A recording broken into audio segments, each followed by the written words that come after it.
Well, I'm still here. I'm just setting everything up. I just wanted to make sure all the audio was working and the stream was actually streaming at a reasonable bit rate.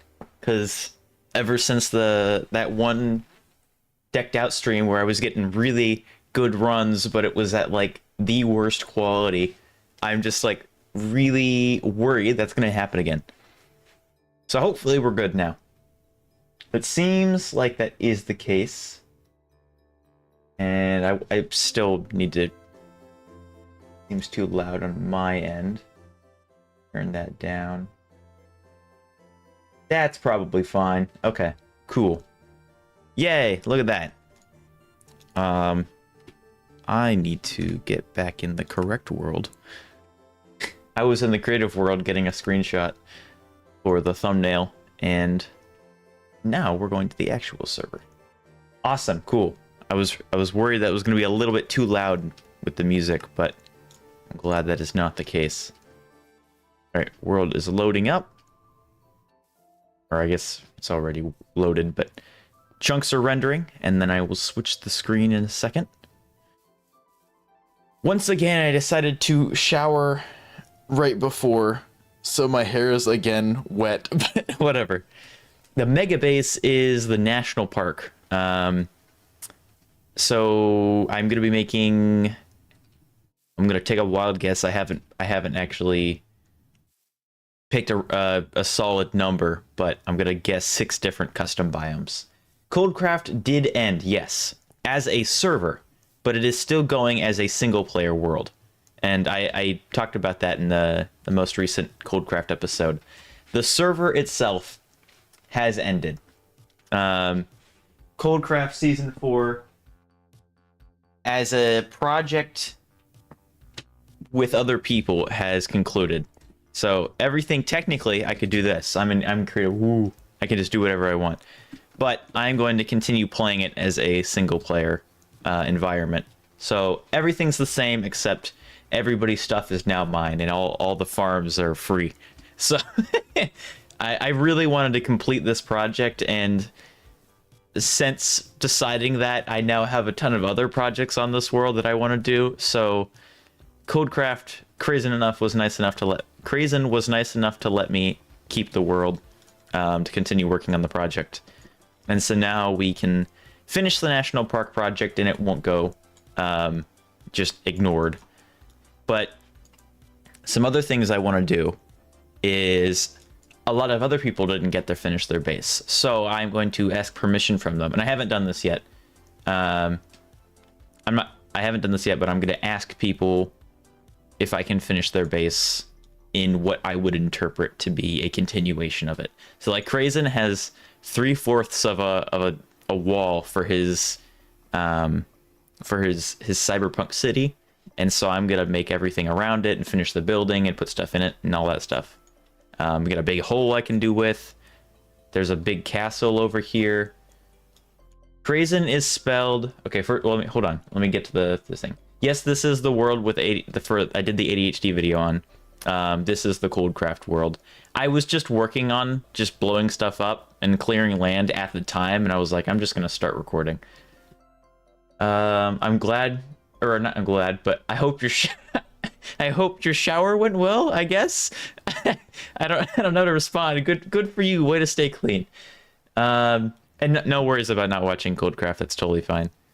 A lot of people didn't even subscribe to my channel for Coldcraft. They subscribed for the mods video or create mod. So I'm totally okay with that. I do so many different things. I'm confident that not everybody is interested in all of the different projects I do, which is totally okay. There might be a huge hole in the world. Where? I don't see it. Oh no, there it is. Oh god.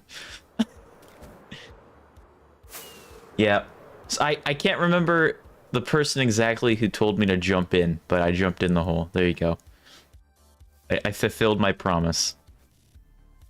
Crazen is spelled Craissin. It's like raisin, but there's a C before it. Yeah. I'm pretty sure it's an actual product too. He I think for 1,000 subscribers, he bought like 1,000 craisins worth of packs of food. He bought enough packs of craisins to have 1,000 of them. All right, have fun. Origins is fun. I need to play more with Origins. I feel like I haven't experimented enough with that mod. But yeah, go have fun. Oh, SMP. All right, nice. That is, I guess, typically an SMP project or an SMP environment that mod is set up in. But yeah, have fun. See. So what we're gonna be doing is this whole section here is going to be, at the moment, the national park. Hello, welcome in, welcome in. Gosh, this is a huge project. This whole bottom left section here is going to be one biome. So we need to flatten out the land to make room for it because it's going to be a fields biome. And so I needed to... This mountain probably went up to like here, like right up here. So I've been slowly chipping away at it. I had a beacon here and I was like, TNT is probably just going to be more effective. So I've started just blowing stuff up. And endearing with my friends. Oh, nice. I think the one time I played, I wasn't a hobbit. I was an inchling. So I was a fourth of a block tall. And I had like five hearts. It's pretty interesting. Oh, I need to get this cat out of here. Really, it was really different playing when you're, you know, a fraction of the normal player height. Can you not build over the landscape and stop mining it? I could, except for the fact that what I want to go here is shorter than the current environment. So I have to remove it in order to make it what I want it to be. So my plan... Oh, I should probably change this. We can reset those values. Bam, boom, bam. No. Yeah, there we go.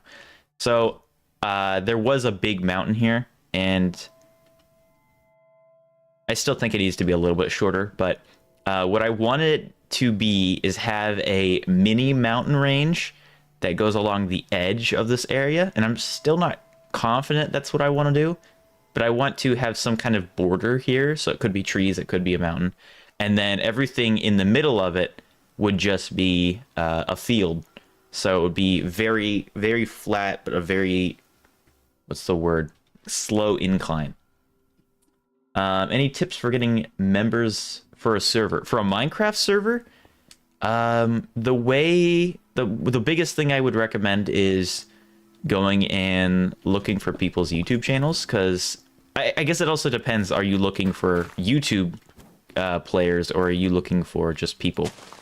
If you're looking for just people, there are many places, or like many Discord servers you could probably look into. I can't name any specifically. MC Collabs is a good one. I can name one specifically. MC Collabs has a lot of people who are looking to join servers for content creation and for content creation and just for fun as well. So that's a good place to start. MC Collab Station. And then yeah, I think that's the only one I can think of at the moment. For YouTubers, yeah, MC Collab Station is a great one for that. That's how I found Create Mod Worlds Fair, and how I have met lots of wonderfully amazing people from the Unorthoblock server as well. I think Draken was the reason I found them in the first place. So thank you, Draken. I know you're not here, but thank you. Content creation and or recreation.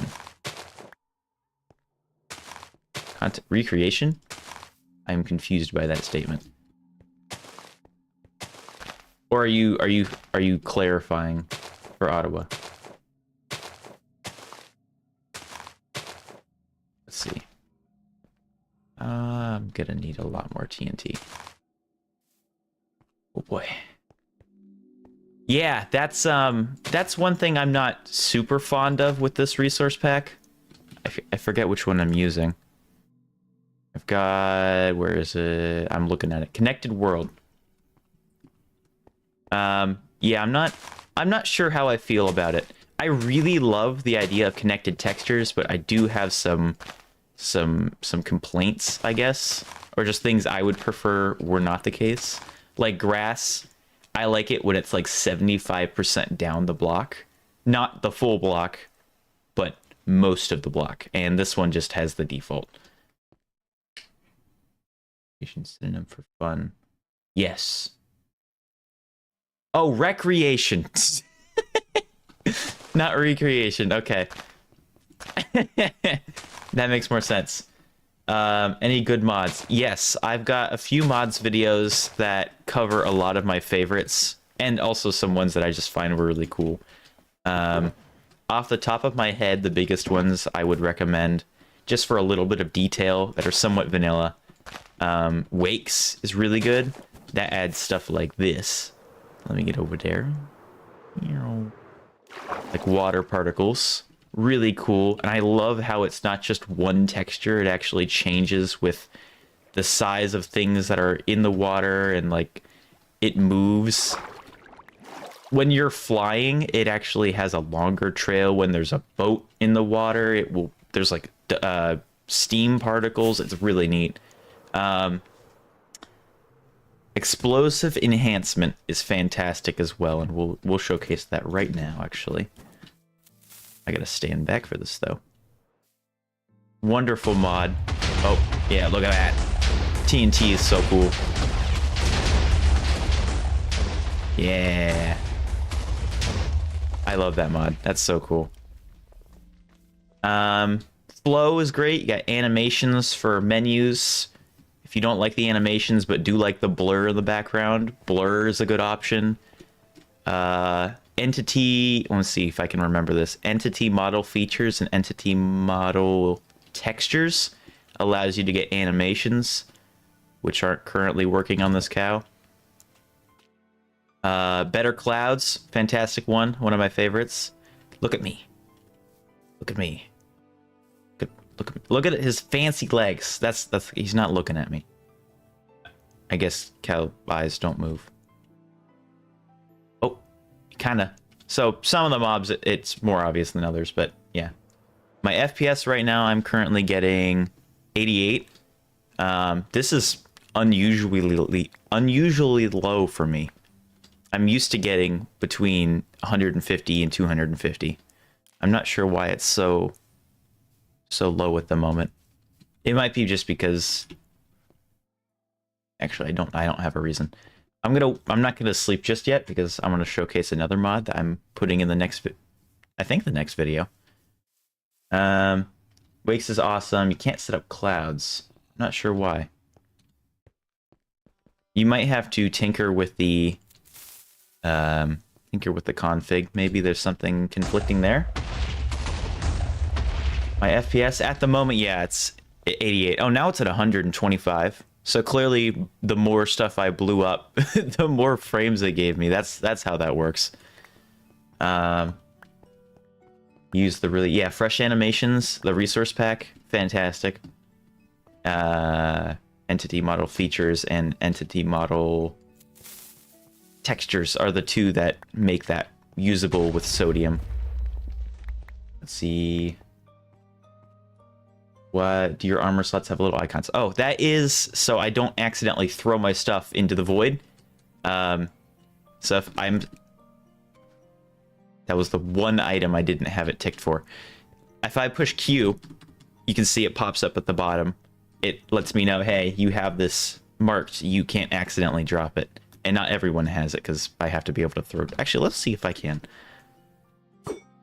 Oh, it does work. Does it take it out of the... Oh, that's cool. Okay. So you can use tridents. After you're watching mods videos. Wait, hold on. Found a way to.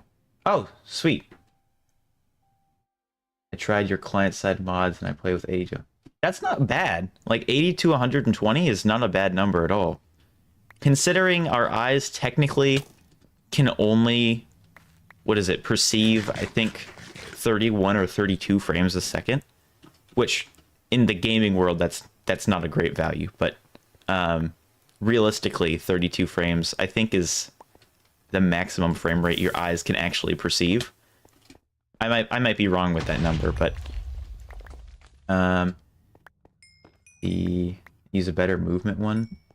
I don't really like changing the mechanics of the game all that much, which is why I haven't really tampered with stuff like that. But if that's how you like to play, there's absolutely no shame in that. The one thing I like to do with my mods videos is find mods that fit in with the vanilla game, which is one of the reasons I feel like people tell me they use all of them or close to all of them, is because when I'm selecting them, I find things that I feel like could just automatically work. And what did that guy just spawn? You crazy. I need to switch back to my sword. I wanted to try out the trident, but it's just not working for me. Have I tried Axiom? So Axiom, I tried it one time and I couldn't figure out the tools, so I didn't use them. Okay, I need to.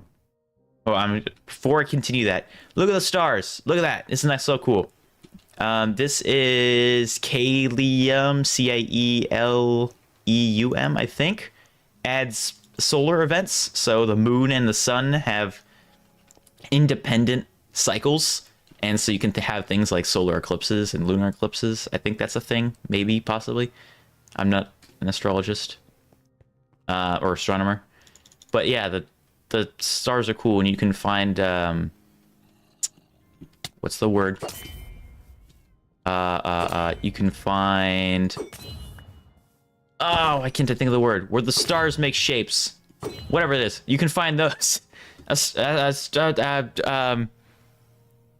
Astrolations. What is the word? Whatever. You can find those. And they're all shapes and colors, and it's really neat. But that's another one that's very, very small. The 30 frames thing is a myth? Oh, I did not know that.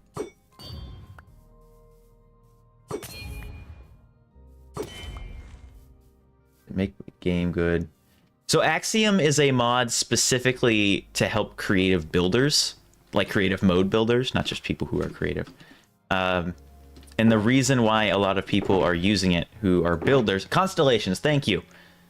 The reason why people use it is because it's really good. It adds a basically. Wow, my words are really not working today. It allows you to basically have a UI, like a menu. It looks like Blender pretty much, and you can build in it.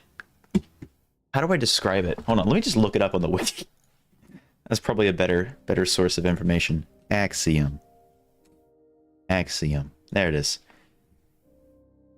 Merges the capabilities of 3D software with a sleek interface and innovative toolset. So basically, it gives you a bunch of tools to help make building large-scale structures easier, or naturally even. So you can have like a brush tool, like World Edit, where you can just draw pictures and it will build shapes. But it is way more customizable in the way that you are able to use those tools. So there's a lot more visual elements. You're able to see selections and make selections by dragging and stuff, I'm pretty sure. But as far as survival building, it will not help you at all. It's really only useful if you use schematics or if you're designing something and then reopen the world. Pretty much World Edit with the UI, yeah. Okay, you and I can only do. Okay, I'll have to look into that. But also notices the missing smoothness. Okay, got it. I guess if the frames aren't perfectly synced up with your eyes, that would make sense. Yeah. Okay. Going to leave stream for a bit. Want to search for more client-side mods. Want to enhance my game. Sure. Yeah, go. There's so many cool mods to look out for, and I can also give you more too. I am not done with mods videos. I've got, I want to say 3 more that three more that I, at least maybe 4 that I still want to post. But yeah, there's so many cool mods out there. And even if it's not completely client side, if that's something you want to play with, by all means play it, because it's your world. Do whatever you want. Ba, ba, ba, ba, ba. Is that it? Yeah, that's it. Okay. Mega cool. I need to start learning how to multitask. I start talking and then all of a sudden I can't actually do anything in the world. More TNT, more explosions. Hello. Welcome, welcome. I stole your fork. I have it. It's mine now.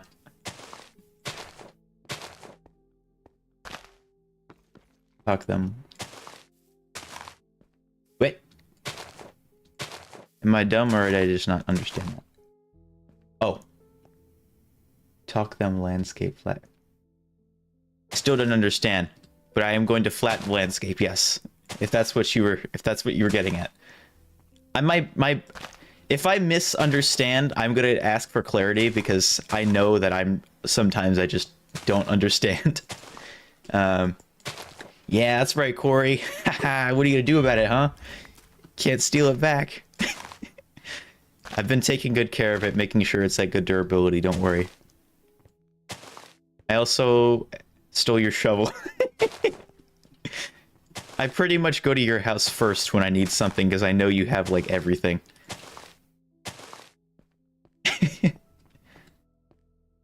Okay. I gotta figure out how low I want everything, too. I gotta add a few TNT. Because I gotta make sure it's large enough that the explosions will chain together, but then at the same time, I want to make sure they're low enough to get the Y level where I want. So I want to probably do a lot on these taller sections. But yeah, so let me see if I can talk about the national park a little bit. Oh, also, before I do that, I'm going to already get distracted. Hermitcraft Season 10 has arrived. Super excited for that. You don't understand, but I meant get the landscape. Oh, yes. Over time, I will start probably, hopefully, learning to do multiple things at once. Yeah, Season X is arriving for Hermitcraft. I'm going to be watching a ton of that right after the stream, I bet. And then I'm going to get absolutely nothing done again. What would be your advice for making a YouTube video? Well, thank you very much. I appreciate that. My biggest advice for starting out, probably just, and this is like the most commonly said thing, but it is also incredibly, incredibly true. Just do it. If Nike had one thing that I would say works in content creation, it would be just do it. It doesn't matter what your style is, how good you are at it. The only way you can really get better is practice. So if you make one video, this is something I heard in a podcast, and I need to go re-listen to that. But they basically said, just make your first 100 videos, which sounds like a lot. And depending on what your goals are with YouTube and content creation, that might not be applicable to you. But and that's not really something I'm following to heart, but it is something I've been taking into consideration. Just making videos will make you more efficient at editing. It will make you more efficient at thinking with the mindset of a creator, and specifically for Minecraft, for building or for projects, you'll start getting into that repetition of, okay, what can I do in addition to this or next? So just getting started, whether you have a mic or not, you don't need a face cam. You don't really even need to be entertaining. As long as you're making something, that is something more than you had before. It's been 25 minutes and I'm already losing my voice. I need to do like vocal exercises because I talk not at all and then all of a sudden all at once. I'm gonna run out of water. Oh, and I forgot to set my timer for my ADHD medication too. Let's see, that was half an hour ago, so I need to do 3.5 hours. Cool. That way I don't forget to take the medication. Sweet. But yeah, so just starting, doing anything, It could be a time lapse. It could be a commentary video. It could be a skit. It does not matter. Just starting is the first step. After that, when you finish a video, watch the video back again after you've posted it, or even if you don't post it, just if you're just making it for yourself, watch back your video, pick out the things that you like, and pick out the things that you think you could change. Whether that be because you didn't give yourself enough time to do that prior, or you felt like maybe I no longer excuse me, maybe you no longer like what you did in that way.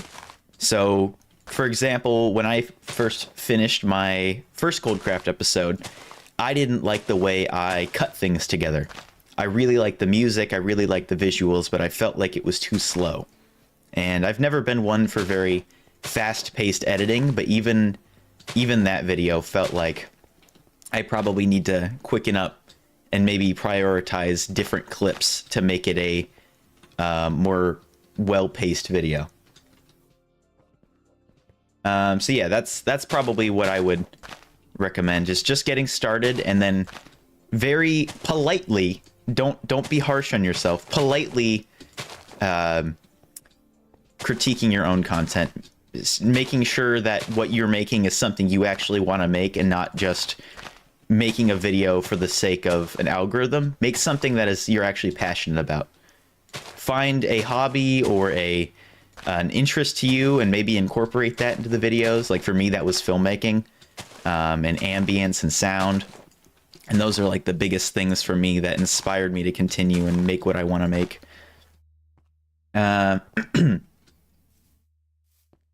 Yeah, I think that answers the question pretty well. DaVinci Resolve, great starter editing software. GIMP, I think, is a great alternative to Photoshop for free. Both of those are free. What else we got? iMovie, if you have a MacBook. No Clear, you said you have a serious question. Ask it away. As long as it's, like within YouTube guidelines and such, go for it. But yeah, no, just getting started on video making. That's literally the biggest step. I've been doing this on and off for, I want to say, almost 11 years now. I think almost a decade. Across various channels, for myself and editing for other people. Photoshop, no. But GIMP, G-I-M-P, that is I'm pretty sure that's how you pronounce it. That is a free alternative to Photoshop. It's a little bit funky from what I know about it. I don't use it, but I know Crazen does for his thumbnails, and I know a lot of other people do as well. Wow, jeez. Photopea, okay.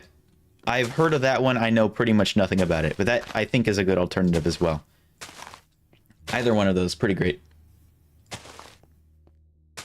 Ortiz, if you're a pirate. Yar. Yeah, I have yet to sail the 7 seas for Adobe products, but I know people, I know one person specifically I can name off the top of my head who has found a way to get, what's the other one?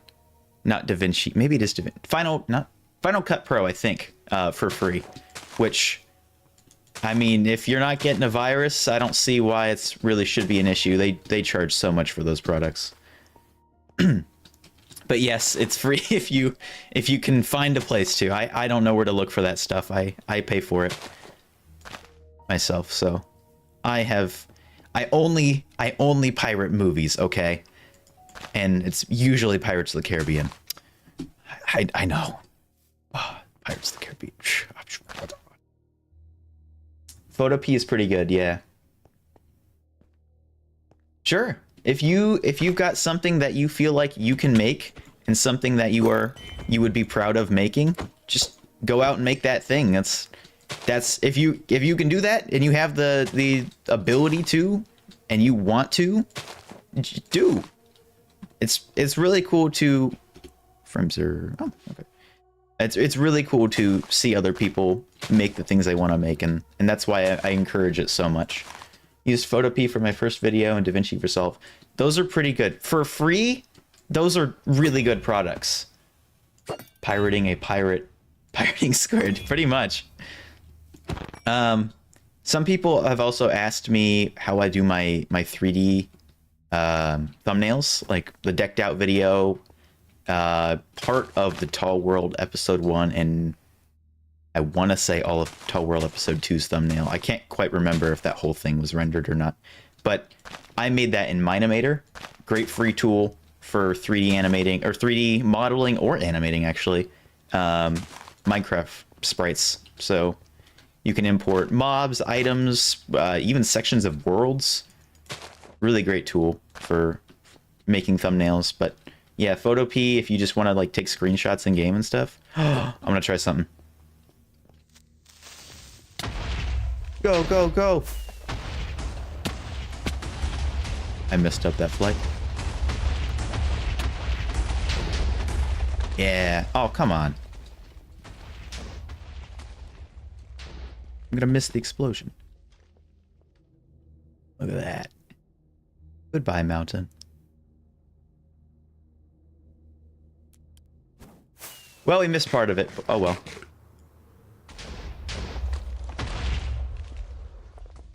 I should probably sleep as well. Hi, Lucas. Welcome in. Thank you again for becoming a member, by the way. I really do appreciate that. Live stream insta-mining? Really? I don't know. I was insta-mining the mountain before, and it took me more time to go back and repair tools and move the beacon. It definitely is more satisfying, but I feel like clearing a lot of land really fast, TNT is probably faster. And I'm also, I guess, I don't know. I'm not sure. I've tried both methods, and they're both fast and slow in their own way. Like, I have to get the resources for the TNT, but once I do, it's much faster. I couldn't find any other sources of the stuff that I could just steal. And I don't really want to use a World Eater, because I don't know how to make that work, and then B, also, I feel like that would take too long to set up. Yeah, Minimator is a really good tool. I think it's Minimator, not Amator. Pretty sure, but you can make animations in it. That's what I use sometimes. Not every time. Like the last one, I just took a cool screenshot. I had my free cam and then had the sun in the background and the cat as our silhouettes over the sunset. Insta-mining does take forever. And it feels like it should be faster, but it's, for this scale of land clearing, probably not as fast. I'm kind of missing out on all the cobblestone. I can make a cobblestone generator. That's not that hard.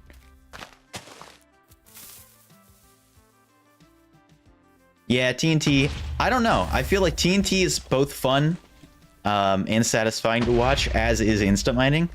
But I feel like TNT is less satisfying, but more effective. It depends, I guess, on your preference in that case.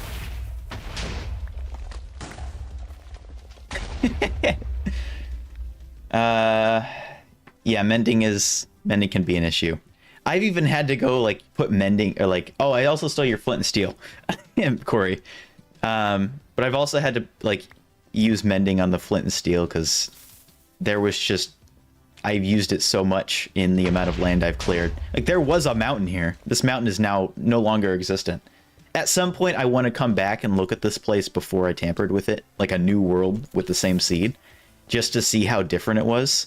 Because this used to be a forest. There used to be a flower forest here that's now just not there. The first time I've seen anybody actually use TNT for something useful. TNT is a situational, like a really good situational tool. Feeling framey. That might be because I'm just streaming though. I'm not sure. It still says I'm getting 200 frames a second ago. I wonder if the more blocks you break, the more frames you're losing because the game has to remember all that stuff. I'm not sure how it works behind the scenes, but it does feel like even if it's just block changes, it does become more laggy. Like, people are like, oh, that's a lot of blocks, but the world is built on blocks, and if I'm blowing stuff up, shouldn't it be less laggy because there's less blocks? I don't know. Something with code. Used to be a mountain. Yeah. And all of the name of conservation. I wanted to make a national park, and I've decided to build it by blowing up mountains and desecrating forests. My axe is literally called deforest. I'm so great with nature. Mother Earth really appreciates my deeds. Mending and breaking 3 flint steel. Yeah. No, I've literally never put, and I might be wrong, maybe I have, but I can't recall ever putting mending or unbreaking on a flint and steel. And at least actually getting use out of it. I might have and just not used it, but hey, it's coming in handy, and it's I mean, before I was doing it all by hand, so I didn't even have to use a flint and steel. I'm not sure if I should use your real name, but hey, Drake, welcome in. I appreciate you popping in. I need to like start moving. Yeah, this is full. I'm just gonna dirt. There we go. That's close enough to full. There it is. Enchanted one because you could. I figure that, hence the name. Item entities create lag. Yeah, so I knew that, but the thing is, it feels like even if there's no item entities and it's just like I only have on the screen rendered 29. I mean, I'm getting 160 frames at this spot, but let's see, 121, 150, 96, 89, and there's actually less over here. Oh, now it's up. So maybe it was just like there. Am I seeing more? Where exactly am I getting frame drops? This direction, yeah, no. It used to be over there because there used to be a mob farm, and I straight up just removed that. There's like certain areas, and it's not number of entities, because you can see over here, that's the number of entities rendered, and it's not like getting past 30, and yet the frames are still increasing and decreasing at seemingly random times. So I'm not sure. But the point I was trying to make is it seems like disregarding block entities, like if they didn't exist, if I waited 5 minutes and I remove the mountain, it does seem like there would be a lot less frames, even though it's less blocks. Bless you. Yeah, I do know that item entities, and I have a few mods that supposedly help that too, but I'm not sure how much it actually improves it.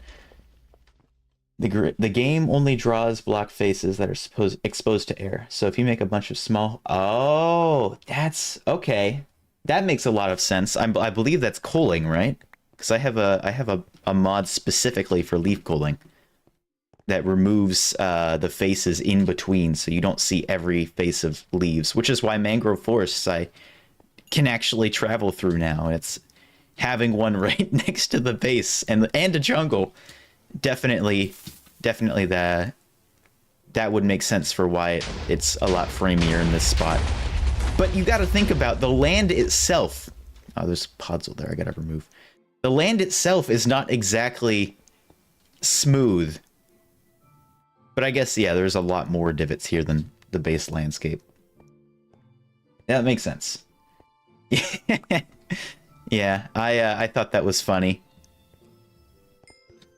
I went through, I think, everybody's stuff. I think you're the only person who actually put all their items in, like their ender chest items into a chest before. So I really do appreciate having access to all of your tools now.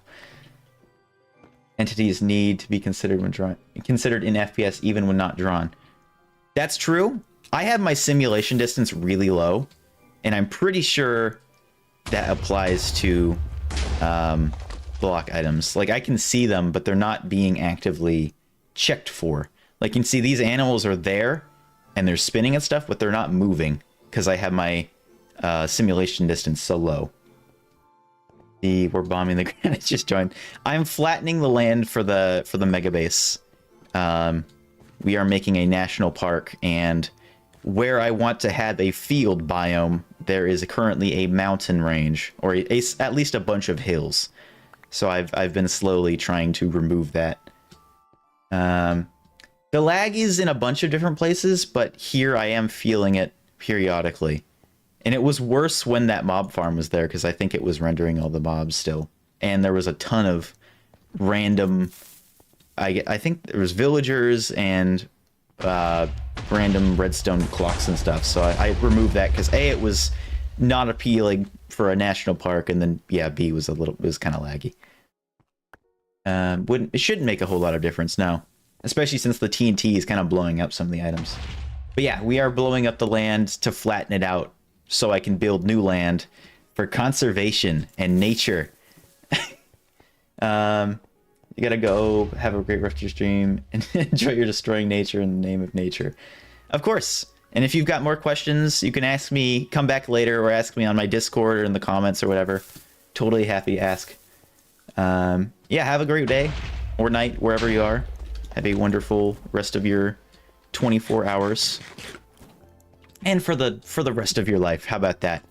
I will use my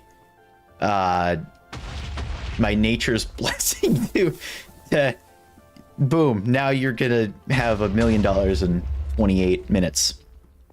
I don't know where that came from, but have a great night or a great morning. No tunnel bore. Or is this a vanilla pack? This is a vanilla pack, yes. This is not create mod. I am playing on Coldcraft. And I also don't think a create mod tunnel bore would be super effective here, just because there's so many changes in altitude. I feel like it would just be... It might be effective, but it would be tedious to set it up a ton of times. But yeah, I could have done a tunnel bore if I had the create mod. That's full, right? Yeah, it's full. Get that out of here. Cool. That's full. Bam. That's full. Gonna get rid of that. Damn, get out that. Wonder if the lag is worse when you face the big hole.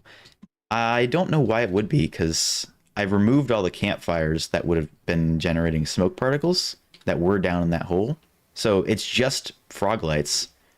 And yeah, I'm getting 200 frames, so it's not that. Looking over here, pretty much halves that number. Have a nice day. I was trying to think of a way to convey the same statement without repeating myself, because I know I do that a lot, and I'm very conscious of it. That's, yeah, whatever. However you say that word.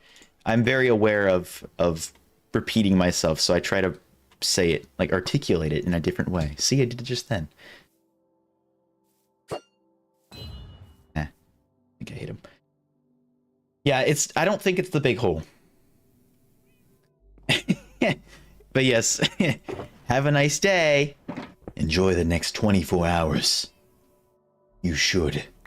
It would be very nice if you enjoyed the next... I can't do math. My brain is not working. How many hours is that in minutes? 60 times 24. That's too many numbers to do in my head. I'm using a calculator. 24 times 60. Enjoy the next 1440 minutes of your life. You won't get it back. Make the best of it. I'm out of words. I don't...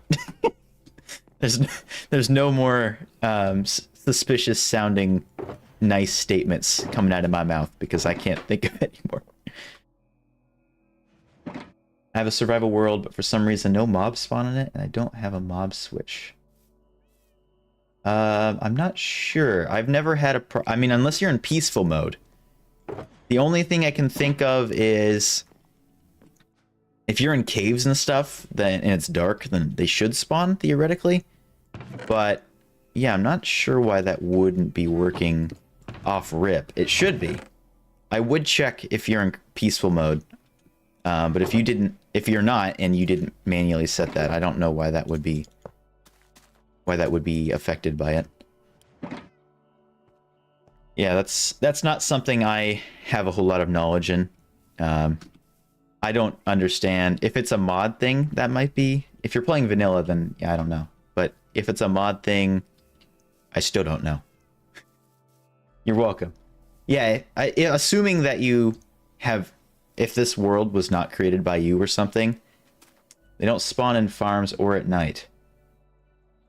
So, yeah, you might be in creative mode, or if you've tampered with the game rules, you might have accidentally somehow turned off mob spawning. That would be my first indication, but other than that, I'm not sure. And I don't like giving out this advice because I feel like it can ruin the game if you don't have self-control. But so close your ears if you're playing purely survival and don't trust yourself with things that would make your world less survivally. But if you open to LAN and set it to creative mode, or like allow cheats temporarily until you close the game, you can check if you have that game rule on. But yeah, I hope you can figure that out. Hi, Bovley. Welcome in. I love you too, bud. Hope your Call of Duty's going well. Yeah, I'm not sure why the mobs wouldn't spawn at night. That seems really odd. If you haven't changed any of the settings, or if you haven't added a data pack or a mod, yeah, I'm really not sure. That it should work. I'm really not paying attention to the placement of this TNT. I've been putting them in random spots without thinking about it. Yeah, turn on allow commands or allow cheats, I believe is what it's called. Run away! Almost got blown up there. I'm in boots, so I can't really take a whole lot of damage with it. Let's see, can I do this?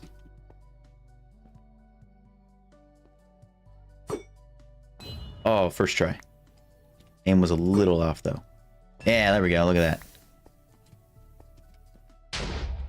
that. IRL COD me. IRL COD is me doing nothing. Yeah. I'm glad. Okay. Run away, run away. Really like not to have all of my stuff blown up. I need to get myself a flame bow. It's got more durability than the flint and steel, and I can light stuff from range, but that takes effort, and I have to go over to the trading hall and actually do it. I'll end up doing it eventually. Bows are the most overpowered tool in this game. It's ridiculous how much damage they can do. No, Bovley he plays Call of Duty, and I know him outside of YouTube, so I know he plays a lot of COD. But no, I would hope he's not playing with fish. That seems like a weird hobby. But hey, if you just really like aquariums and you like playing, I don't know, chess with the fish. I've seen fish play Pokemon, so it's possible, I guess, to play with a fish. Oh, what worked? I'm assuming that was. I think I was talking about this. If you light flint and steel, I've got fire tick. That's what it's called. I got fire tick off, so the fire will just perpetually burn. But if you throw your trident or an arrow, for that matter, at the perfect Y level, the hitbox, and I have a mod that disables hitboxes. Yeah, I can't see it. There's a hitbox for the fire. The hitbox is like right here. It's like this. It's like the size of a trapdoor. So if you perfectly like throw it up, it doesn't work. But if you throw it perfectly, so it goes through the hitbox of the fire, but doesn't hit the blocks below it and doesn't go above it, it will actually light the trident on fire, and you can use that to ignite TNT. So I was probably, and I'm assuming this is what you're talking about, I was lighting the TNT from afar, and I was saying, wow, that worked. That's my guess. I'm not. Otherwise, I forgot what I've said, and I don't know what I was referring to when I said that. You seen a fish play Dark Souls? There's no way that fish has completed the game already. It's gotta still be going on, right? There's no way. Unless it started like even a decade ago. There's no way a fish finished that. A, the fish would probably be dead, and B, it's a 3D, what would you call that? Dark Souls game. There's no way a fish has beaten Dark Souls. I could see a fish playing it, The fish does not have, especially a goldfish, does not have the memory to be purposefully inputting controls into the game to like dodge attacks and stuff. I have no interest in playing Dark Souls, but I guarantee that fish would still be better than me. Yeah. Get the cats? In real life or in game? In real life, none of the cats are in the room at the moment, I don't think. My orange one was in here, and he threw up this morning. I'm not sure why. He seemed to be okay otherwise. This is the second day in a row he's vomited. But it was just food. Yesterday there was like plant in there and stuff, so clearly he ate something. Corey, thank you so much for becoming a member. I really appreciate that. If you... Oh, you're already in the Discord, so you should automatically, I think, be gifted. Or, up... It played the sound! Let's go! That's been not working, so I'm really glad that's working. Welcome. Yeah, if you should already have the benefits applied. If not, then I'll fix that after stream. Yeah, I hope the cat's okay. He seems to be alright now. I wasn't there either time he threw up, so I'm actually not sure if it was Miles. But usually it's the orange one. To the fish. If you want to send me that in like my DM, I'll watch that. I might. Is it a live stream or a video? But yeah, I'll watch the video if you send it to me after stream.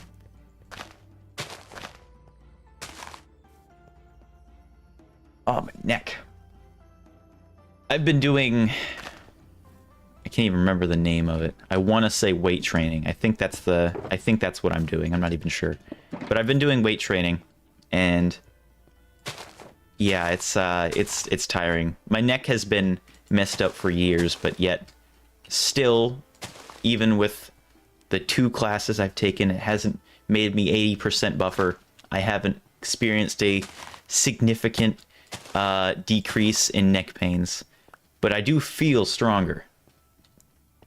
Oh, yeah, no, and that was my mom. She sneezed in the hallway, and I heard her because the door's slightly open. Hello, speak of the devil. How are you doing? You okay? You all right? There's a lot of throw up. I gagged cleaning it. It was nasty. You all right? He doesn't speak English, unfortunately. We didn't train him. I know you understand me. You're just ignoring me. What's 2 plus 2? He loafed. That was his response.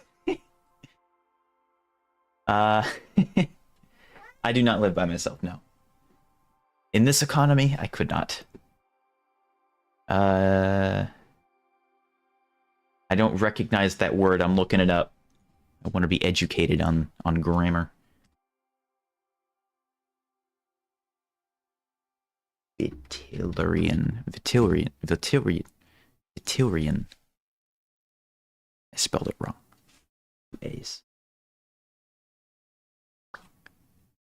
Vitilian. That's it, probably. Nope, that's a Kirkland brand variety pack of water. Rainwater?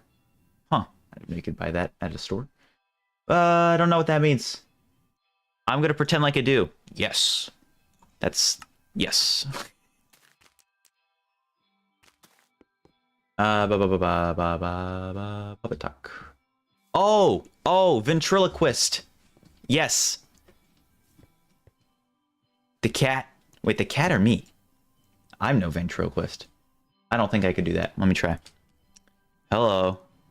I can say some words without slightly... No, I can't do it. Some words I can say slightly without moving my mouth, but... like, I can't close my mouth and say it. I don't know how people do that. It's crazy. His answer is 0 if he has no limbs. Okay.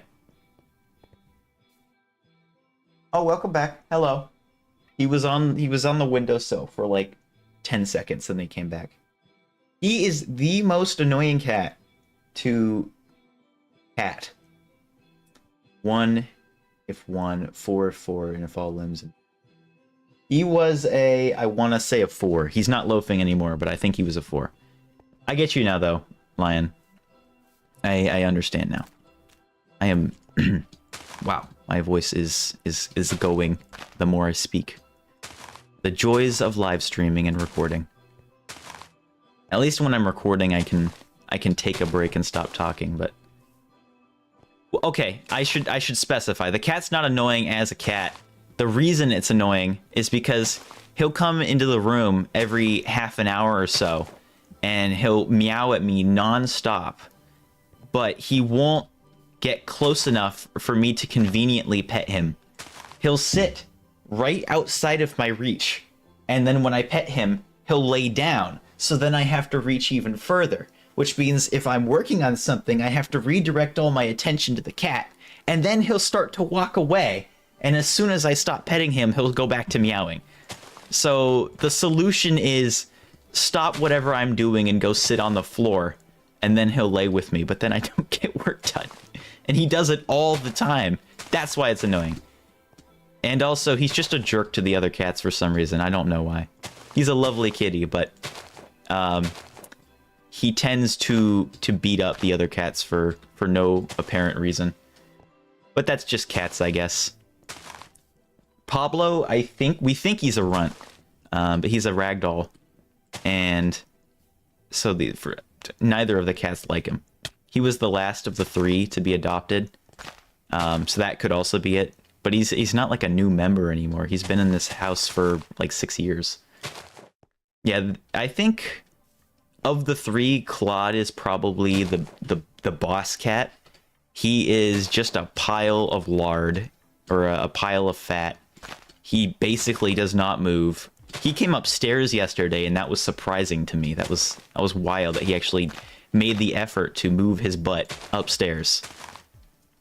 He pretty much only sits on the couch or meows at my mom when she comes home from work for food. The most cat-like cat. Oh, see, it took off the thing that makes it so I don't accidentally throw. Yeah, it's weird. But yeah, it's normal cat behavior. My cat... So Pablo will actually sit on my lap, and he'll come into the room less frequently than Miles will.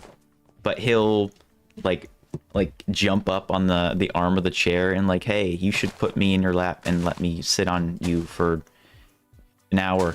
And I'm like, okay.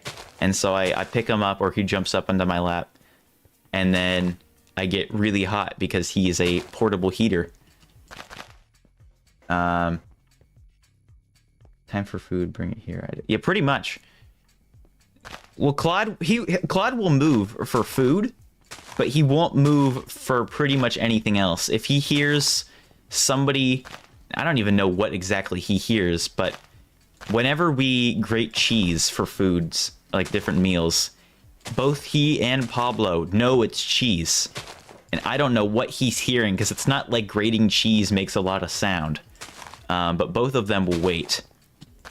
Pablo and Claude will also wait at the dinner table whenever we're eating.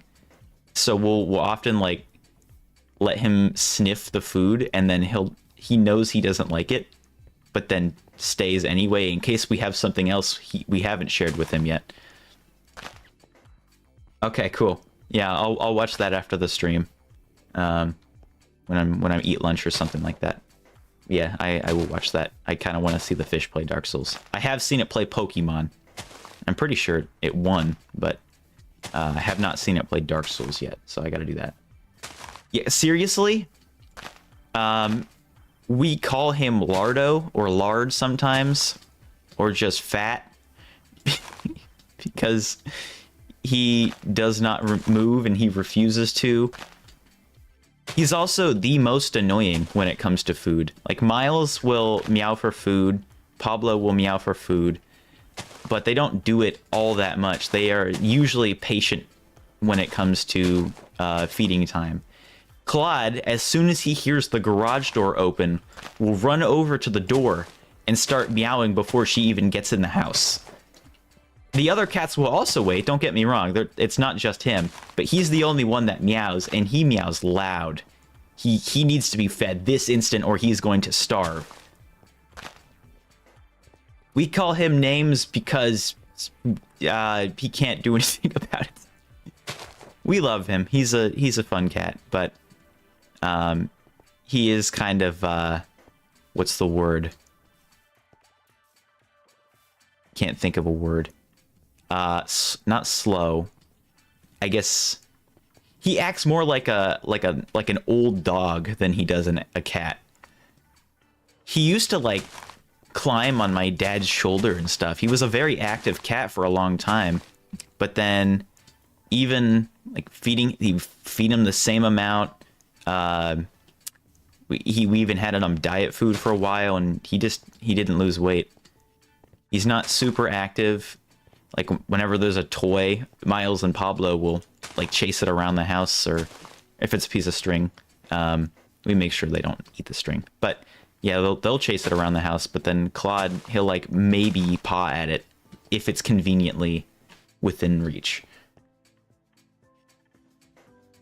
What is up, Giga Chad? Welcome in. We are just blowing stuff up in the name of nature.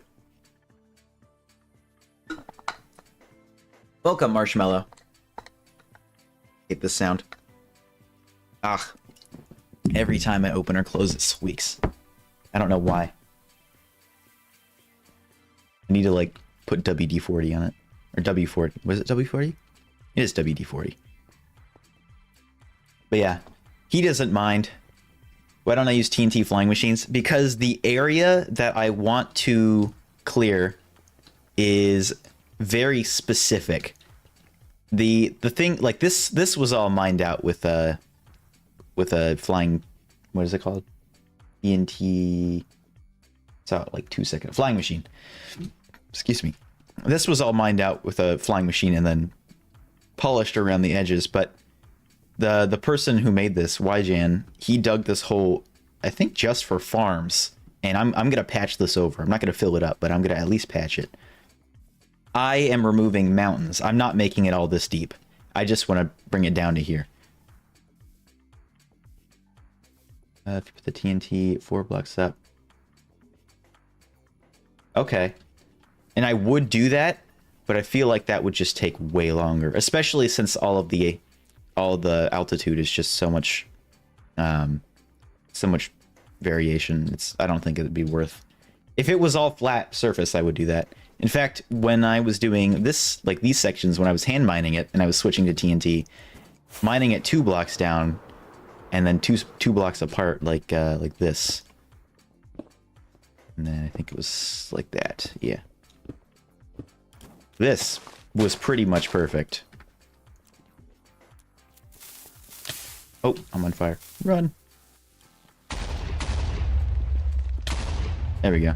So like that's almost perfect, but then the problem is I have to go and mine it all and it's flat land, so I don't feel like that would be as effective as just throwing it all over the place.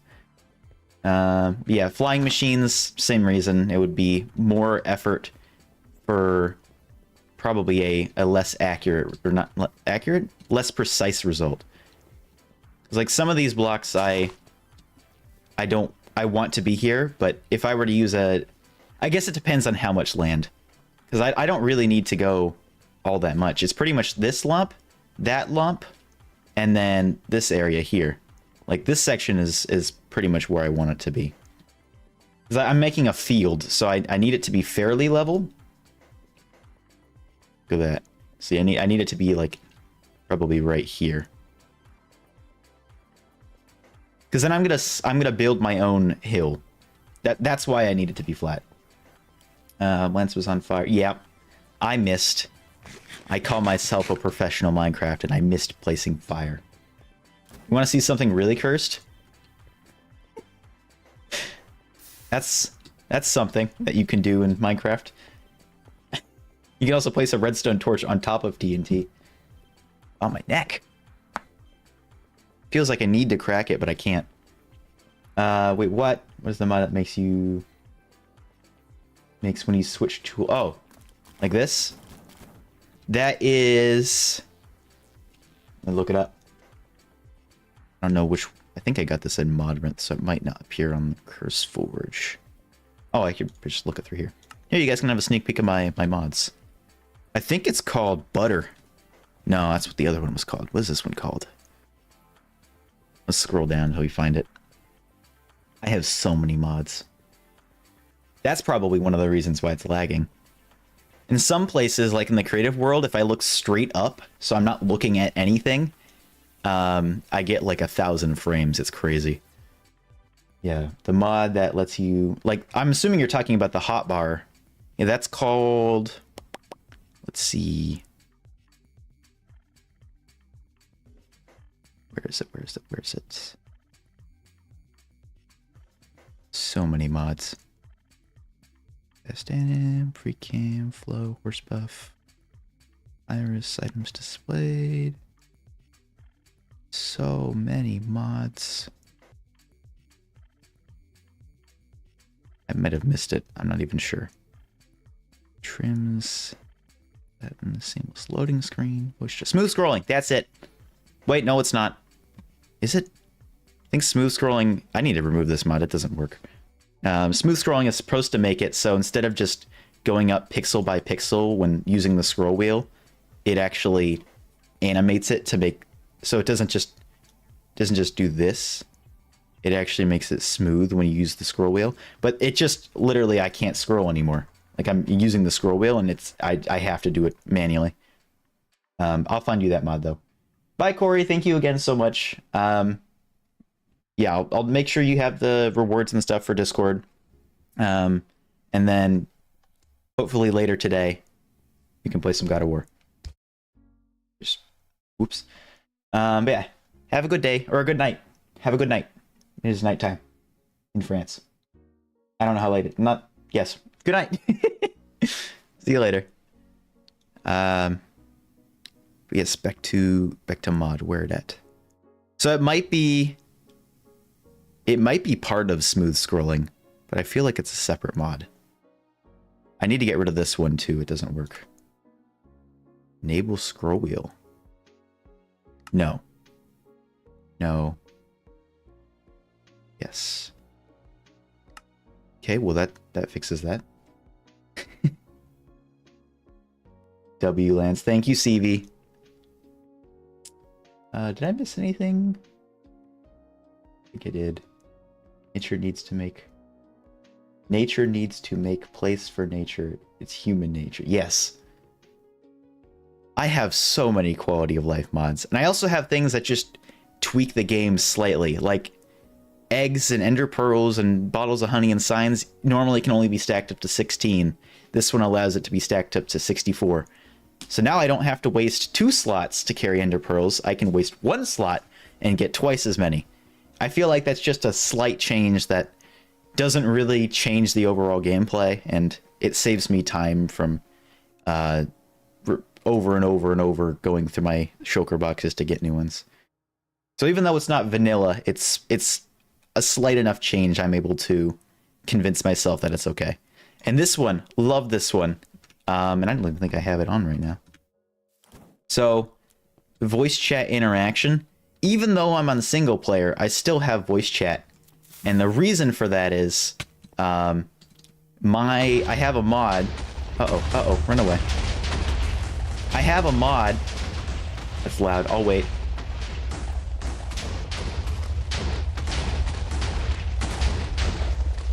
I missed my stand-up for the hour. Whoops. Okay. Is music too loud? Okay, I think it's fine. Let me know if the music's too loud and I can change it. But, what was I saying? Smooth swapping does this. As the animation for... Oh, is this what you were talking about? Yeah, if this is what you were talking about, that's smooth animation. I thought you were talking about the hotbar in this animation. But yeah, smooth swapping is the one that does this. And I'll see if I can remember the script. Smooth swapping even has a... No, I can't remember. That was a while ago. Smooth swapping even gives you a speed graph so you can make the perfect animations. That was what I did. Oh, is there no music? Uh-oh. It says it's picking up. Let's see. Hold on. Properties, not that. Is it too quiet? Hold on. Let me turn it up really loud for a second. Can you guys not hear this? Maybe I have it too low. Okay, well now the song is ending. Hold on.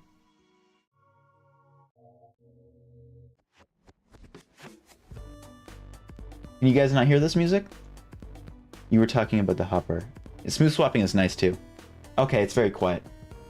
I have it at max now, so the only way I can change it or make it louder than this is turn it up for myself, and I feel like that's just gonna make me lose track of thinking. Okay, cool. Awesome. I'll leave it there then. I was worried that it was way too loud. Because in editing, you generally want to have music at 30-ish decibels, like the peak, so that way it's not overpowering your own voice and it's not too loud. So that's what I was kind of playing by here. I wanted it to be less than halfway, but now it's halfway, and I feel like if I were to do that in editing, it would be different. But maybe it processes different on OBS or something. But yeah, I'll leave it where it is now. And I don't have it. I need to, hold on. Let me see if I can just toggle this on real quick. I don't even know where I have the file. Maybe it's in assets. Nope. Didn't. All random YouTube stuff. Maybe. Nope, not that. Minecraft stuff. Random. Snip. There it is. Let's see if this works. Will it work? Look at that! Now we got music thing. I have to toggle it on. I forget every single time. But yeah, now you can see what song is playing. Okay.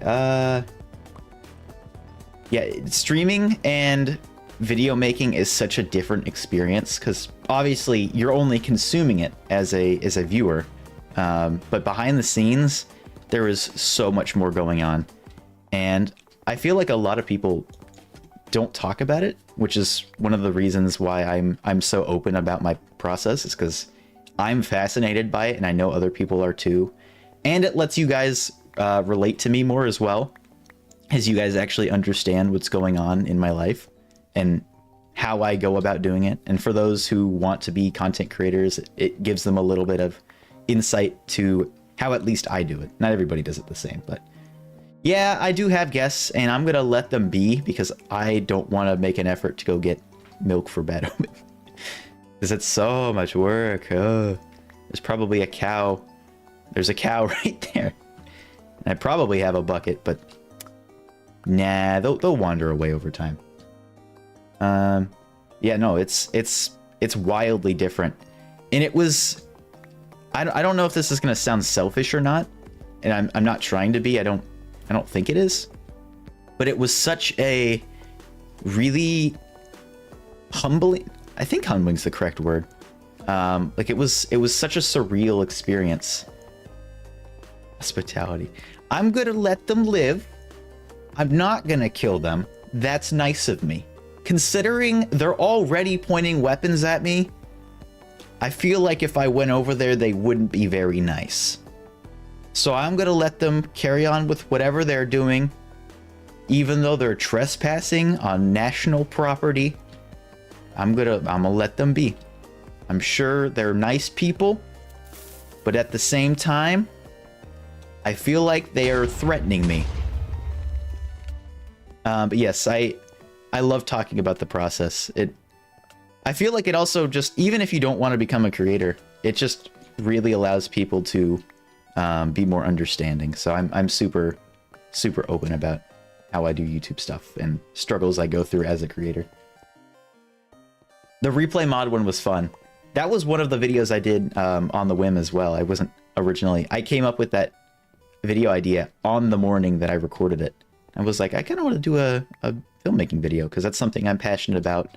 It's something that I feel like could also be a great tutorial for people looking to get into replay mods, whether it be for content creation or not. Let's see. You helped me so much. Replay. It's not the best vid in the world. New creator. Yeah, I was trying to have a mix. Oh, this is TNT. I wanted a mix between a beginner tutorial for replay mod and then also a little bit into the beginnings of film.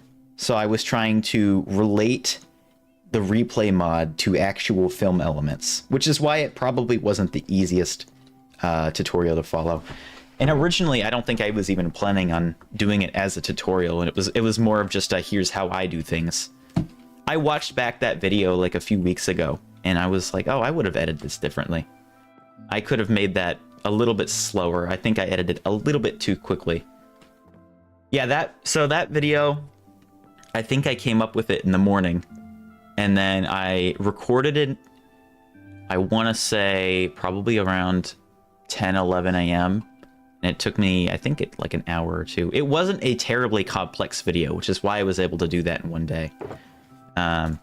Like, all I had to do was get a bunch of replay shots, which generally don't take a lot of time if the thing you're recording is low effort. So, like, all I was really doing, that was all one take.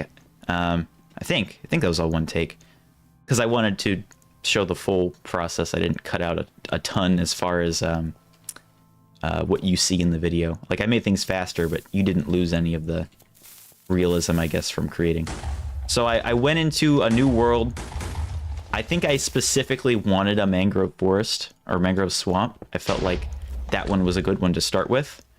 So I went into a new world, and then I was like, okay, I'm just gonna improv, and I started whatever I thought would be useful. I just started jammering on about it, and fortunately, it was enough to actually teach something. Like I taught about focal length with the camera and how I talk about that in the exposure video too, but going and zooming in flattens the image because it makes things, hello rain, it makes things farther away seem closer. Oh, I can sleep through this. I might remove particle rain too, because I feel like that's one of the biggest things for frames and weather is particles. The default rain is not particles, it's a texture.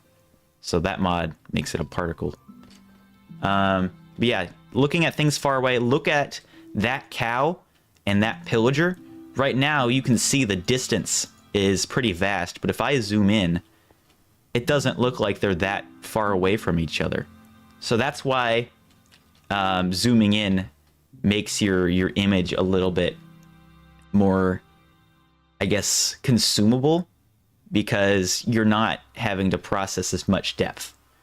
But yeah, I made that video. I think I edited all in the same day. If not, it took me 2 days. It might have taken me 2 days to edit that one.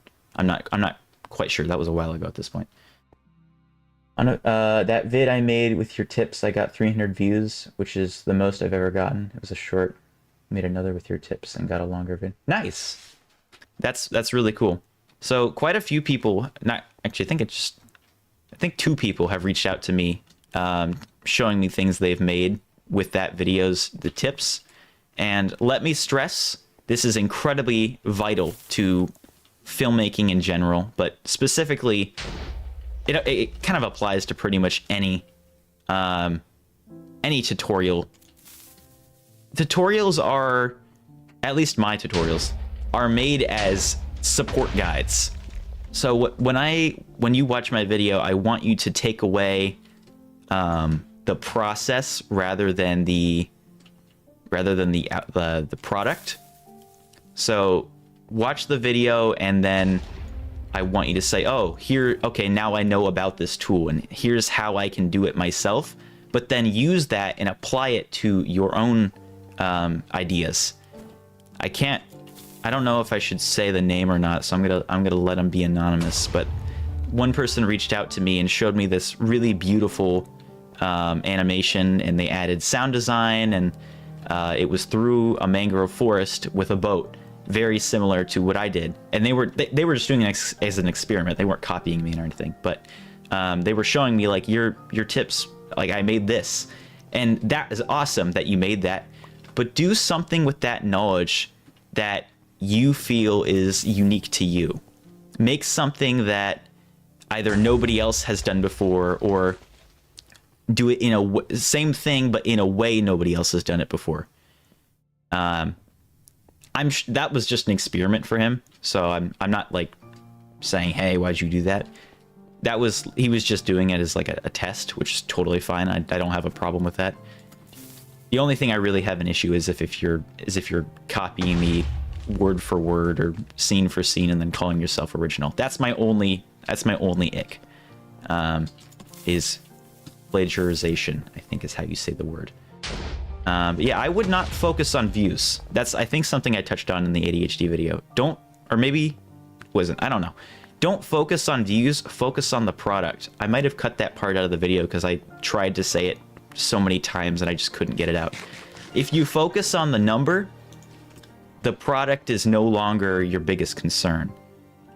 I guess it also depends on what you want out of it. If you want views, then I would, yeah, do whatever you think would be most effective content-wise. But if your priority is creating an experience or creating a story, then yeah, focus on making something that you record and you edit and you think, that's nice. That's something that's the way I wanted it to be. For me, I'm generally a perfectionist, so if something isn't quite right, if it's not perfect, I will go and redo it.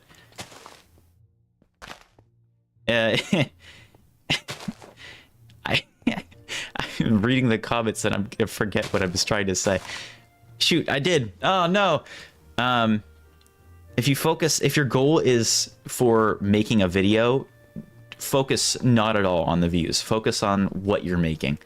Make the thing that you can look at it and say, I'm proud of myself for making this, or this is like, you can share it with your family or friends and they'll be like, wow, that's really neat, even if they have no idea what it is. I showed my grandma my videos because she was interested and she didn't understand what Minecraft was, so explaining Minecraft filmmaking was a little difficult. But make the things you want to make, and I guarantee you it will be infinitely more like self-rewarding. Let's see. And if you want to make shorts, if you want to make long form, it really doesn't matter. As long as the thing you're making is special to you, that is what's important. Over time, especially if you want to become like a full-time creator, like that's what I'm trying to do, views will be important, and I do try to make my videos something that will appeal to a wider range of viewers. So everything I make is for myself, but I also am taking into consideration what other people will view it as. So I make choices like, especially for thumbnails and titles, what will get the most clicks, what will get the most attention. But my priority is always with the product itself. So I don't try to clickbait people. I try to think about what people want to watch, but I don't do it to a point where I'm tricking people into clicking on something they don't actually want to see. That will get your click-through rate high, so people will click on the video and then they'll realize it's not something they wanted to watch and then click off. So really, it's not beneficial to clickbait unless the thing you're showing is actually what is in the video. I like to focus on the vision. It's different for every person, so my rules might not apply to every person, but that's the way I think about it, at least. Yes, particle rain is incredibly laggy. That's just the fact that it's rain. I'm actually going to turn it off. It also adds dust storms and snowstorms, which is awesome. I love that part. Actually, I can toggle just the rain off. I'm going to do that. In the weather, like when it's raining or snowing in a snowy biome, then it will have snow particles that aren't just a texture like rain is. It will actually blow dust wind, like in the wind. It's really cool. Still preserving nature. Yes. It's going pretty well so far. I am trying to... I feel like I haven't made like any progress. I know I have, but it just... I'm getting less than... Maybe it would be faster to Instamine. I don't know. I have to go set up a beacon. That's just a pain. But I definitely could, yeah. But yeah, it's going okay. I feel like I've talked more than I have actually made progress, so I'm not sure. I mean, that's the point of the live streams. That's kind of why I'm, you know, here, and I'm not doing this by myself. I love talking to you guys. That's why I'm live at all. Let's see. But yeah, it's going pretty well. I'm slowly chipping away at it. Probably gonna run out of TNT before the whole thing is flattened out, but whatever. I can get more. What are your thoughts of one day, if you have enough income from the videos, handing off editing to another person? I will not hire an editor. I refuse. Editing is so important to me. As like I did live action content, like live action skits, and I do want to go back to that at some point as well. But editing for me is not a chore. It can be overwhelming sometimes, but for me, editing is just so much fun. I love editing. Being able to have a vision and then build that vision through editing is so rewarding for me. The only time I think I would ever get a editor is for the second channel, which I don't really know what I'm gonna do with it. It's kind of in a state of limbo.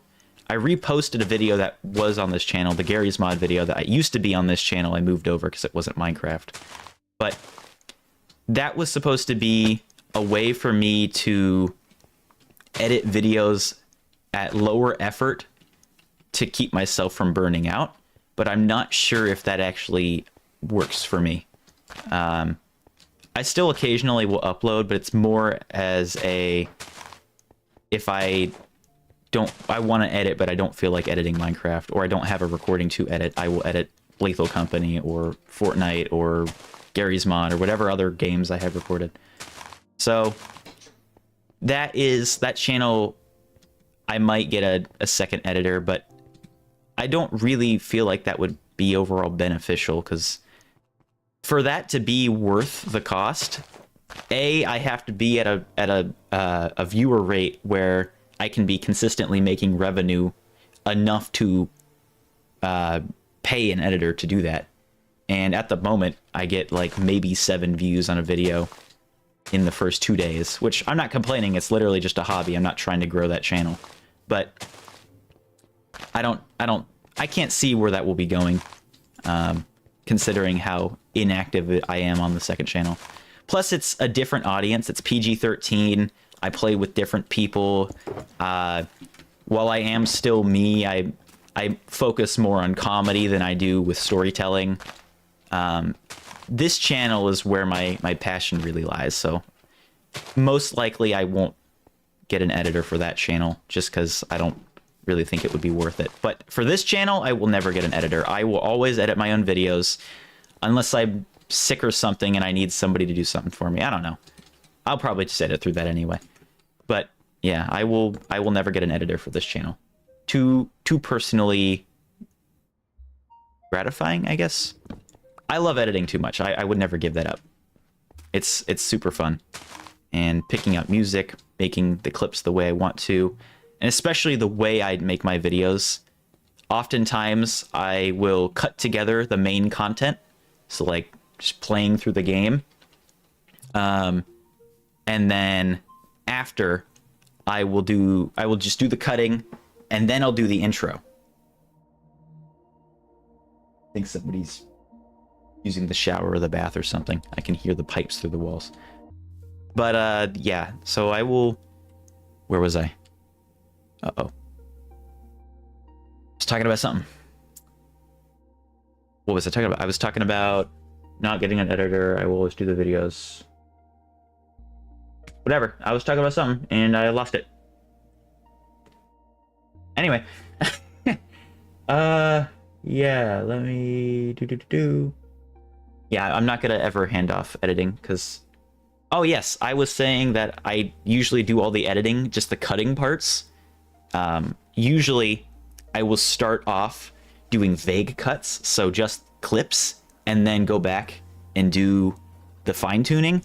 But then about halfway through that, I end up just doing the fine tuning anyway, so it it doesn't really make a difference. And then I'll go and do the intro, which is why I can usually do my cinematic intros, like why they're so different from the main content, is because I've recorded that after, either using replay mod or just straight up recreating things that happen. Like when I'm going with Krazen and fighting the gas and stuff, I say this in the video, I'm not pretending I did it live. That was all recreated. And I had sets and stuff, and I re-recorded things I thought wouldn't work. I did a lot of different takes and things to make that separate from the main content. So that being able to go back and re-record things while editing makes it kind of impossible to really edit the videos the way I do and give that to another person, because they would say, hey, this doesn't work, or they would use the content. Yeah, I do the cutting. Thank you. Yeah, I was doing the cutting and then the intro. I will do all the cutting for the main content. That part is pretty easy to edit. It depends on how long the videos are. Like that ADHD video was 2 hours long, and I cut that down to 17 minutes. The last hour or so was me trying to think of a piece of advice that applies to every person, and I couldn't get it out because I couldn't think of something that legitimately applied to every human being. So I scrapped the entire hour. The last cut from night to day was an hour between those clips. I lost my voice and I missed dinner because of it. Because I was trying, every time I would try to like give a piece of advice, in the middle of my sentence, the back of my mind was always thinking, but that doesn't apply to this person. And then I would lose my train of thought and have to start over. So yeah, I don't think I could realistically hand off my editing. I keep thinking about topics to talk about while talking about a topic, and that's why I keep like going off track. I've gotten behind in the chat. Let me catch up. Use your tip to make a redstone door, 3D vault, spiral door, own design. Might the smallest thing in the world. Use my tips to make a door? I'm not a redstone expert. Like a video on the door? I don't think I've ever done a redstone door on camera. Honestly, I don't even know if I could do that. Let's see. Look at this. Oh yeah, okay. I know. I saw that when you first commented, Lion. You were saying, I was saying I don't like plagiarism, and you said, "Look at this national park I make." Hey, if you want to make a national park, do it. I don't care. I'm not going to be mad for that. The only thing I'm mad at is if you're making a national park in the exact same way. If I post a video on this cool biome and then immediately after you go and make your video using the exact same techniques, that will upset me. But if you're making a national park and you're doing it in your own way and in your own style and building your own things that are unique to you, do it. Like, if that's something you're passionate about, I'm not going to get mad at that. And even if you do take some elements of it, I know this is theoretical, but even if you do take, like, I don't know, the bridge, for example, as the entrance, if you do it your own way, I'm not going to get mad at that. That's just you creating and being inspired, and that's totally fine. I do that all the time. You think I came up with the create mod boat? That was inspired by Good Times with Scar. In New Life, he made a boat that, he made a plane that was held up on minecart contraptions on a long thing of glass so that you couldn't see, or it was hard to see, and it looked like the plane was flying. I took that concept and used trains instead. I used a different type of glass so you actually couldn't see it, and then I put it underground to make it look like a functioning boat. I took that concept and did it in my own way. I feel like that's fine for anybody to do. As long as you're not copy and pasting somebody else's content, that's where I draw the line. That's the problem. That's a tip that you're going to use more. I have no idea what I was talking about when you sent that, but I'm glad you got something out of it. It's raining again? Oh, it's not rendering the vanilla particles. Particle rain. Ooh. Oh, wait. Is that gonna... Oh, I wish I could do this independently. I want just the vanilla rain, but the modded snow. I still don't like the blue. Okay, let me... sleep. Okay, I can't sleep. Should get a haste 2 beacon. Yeah, I have a haste 2 beacon. It's just the range on it is not worth it for me setting it up and moving it every 20 minutes.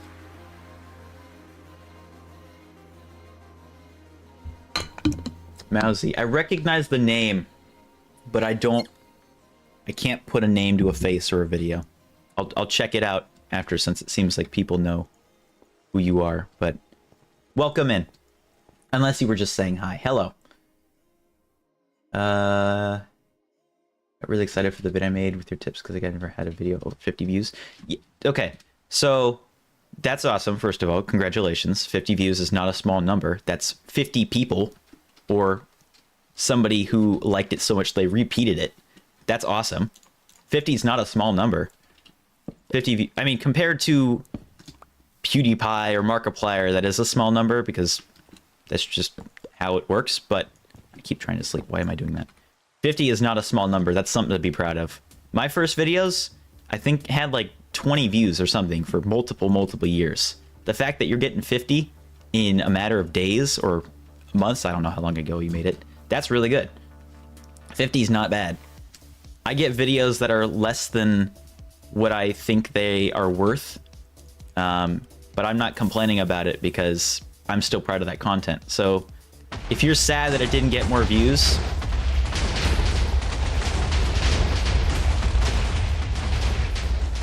I'm gonna go over here. Yeah, if you're sad that it didn't get more views, don't be. You still made something. That's still awesome.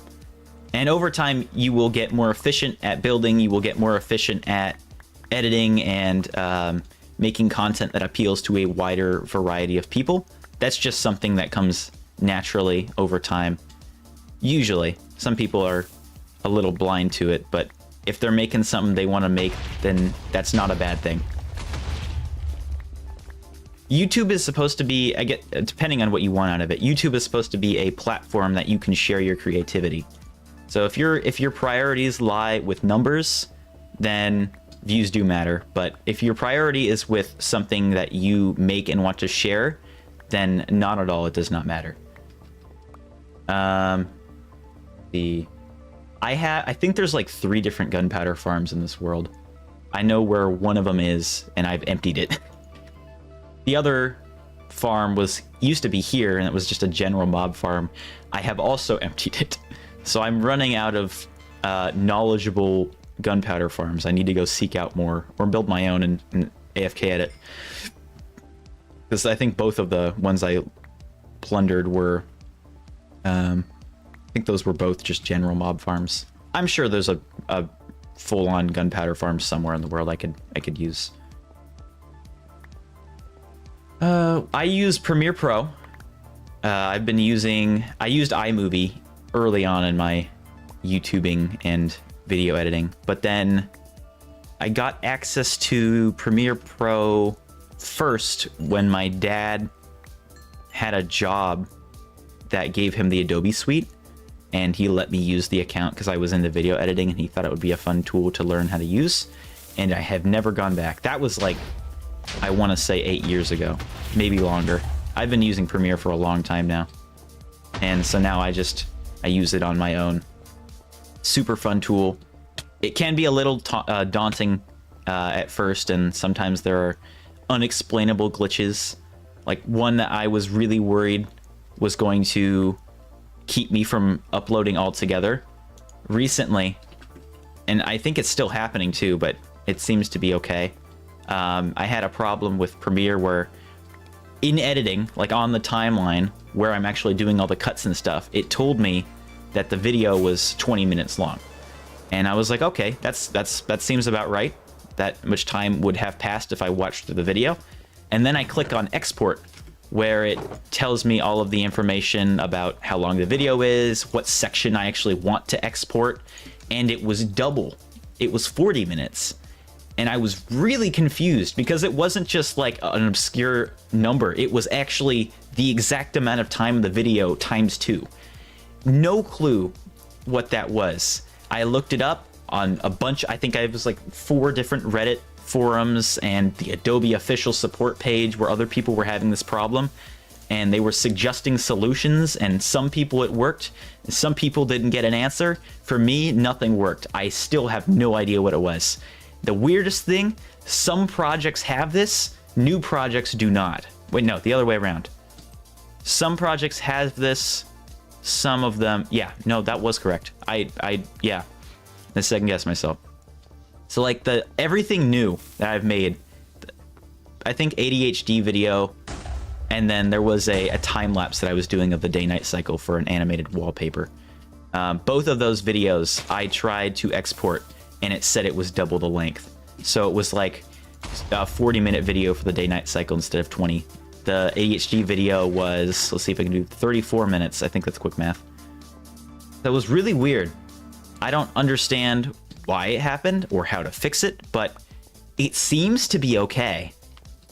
I don't know. Like the create mod video that I'm working on right now, I went and checked up on that. That one was fine. It was 15 minutes, just like it said on the timeline. So other than the random errors that occasionally you'll get and the occasional crashing, Premiere is a fantastic software. That was a really long response to a question that you didn't ask. I use Premiere. There we go. We're done. All right. Quisher to enchant a pickaxe, get a hit. Yeah, I think so. But the thing is, you have to think about durability. So I have to continually go back and like get all the pickaxes. I also have storage. I also want cobblestone. That's another thing. I'm getting resources out of this. That's why I'm kind of picking up as I run around. But then also I keep having to move the beacon because the range is so small, and that's just annoying. Really not looking forward to moving beacons because I know I'm going to have to do it at some point. But yes, I think it might be faster. But the thing is, especially for a live stream, or I guess specifically for a live stream, I am talking to you guys, so I'm paying less attention, and I feel like I would have to be more... maybe not. I probably wouldn't have to be more precise with it. But yeah, I don't know.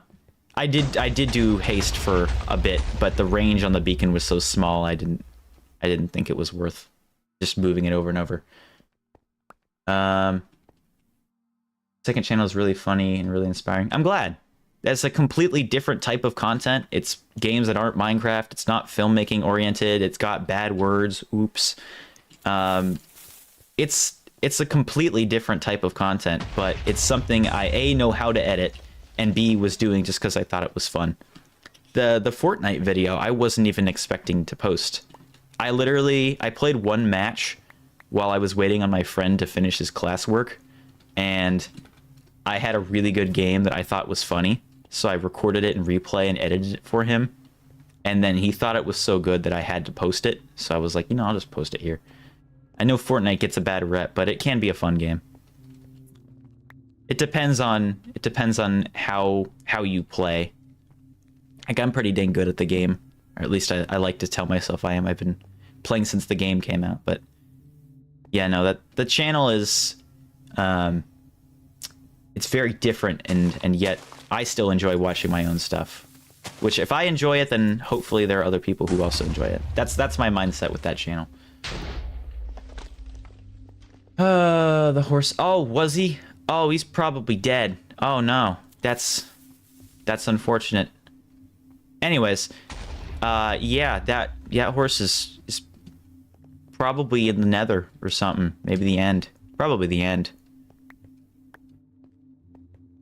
Rest in peace, that horse that I completely did not see. But that's okay, because I've blown up all sorts of other animals as well. I thought about making part of the next episode, like, I've relocated all of the mobs that were in the forest and over here to a safe location, and then reintroducing them to the park. But by the time I had that idea, I had already killed them all or moved them, or killed them all or blown them up, and I didn't want to pretend like I hadn't done that and put more there to move them. I felt like that would be I guess cheating in my mind sense. Not from a gameplay perspective, but like I feel like that's just like you pretended to do something that you didn't do, and I wasn't fond of that idea. So even though that would have been a really cool thing to do, I feel like that would have been, I can't think of the word, just wrong for me to like add new mobs and then pretend that those are the same mobs that were there. I don't like doing that in videos. Yeah, so we're blowing stuff up, Casey. We've got a mountain to remove to make room for a field, and I needed the mountain gone, so I'm removing it with TNT. Oh, you used the tips to make a video of it. Okay, cool. Yeah, I missed the horse. Whoopsies. I saw it, but oh, it's still there. It's not dead. Never mind. Hold on, let's get a lead. I don't know if I have one. I thought the horse was dead. It made a dashing escape before it blew up. That's good. What's gonna be in the national park bomb craters? Pretty much. It does seem like that.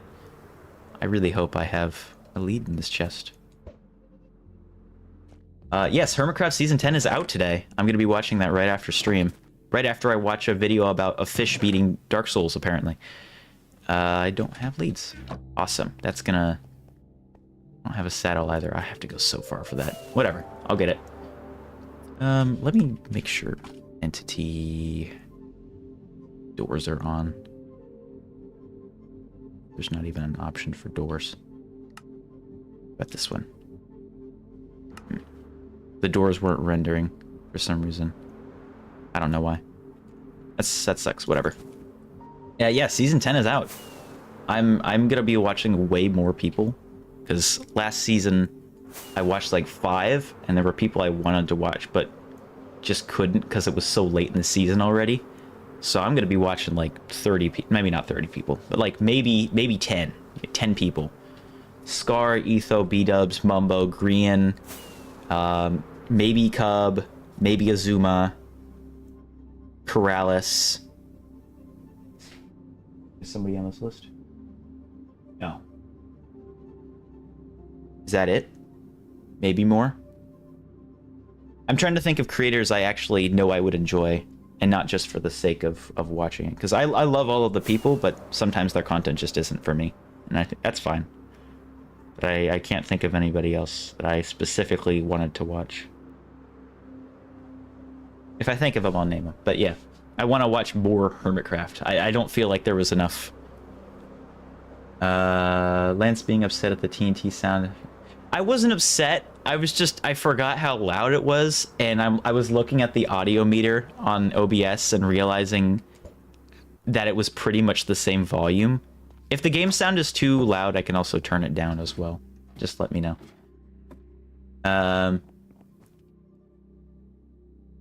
We're live, but Green just up. Oh, that's totally fine. Yeah, I would watch Green over my own video any day.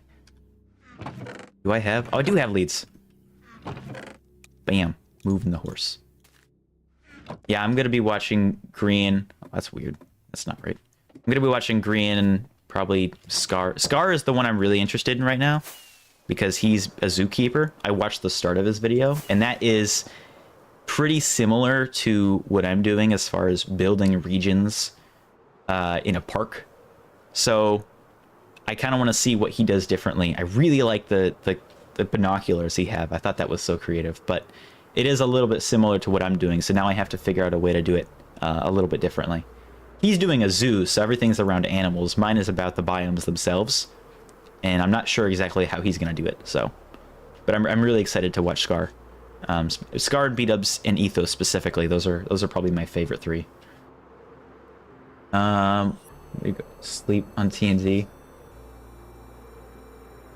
Did I miss something? Okay, cool. National park built over a weapons testing site. Where am I? There I am. Let's get the horse. I'm blowing up the TNT. It's not gonna stay there. I'm not that crazy. There's so much TNT. Oh, you're I just realized what you were saying. You're you're like in bed watching the stream with the TNT sounds. If that is correct, then have an explosive lullaby, I guess. Did I just throw an ender pearl into myself? I've never had that happen before. Yep. Yeah, thank you for watching Ohio Yacht Rizzler Sussy Skibbity Toilet of Ohio. I really do appreciate popping in.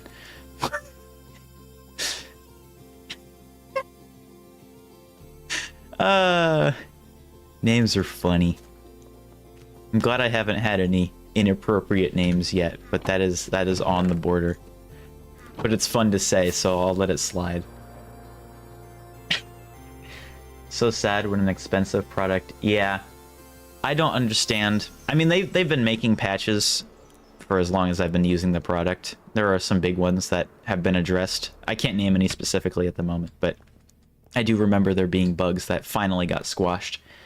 And they keep adding new features that I'm not using just because they don't apply to me, or I don't want to use them because they're either AI or AI, it's technically machine learning, but whatever.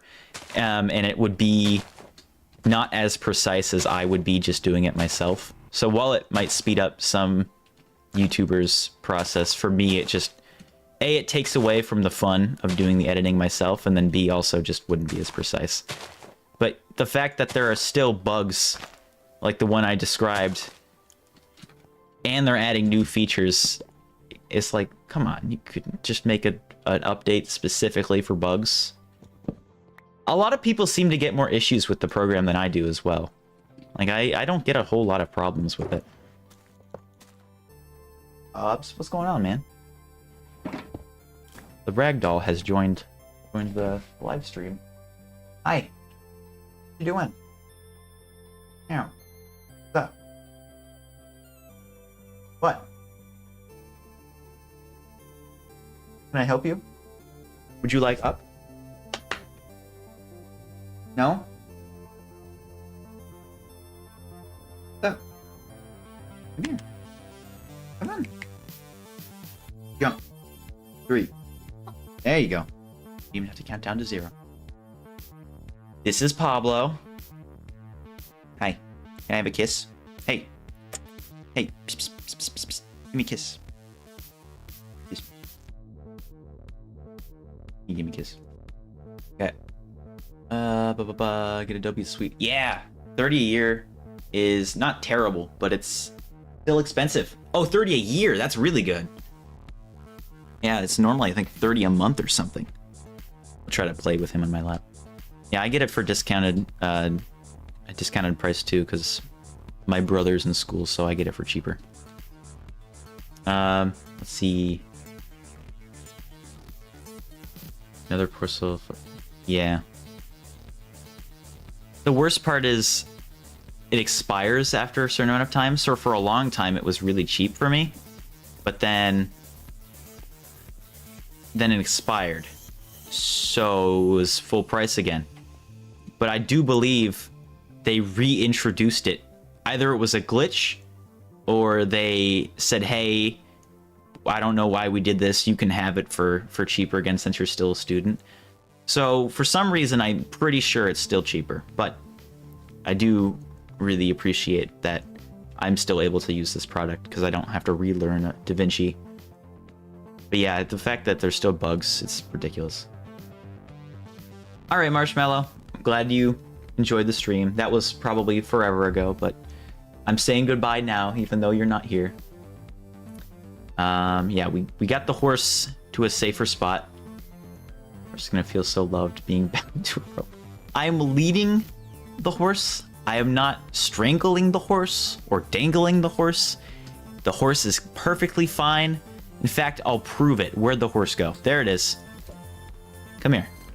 Look at this. Ready? Ready? I'm gonna hop on the back of the horse. It's gonna have full health. Look at that. Horse was not harmed in the making of this live stream. Perfectly safe, perfectly sound. Don't get on my butt about it. That horse is a-okay. Look at how happy that horse is. Literally just horsing around. I might have to end the stream for that one. That was awful. No, I'm not gonna do that. Still, that was just a terrible pun. It didn't make sense. That's my reading chat sound. Maybe. I've already got 2 horses and a donkey. Somewhere in the main area, the spawn village. I don't think I'll name this horse just because I don't really know what I would do with it. But yeah, that horse, until I start working on this area, will probably remain right there. Adobe, the Busy Bees update. That would be wonderful to have. I think my biggest problem with Adobe right now, like the biggest bug I consistently get, is having more than like 3 effects on a video will make, even like just a fade effect for some reason does it. It will just lag out the playback forever, and I don't know why. And I have to like skip to the end of the fade animation to keep it from lagging. When I was doing the segment in the mods video about the removing block borders, the thing that gets rid of the square around each block, I had an effect that was a wipe that showed the before and after. And for some reason, that crop effect I used made it just unplayable every time I tried to watch back the video. Until I rendered it, of course. It's fine after you render it, but while I was editing, it was just ridiculous. Hi, Grape. Welcome in. Maybe that's the bath. The other one was the shower. Pipes are loud in this house. Anyway, yeah, probably not gonna name the horse. We want 2 horses and a donkey. I am clearing out a ton of space, a mountain specifically. I'm getting rid of a mountain.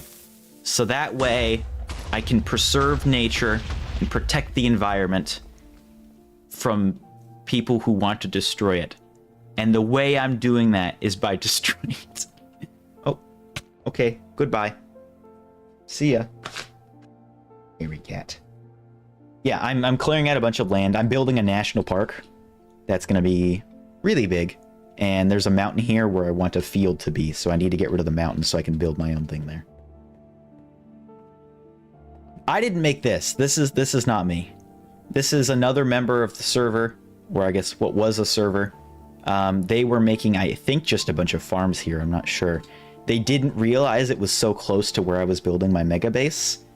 So I'm going to be patching over this once I figure out how low the land will be.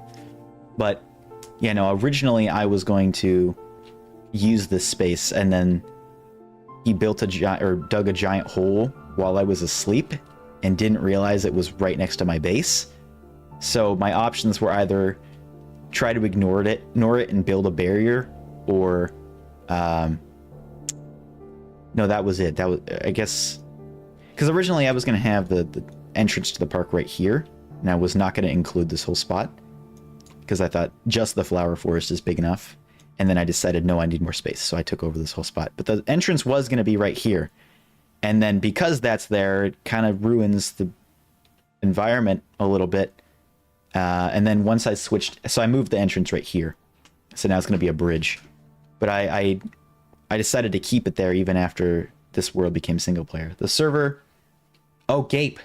Nope, I'm not saying that. Nice try. In fact, I ought to have you smited. I will be sending you to the Shadow Realm with my wizard powers. Would really appreciate not having that, but, you know, it's not really hurting anybody. Have you on my watch list, though. But yeah. I've decided that because this is now a single player world, the server closed, I'm just continuing to play on it. I can just cover over this and it doesn't affect anyone because no one's building farms there anymore. So why not? No, it's not Noah. If you switch I'm not even gonna try to explain it. There's no point. Bad. Way to ruin the ability to have a cool username. You could have had something cool like Bob123, but then you chose that. Very disappointed.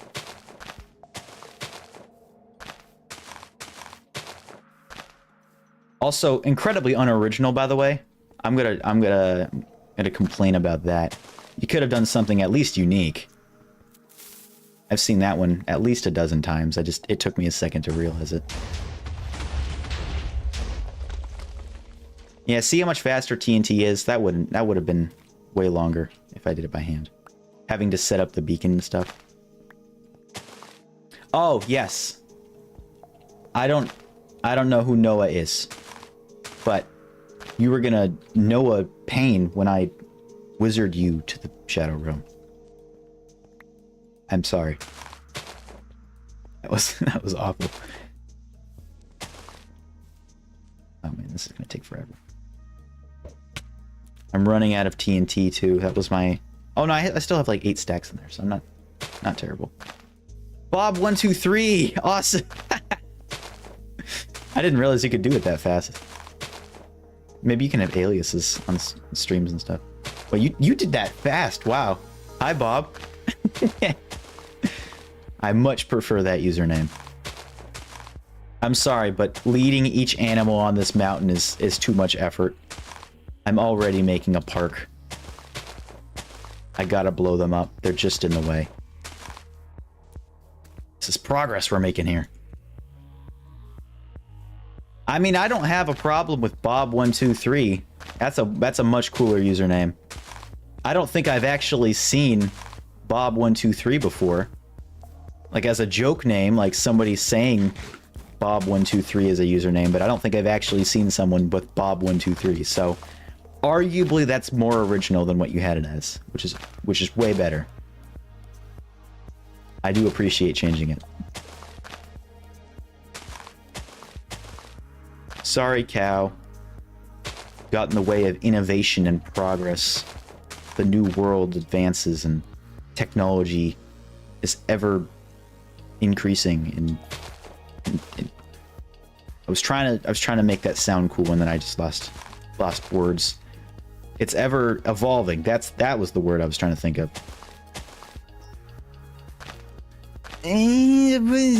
Yeah, I could make graves, I guess, but I feel like that would just take an absurd amount of time to like not only keep track of all of the animals, but then also make a spot for the graves. And I know for a fact I wouldn't let just a sign slide, so I think I'm just gonna pretend like they aren't there. Go for it. I don't know exactly what you're editing, but I don't think I said anything that would be remixable. Let's go to sleep. Probably move, right? That was close. I gotta send my freaking Snapchat streaks. This is literally the only reason I use Snapchat. I'm playing Minecraft with that. Wow. And done. I would never open this again for the next 24 hours. All right. I didn't light like any of that. Wow.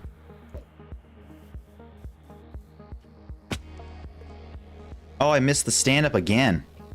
Man, I was aware of that one too, and I just forgot about it. I'm supposed to get 11 stand-ups in the day, and I've missed 3 so far. Or at least since I've woken up. Whoops. Yeah, there we go. Now it's less work. The national park will be in their honor. And it was definitely not an afterthought that I did that. Not at all. Too far. Hello. Goodbye. Oh, please don't blow me up. I think we're good. Woo! So I think Yeah, I don't really use Snapchat, except for the people that don't have any other way to communicate. Not my favorite app in the world. I'm primarily an Instagram user, as far as interaction goes. Which, by the way, plug for the Instagram I almost never post to, at LanceMC, I will very occasionally post random images that I probably have already posted on the Discord, which that one I use all the time. Definitely go check that out. Link is likely in the description. If not, I'll send it in the chat. But yeah, the Discord is very active, unlike the Discord is active, unlike the Instagram. I'm very much not neurotypical. I am highly ADHD, as commented on in my last video, which just so happened to be about content creation and ADHD. I am very, what's the word? Neurodivergent, I think that's how you would use it, grammatically correct. I'm very neurodivergent. I have ADHD, and likely, I haven't been diagnosed, likely have anxiety and or depression. May have autism, do not know, have not been diagnosed. But I share a lot of the same symptoms. It's just really hard to tell because a lot of them overlap. But yes, ADHD I am confirmed to have. Instagram and Discord, pretty much, yep, that's what I use. I have been so active in the Discord server as of recent, because there's just been a ton of activity talking about the most random topics. I think yesterday we talked about transportation in different countries, like trains and 8-lane highways, and the pros and cons of each. We've talked about content creation and ADHD and various other, I think disorders is a good term for everything we've talked about. ADHD and autism and how those affect our lives and stuff. So there's a lot of different overlaps. Farewell, Bob123. I appreciate changing your name, and thank you for joining in. I'm never gonna get over that. That's funny. It's a good name. Bye, Bob.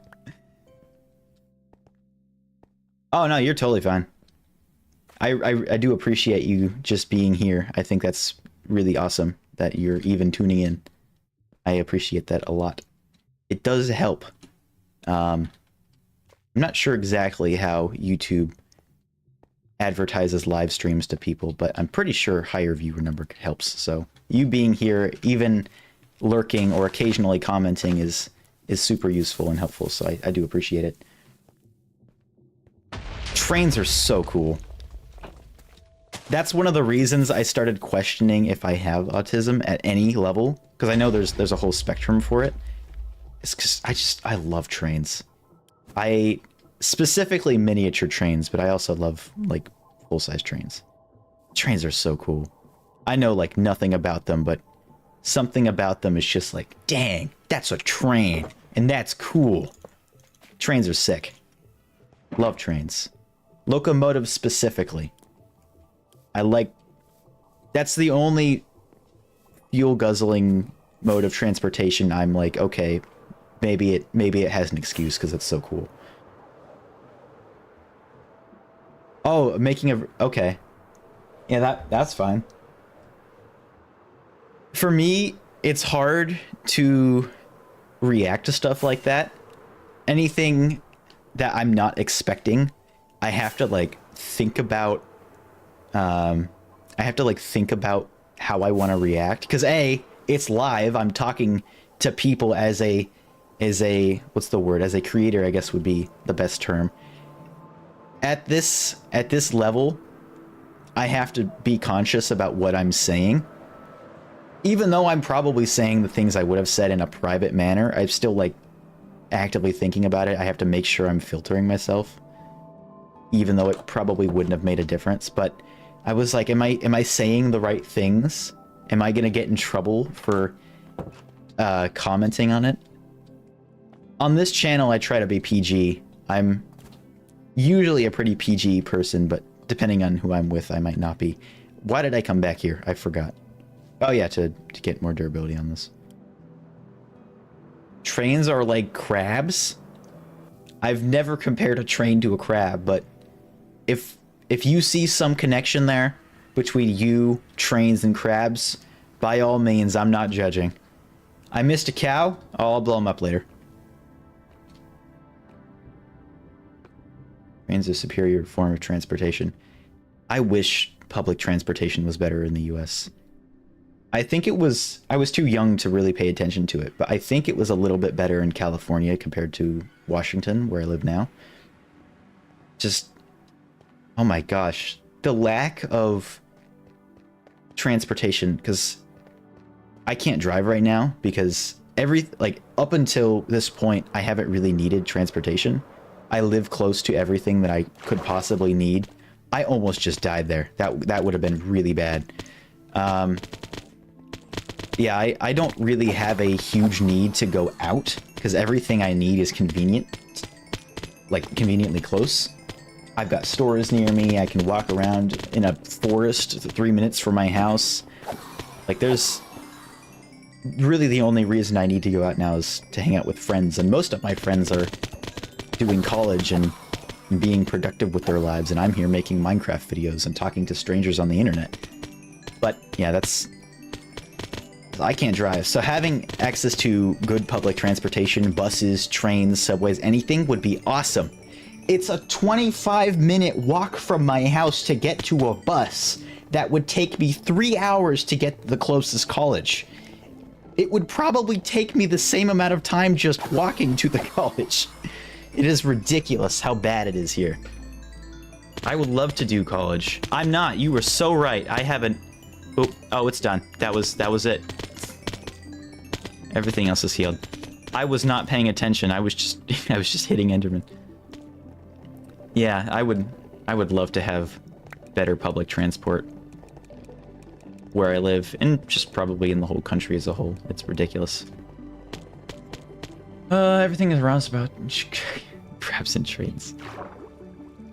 They are the secret underdogs of the world. The things that really make the world go round are trains and crabs.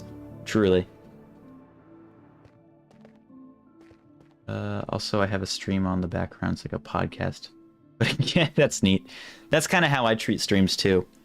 A lot of the times I will have a stream on just as like background noise, but then the problem is I tend to get distracted and I just miss everything. Like I can really only focus on one thing at a time, which is why I'm a terrible live streamer. When I'm playing Decked Out, I can either talk to you guys or I can play the game. It's really hard for me to pay attention to both.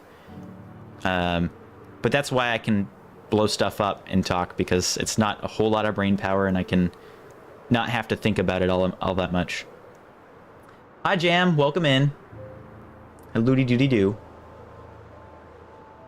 I would love to ride a trolley. That sounds awesome. I haven't ridden a trolley since I went to Disneyland when I was like just turned double digits. That was forever ago. Trolleys are really cool.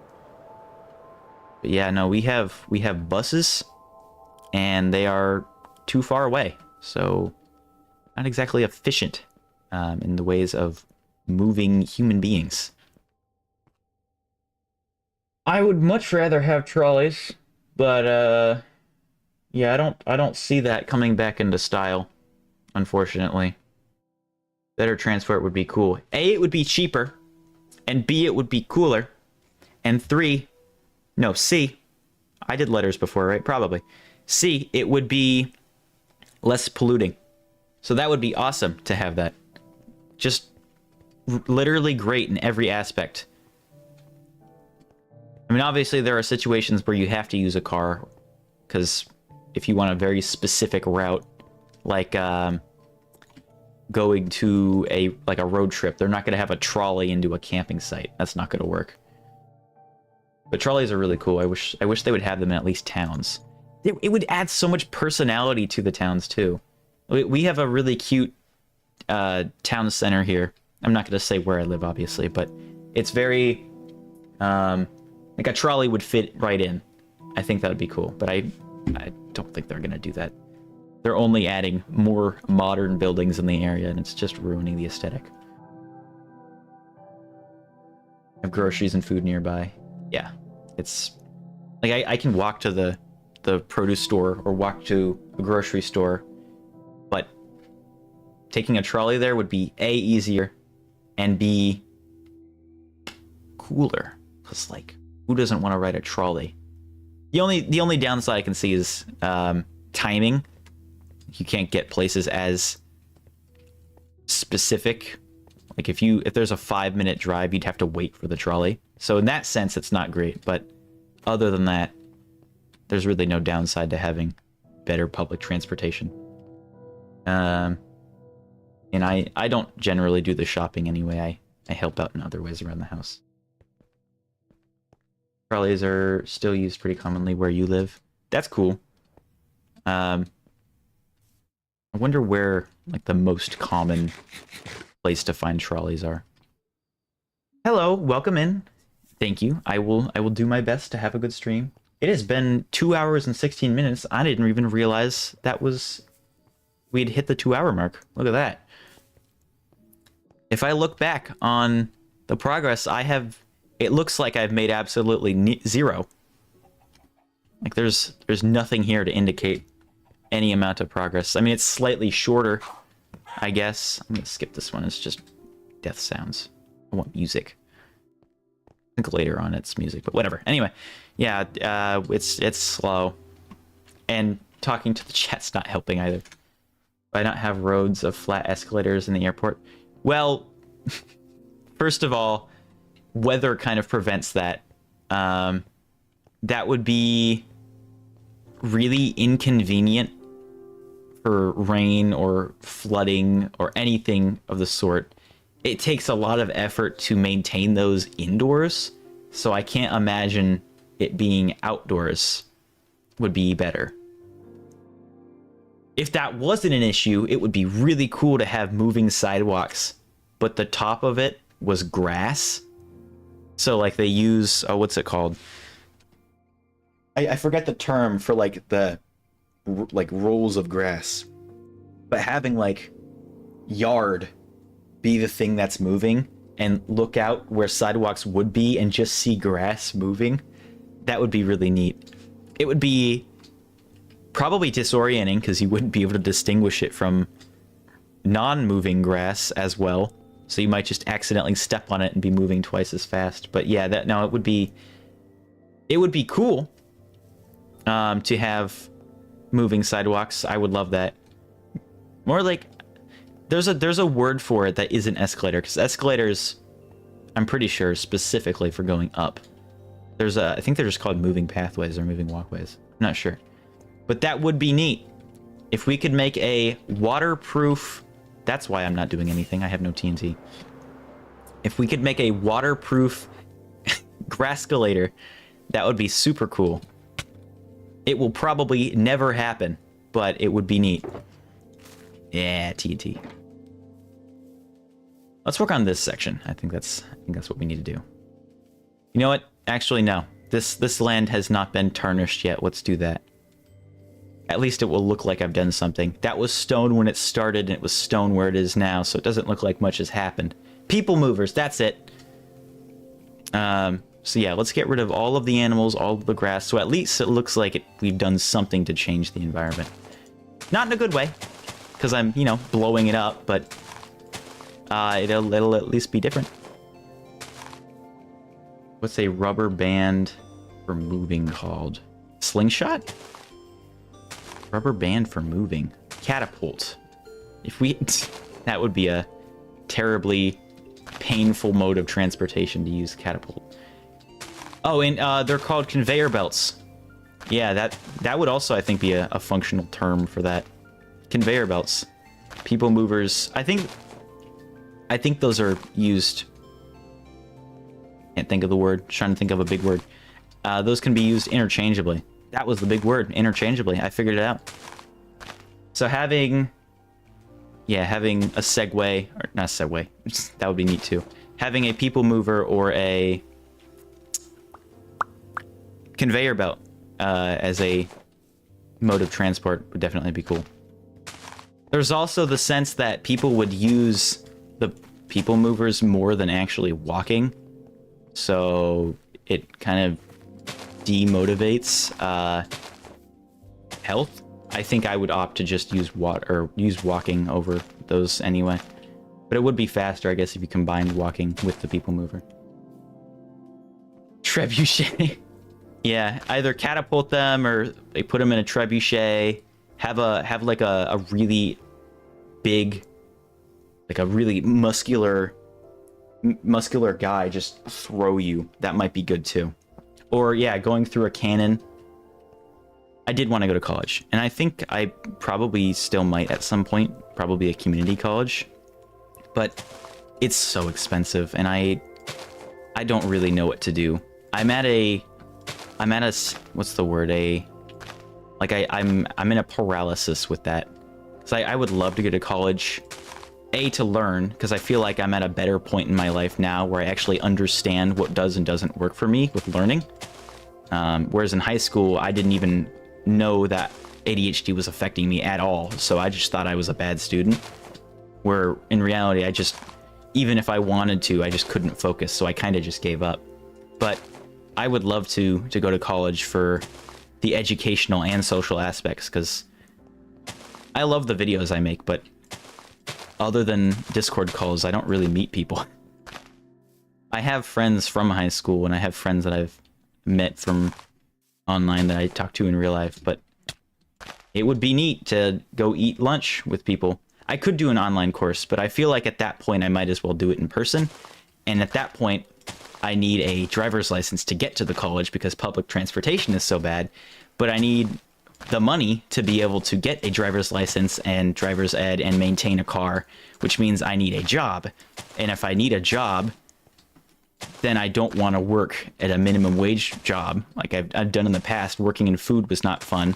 The only other business I applied to ignored me. So my options are basically do a minimum wage job that I don't want to do, and that will probably once again severely ruin my ability to create content that I am genuinely excited for, because I'm just going to be so tired all the time. And then also, yeah, no, it just wouldn't be fun. I used to work in deli. That was a blast. I loved putting frozen chickens onto a rack to put in the oven every single day at 6 in the morning. That was fun. Oh, and customers, don't even get me started. That was just a blast. So much fun interacting with all the people who disregarded me as a human being. That was amazing. Man. There were some nice people, don't get me wrong, but it was like, I literally am a person. No need to get on me about your Philly cheesesteak. If I wanted to intern, I would probably either interning or what's the other word? Shadowing, like job shadowing. Probably something in film. But again, I would need to have some mode of transportation for film, because it's such a... like, you can't really do filmmaking online, and I don't want to do CGI. I want to do actual physical filmmaking. So if I were to intern someplace, it would probably be filmmaking, but I still need to have a source of revenue to even be able to do that. My goal at some point is to probably, I don't know about switch, but do both filmmaking and Minecraft. Like actual professional filmmaking, because either being a cinematographer or a director would just be like my dream job. If I get a job, I need a car. If I need a car, I need a job. If I want a better job, I need college. And if you need college, you need yep. It's a stupid loop. My school didn't even... Oop, hello. My school didn't even offer driver's ed like my parents' school did. So it's not like I can conveniently get it, because I have to drive to the driver's ed, and then B, I have to pay for that driver's ed. And especially now I'm an adult, probably not going to be able to get away with writing it off as a school expense. So yeah, not really sure what to do. A company car, the amount of companies that still have that are very slim. Like maybe if you work at Best Buy, Geek Squad, they might give you a Geek Squad car, but I don't think I can really use that for recreational purposes. So anything outside of the company, I don't really think I could use. Yeah, no, it's not great. My last job, I was able to walk to it, and that was fine. It wasn't a nice walk. It was down a hill and sometimes in the rain, but I was able to get to it.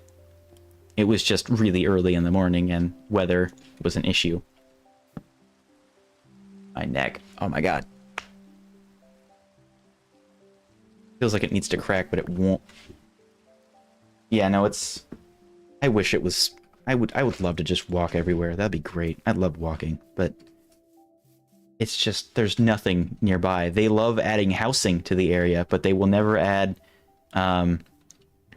businesses, it seems. The most conveniently, or like the closest business area is like a 15-20 minute car drive away from me, which would be an issue considering I don't have that. The walk was downhill to work and back home. Well, no, it was uphill when I came back home. That was worse. Because then, as I mostly worked in the summer at that time, I would walk uphill in 80 to 90 degree weather. Not fun. And the route that I took, which was the shortest route, had a lot of bees, and I am not a fan of bees. I don't like the buzzing. It throws me off.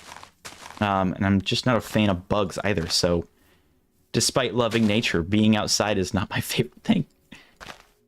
Like this is probably the ideal weather because it's sunny but not too hot and the bugs aren't too much an issue.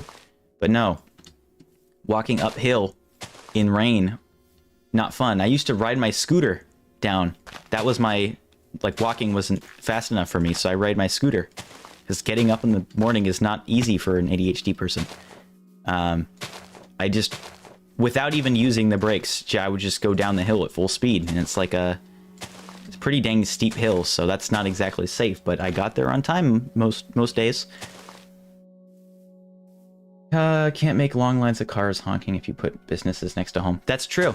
All of the honking is then next to the stores instead. And far away for those who cannot drive or cannot conveniently go out at any given time. But yeah, no, it's not going to be fun either way. There's really no winning. Like, I could bicycle, but then where am I going to put the bicycle? Also still slow, and also still weather. Love Long Limes the Cars, my favorite song by Cake. Good band.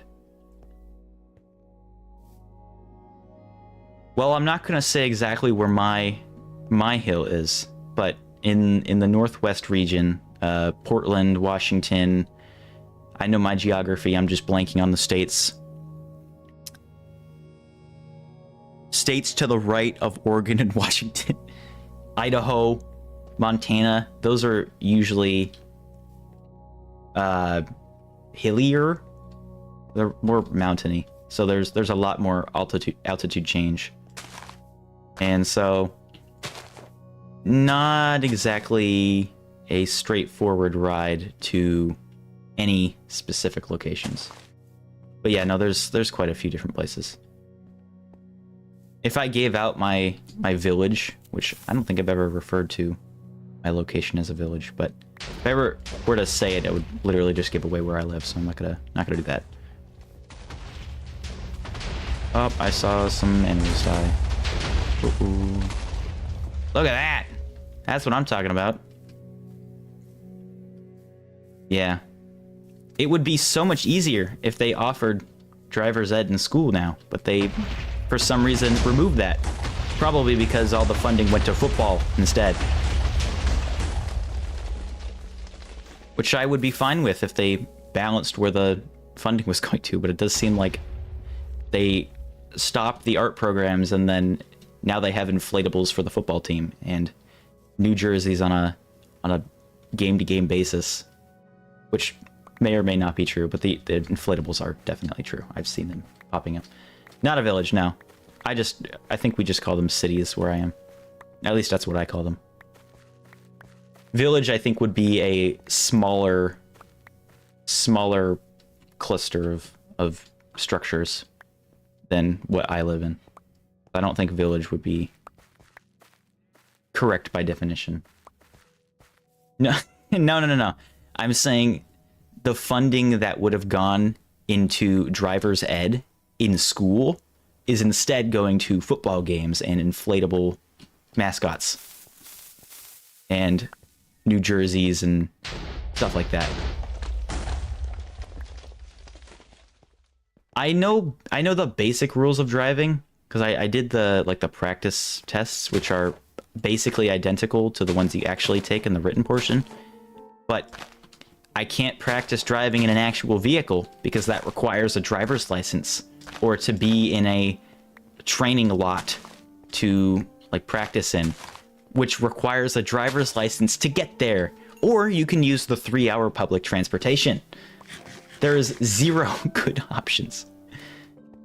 Like, the best thing I can think of is playing freaking extreme car driving simulator to get vague practice and then hope that's enough to pass your test.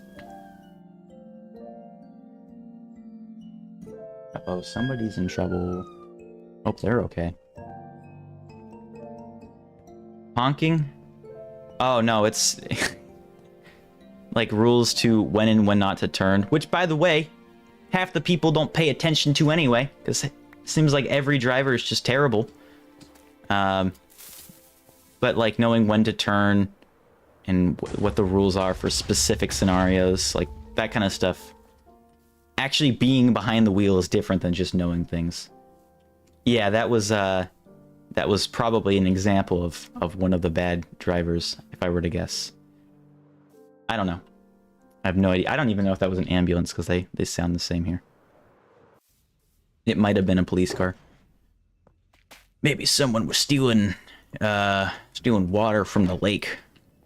Oh, I saw water. I don't know. That's full, right? Nope, not that one. Oh, never mind. I probably have, like, and this is probably not a great teacher, but I have used GTA driving logic because it's fairly detailed as a hands-on experience for driving, because you can do first person. So I'm like actually checking my left and rights and paying attention to signals and turning when I'm pretty sure I'm supposed to. So it's not a bad environment.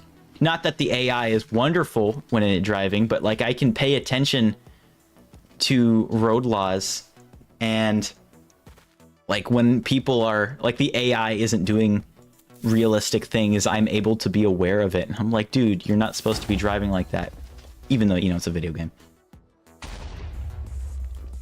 Yeah, they do, which is crazy. That's why they have like a toggle brake. I forget what they call it, but yeah, you actually, they will roll until you have your brake on the gas or on the brakes. They will just roll if you're on an incline or a decline. So you have to lock the car's brakes to keep it from rolling. It's just like anything with wheels. But yeah, I guess you don't really think about that. It's not like a thing that you would expect for a vehicle as complex as an automotive or an automobile. I haven't played GTA RP yet. I don't know if I ever will, just because I don't know, it used to be for social anxiety, but I feel like I could probably get away with it despite that. I think the biggest thing for me not playing it is the roleplay aspect, because it seems like a lot of the characters that are being played are New York, I don't even know what the term would be. Just seems like everything I see, at least, I mean, I could be wrong, but everything I see is just like, here's the GTA gangs. And I just want to play Life Simulator on a video game. Bicycles are fun. That's a good example of a vehicle that doesn't move, yeah. Or does move when your foot's not on brake. But you don't think about it, about how much more complex, or how much less complex a bike is compared to a car. Like, you would expect a bicycle not to, or to move on an incline, but it's a car. Like, there's so many more mechanisms I can't even see under the hood. Things like that. It's just, I wouldn't have expected it. My mom's Escape, it was on an incline. Oh, wasn't on an incline, but it was forward like your foot. Oh, interesting. Huh. That might just be bad design choice for the car. Or maybe it's just the car's old. I'm not sure. I don't think cars are supposed to do that. Or at least, I don't think people would want them to. Why would you want an incredibly sensitive car? And you make one wrong movement and then all of a sudden you're turning or moving in ways you didn't expect the car to even go. Under the hood. Yeah. As citizens? Oh, I didn't know you could do that. Yeah, that's not a bad beginner's learning experience. I was gifted, and I still don't know who did this, by the way. One of my friends who has continued to remain anonymous for, I think it was unrelated to the Secret Santa we were doing, but they got me an actual, like, driving game rig. So I have a steering wheel and a pedal and a stick shift. Nobody has bothered to say who that was. Still no clue. But yeah, and I have that, and I've used that for like American Truck Driving Simulator. So that's probably the closest to actual practice I've had behind the wheel. Pretty much, yeah. If you have a super sensitive vehicle, the amount of risk there is for maybe speeding up way too far or whatever, probably an issue. That could result you in a lake at the end of it. A car that is ignited will roll forward without user input. Interesting. Yeah, I know nothing about cars. Despite being a man, I have no knowledge of sports. I have no interest in sports. I have no knowledge of cars and pretty much no interest in cars. So I kind of beat the stereotypes as far as manly activities, which I think is just ridiculous, but, you know, whatever. Maybe. Oh, seriously, that's neat. I could play the Xbox 360 Cars game, like with Lightning McQueen. That'd be a great driver's ed. Ka-chow. I used to like running into all the NPCs and they go, "Watch it!" Or like, what was like the most common thing they said? I forget. It was like, shoot, this was like a meme in my family because I used to play that game so much. Well, excuse you, Mr. Race Car. That's what one of the NPCs said. I love that. You can do a job of trucking and truck yourself to college and back. Maybe.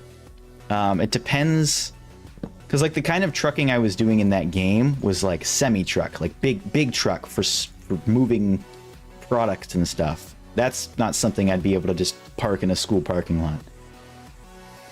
I guess it depends on which trucking job I do, but even then, I don't think I would be able to use that truck outside of the company. Yeah, I can't even change oil yet because, like I said, I got no experience with it.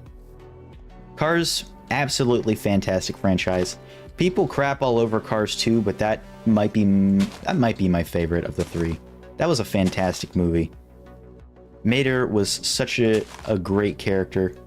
And I loved the soundtrack, was spectacular. That's like one I regularly hum on a day-to-day basis.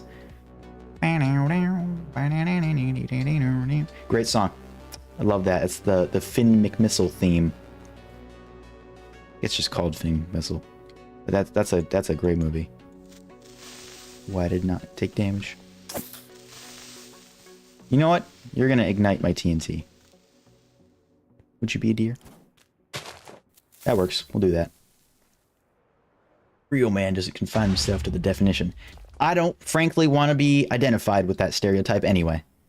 Like, I identify as a man. I go by he, him. Oh, that guy's still alive. But what people think being a man is, I don't identify with at any, pretty much any capacity. I am very, see, what would be like a stereotype? I'm very emotional, even though I half the time unable to process what emotions that is. I am unable to identify half the time, but still can be very emotional. Like, I haven't cried in years. I haven't been able to, despite being sad. I just can't. Don't know what that is, but I am a very emotional person, which is, I guess, a frowned upon thing. Yeah, man, don't cry. I have cried. Like, I'll cry when I'm in pain, but if I'm sad, I'll just be sad. I physically cannot. I would love to. I don't know how that creeper survived. That was weird. What just happened? I heard a sound, but there's nothing on my activity. What was that? What? Something happened. I missed it. Uh-oh. Check here. Somebody subscribe? I think that's what it was.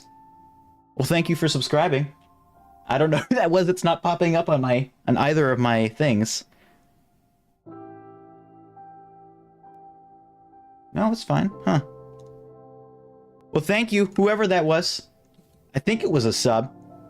I think that's what I set the sub sound to, but thank you. Welcome in. I hope that updates. It's supposed to tell me all of the different things, who subscribes and donates and stuff, but it updated for Corey, but then no one else after. I think that was a sub, though. I set that as the sub sound. Wait, no, I didn't. That sound shouldn't be used at all. I removed that one. That was new subscriber. Okay, thank you. Well, whoever that was, thank you for subscribing. Welcome to the stream. I do appreciate it. Oh, yes. Free sub. Oh, like a donation sub? I don't think I have a sound for that. Because Corey purchased hers. And that was a while ago, so that wouldn't... It already played that notification, so it wasn't Corey. Well... Oh, yeah, no. C418 titles their music. Very...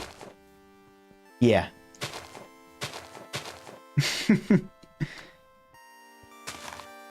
This is a playlist I made of just like all of the C418 music I enjoy. With a few exceptions. I need to remove Death and some of the less ambient ones. There's certain albums that have lyrics that I just they don't help me relax. They're just sounds. Good music though. They had instrumental versions. I'd listen to that. But yeah, there's some songs that are just like, what was the inspiration when coming up for this title? Quite odd. YouTube subscribers free, yes. I get them confused because I used to do Twitch, because the Twitch subscriptions are paid for. You have to follow someone to do the equivalent of a YouTube subscribe. But yeah, whoever just subscribed, yes. Whoever just subscribed, welcome in. Thank you for subscribing. I've been talking nonstop for the last almost 3 hours, and we've been discussing a variety of random things. YouTube's equivalent to paid subs are memberships now. So it's not specifically for live streaming. It applies to everything else. So like you get channel, you get the, well, first of all, you get the badge and the color of the membership, like Sans has, or Lucas. I do have water. I should be drinking that. Thank you. But yeah, you get things like Discord role that I guess it depends on which one you purchase, but for me specifically, you can customize them. For me, if you buy, I can't remember off the top of my head which tier it is. One of them gives you access to a special chat in the Discord, which at the moment hasn't been used because there's not enough people for conversations to really be useful. I might change that perk. Next stand-up should be in 5 minutes. Thank you for that. I get a ping, I just often forget. See, I might change what the reward is, because I don't feel like it's it gets any use, and I that's supposed to be like the reason people go for that tier. I really just wanted memberships to be people liking my content enough to support me. So I didn't want people to see, oh, look at all these perks, I'm gonna buy it for the perks. I wanted people to become members because of me.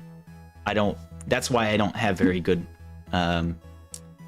benefits, because I can't think of any, first of all, and second of all, I would rather people donate for me and not for the... Does that might sound self-centered, I'm not sure.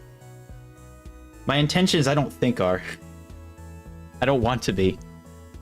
I don't want people to feel like they have to support beyond watching or subscribing. Like I literally do this for you guys, but I don't want people to feel pressured to support me. It really does help me out because I can afford the audio library that I have. I haven't drunk from this. That's good stuff. Water is so good. But yeah, no, it has... Memberships have paid for multiple months of my Epidemic Sound subscription, which means I can not only continue to use their services, but that has also chipped in a little bit with like buying food and living stuff, because everything's so expensive. But yeah, no, it really does help. Totally. I'll probably end up getting better perks in the future. I just, at the time of making it, I literally could not think of any. I might make the Paladin tier that you get for Obsidian or higher just either available to everybody who has any level of donation, or I might just remove it entirely because it doesn't get a whole lot of use. I'll have to see, because at the moment there's enough chats right now that it doesn't really like have a purpose. I don't think I've ever seen anybody use it, and it hasn't really been useful because there's no one to chat with if you do have it. But yeah, no, it is nice to have some perk. I'm gonna guess 3. I can't even remember. I think I have 6 tiers in total. But I think the first 2 or the first 1 doesn't have any actual perks.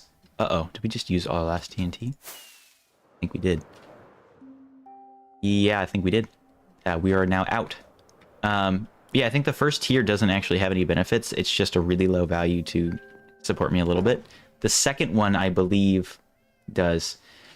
Okay, so the most expensive tier is purely made as a joke.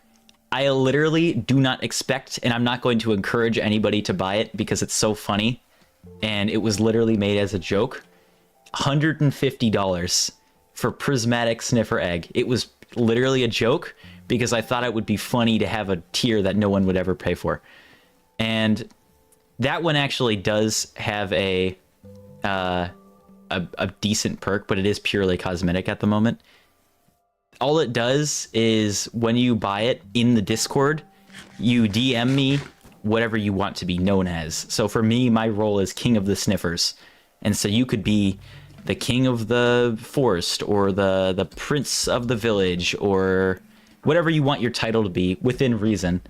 I will make a custom role that you will be gifted, not gifted, but applied to. So you'll have that role, and then you will sit under the council where I am in the member list. So you'll be up at the top where I sit, and it's supposed to be like all the different leaders of the different villages. The tier, yeah, no, I could have gone higher, I thought, but I felt like 150 was already absurd. I gotta do my stand-up now. Yeah, I wasn't expecting anybody to pay for it, and I don't think anybody ever will, because it's purely cosmetic. Why would anybody spend the money for that? Should I raise it? I might raise it. Maybe I raise it. I'll do 250. I mean, 150 USD is not a small number. 150 USD is like, what would be the equivalent of that price? 100. That's like much are things? I can't think of anything that costs money. If a bag of chips is like $5, that's, you know, 100. I can't do math. Hold on. I gotta utilize all my brain power right now. 150. That's like, if a movie ticket is $10, then it is 15 times that for this cosmetic.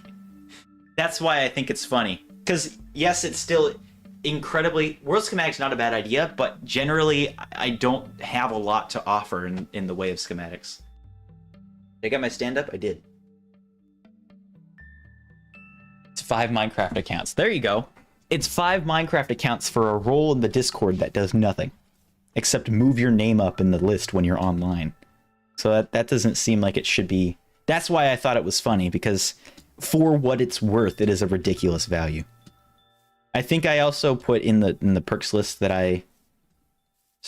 That's not a bad idea. Stock foot. I never thought of it. That's actually a really good idea. I'm going to write that down. Hold on. That's a great idea. Good job. Thank you, Ohio Gyat Rizzler Sussy Skibbity Toilet of Ohio. That is a superb idea. I gotta write that down here. Stock footage membership perk. That's great. I love that. I'm gonna come back to that later. I already have that one. That is, I think that's the Obsidian tier. That's the tier that Lucas has. Sans. I'm gonna call you Lucas just because that's what I know you by. But for those of you here right now, Lucas is Sans. That's who I'm talking about. Yeah, I think they're the only person right now with the Obsidian tier. And the problem with that too is, at least right now, I have a really terrible problem where I will work on a video and then I will just refuse to stop working on it until it's done. The last, I think, 3 uploads at least have been finished at like 4 or 5 in the morning, and then I've just posted them live. So having a like 3-hour or full day worth of release, because some fun fact, some days are better for posting than others. That's not a bad idea, except for the fact that it is constantly changing, and not everybody plays on this specific version. So it would only apply to actually, the constantly changing part, I could just upload one and then people get access to it, but inevitably there's going to be some mod that people ask for and then I'll have to update it. So maybe I just like a monthly thing, I change it or update the new one. But eventually I'm also just not going to be on 1.20.1 anymore. Modpacks is not a bad plan. Formatting is an issue because not everybody uses CurseForge. I'm only using it because I don't have a functional alternative at the moment. Modrinth was glitchy. Still need to look in to see if that's fixed though. Yeah, I've given in the Discord. I think just the decked out mod pack, which has a lot of the mods I normally use, but not all of them. Okay, that's a good idea, except not all of the versions, or not every mod is available for every version. Yeah, I don't like CurseForge. Not a fan. Yeah, currently I have, let's see, 150 on the dot. 150 mods in my vanilla mod pack. Yeah, I would be using Modrinth if it worked. Last time it broke my mod pack and I was unable to get out of the frozen menu every time I opened up the app. So until that fixes for me, I'm kind of stuck here. I have way too many mod packs right now, and I have to go through and like sort out the ones I don't actually need anymore. But that is a daunting task because I probably have 60 mod packs, and I don't know which ones have worlds that I don't want deleted. Modrinth Loader needs admin perms? Well, I'm the admin of mine, so that issue, it doesn't apply to me, but I can... That seems like a weird issue to have.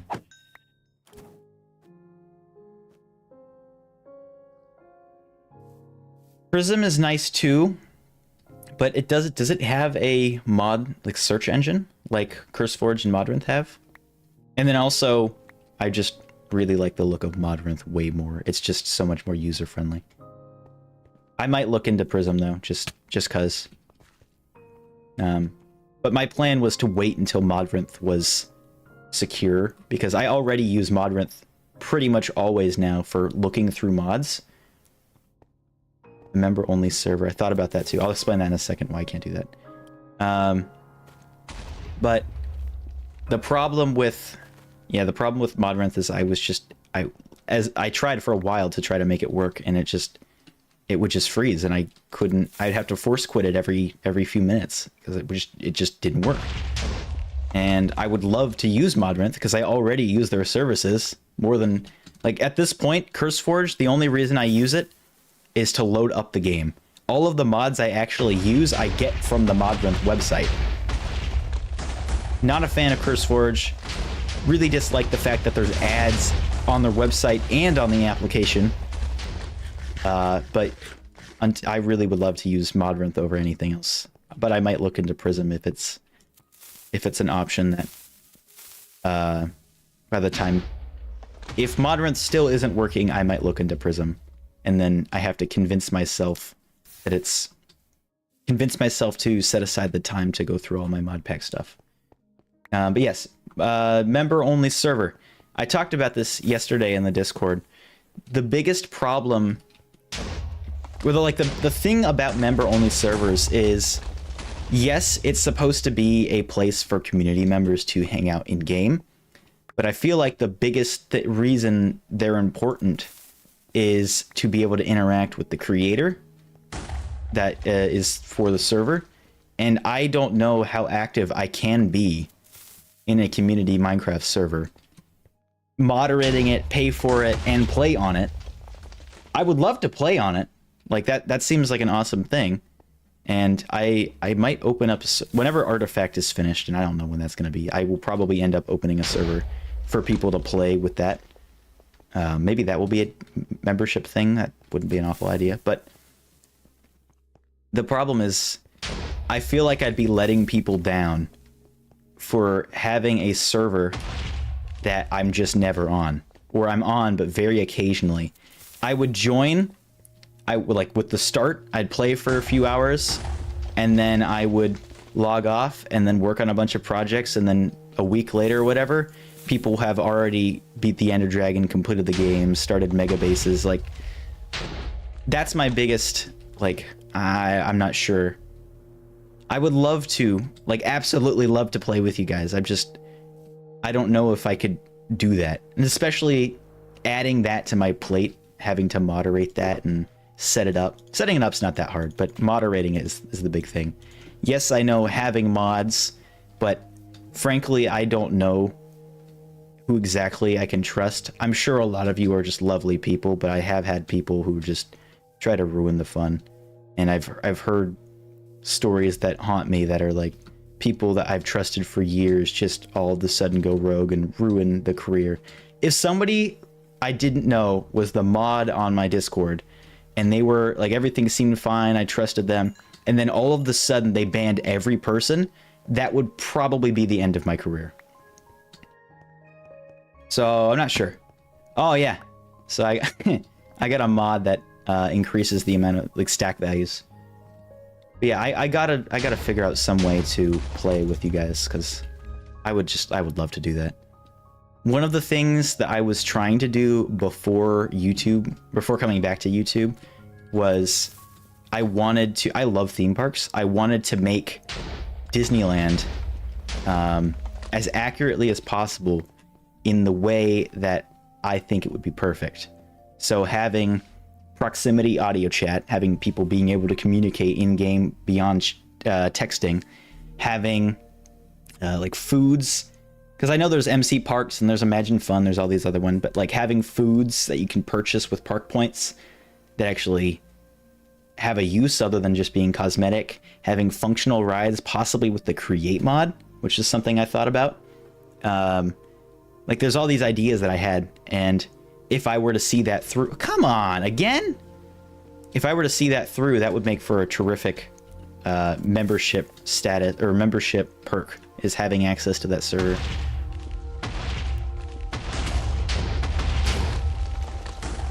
Yeah.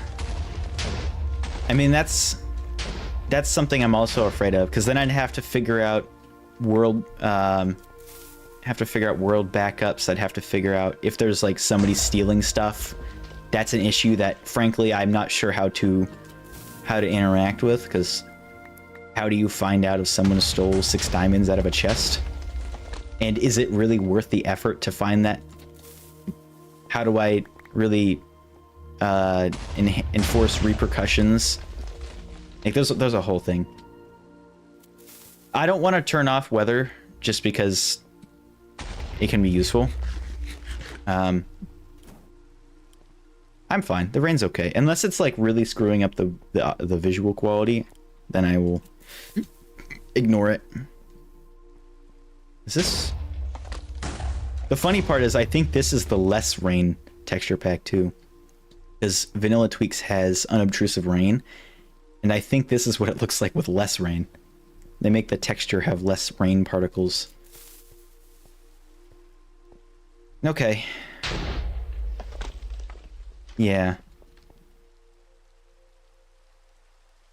Yeah, no, that's not fun.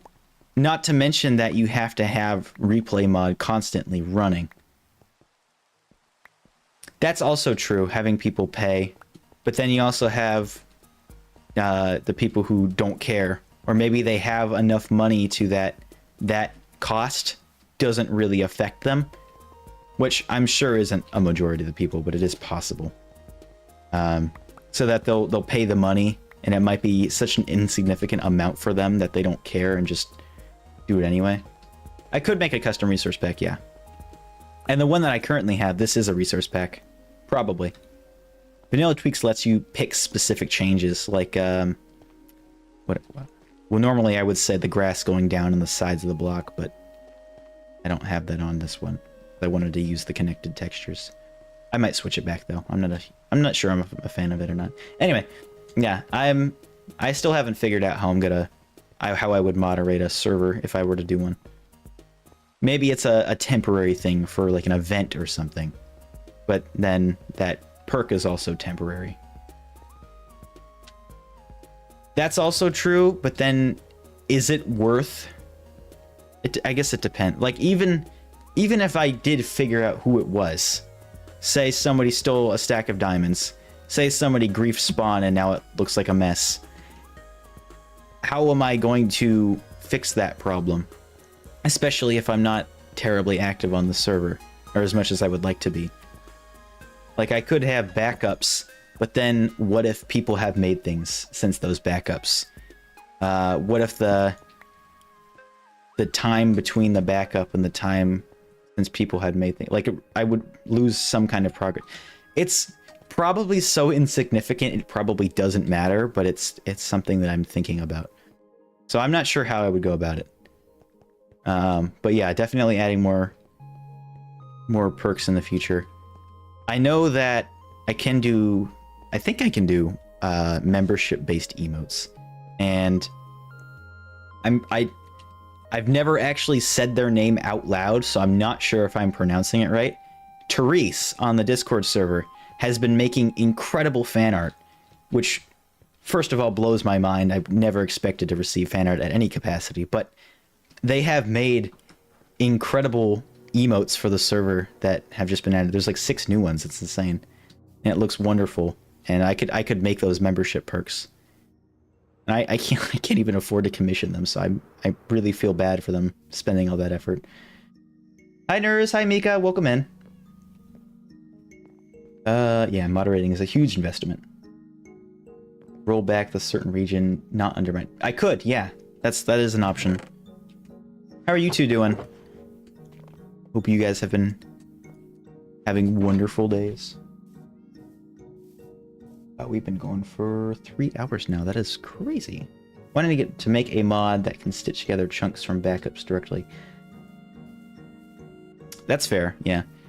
There was a mod, and I can't even remember it now. There was a mod I wanted to make that would just fix everything wrong with one problem that I can't think of. I literally cannot remember what that problem. There was some problem that I had a solution to, that I just could not code myself because I don't have that ability.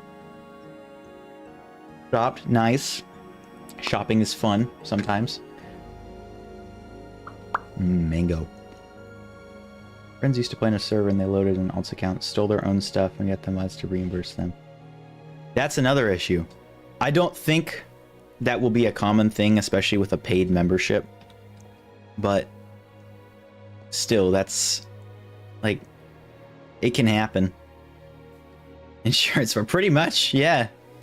They get the Minecraft insurance agency on their butt. Be funny if you had to pay with some, like, I don't know, diamonds or something. You had to pay for insurance in Minecraft. That'd be funny. So that way you're not really... You would have to be stealing more than the insurance is worth. It's a dumb idea. No, I think they're talking about actually like the physical world, not visual. Should find a cat and tame it. I've got a cat. Miles is right here. And now that I'm not blowing stuff up, I can have him follow me. That's full. Immediately sits on a chest. Very smart cat. Move. Okay. Yeah, Bobby, I'm pretty sure, is only useful for rendering at large capacities. Bye-bye. I'm going to call you OGRSSTOO for short. Nope, not. That's too much. I'm just gonna call you Gyat Rizzler. That's probably good. See ya, Gyat Rizzler. Oh, I gotta fix the Venus texture pack because you said the colors were wrong. And I have yet to go back to that. I'm not even sure where I put the mod pack. Stefan's here too. What in the world? Everybody's joining right now. I have seen part of Scar's video and part of Azuma's video. I have yet to see all of them, any of them, all the way through. I'm going to be binging a whole lot of Hermitcraft later today.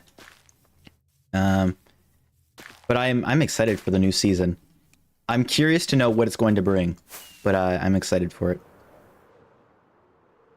I need to fix the VV mod pack. So there was also problems with I think the texturing itself. Like in Blockbench, the colors I was using for her pelt were just not the ones that appeared in game. So I need to figure out some way that I can directly see the accurate colors. Should we go check out the shopping district? I haven't done that in a while. Bingus, the Wingus. Linguinus. Linguini. That's not a word. I can't say that. But yeah, I need to fix the colors of Eevee, because that was something you told me about last time. That I had showed you progress on it. Oh man, I haven't been here in forever.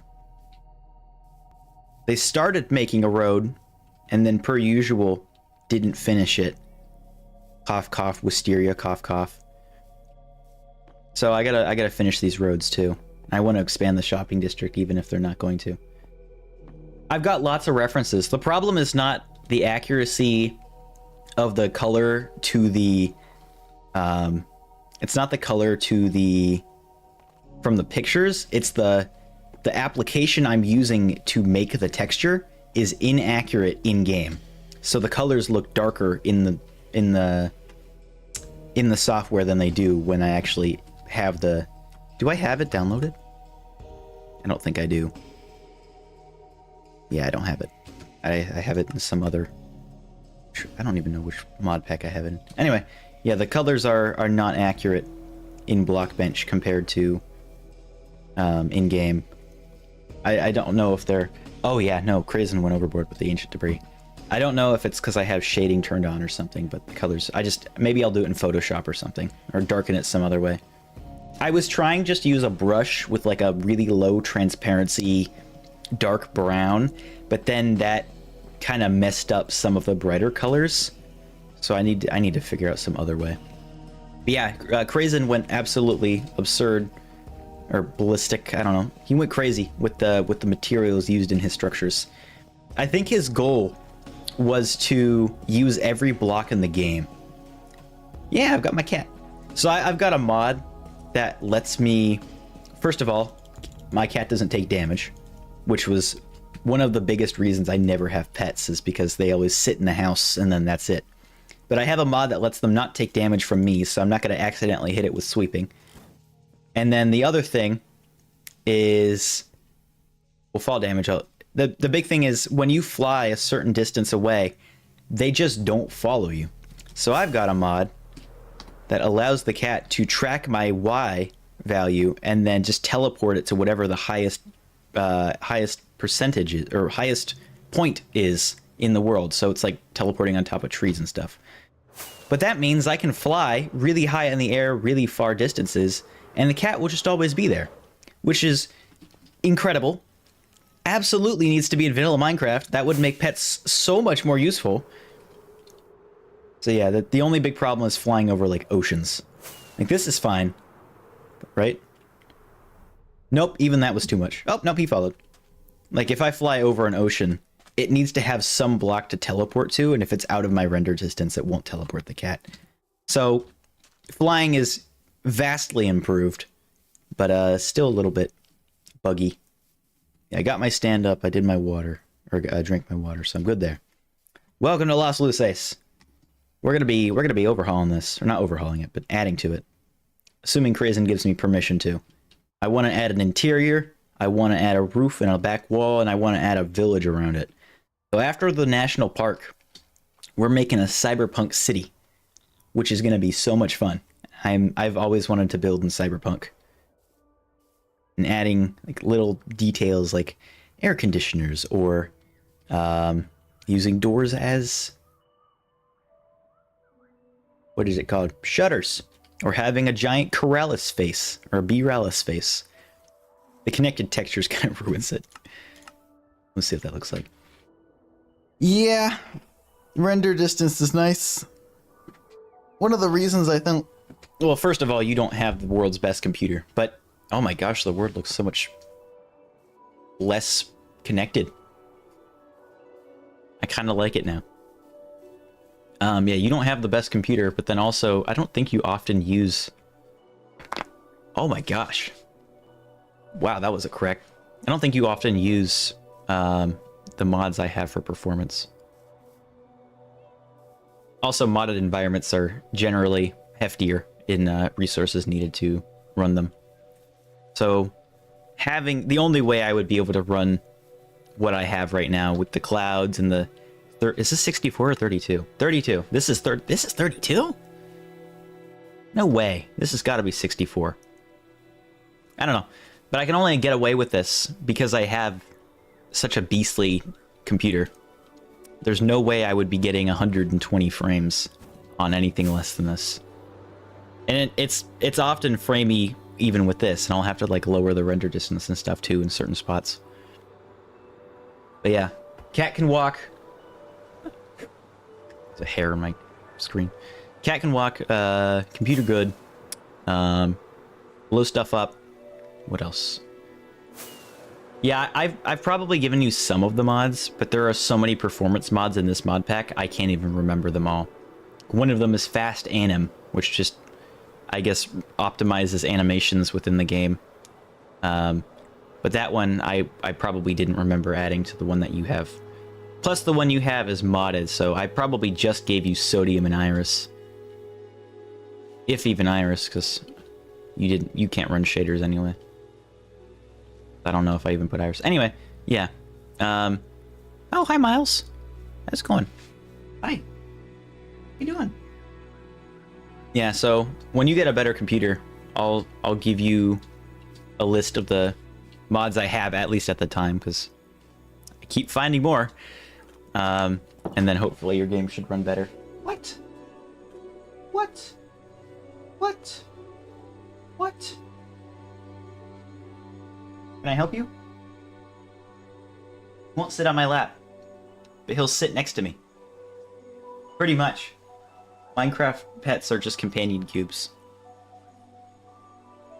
Hi. What can I do for you? You keep walking away. Can I put you on my lap?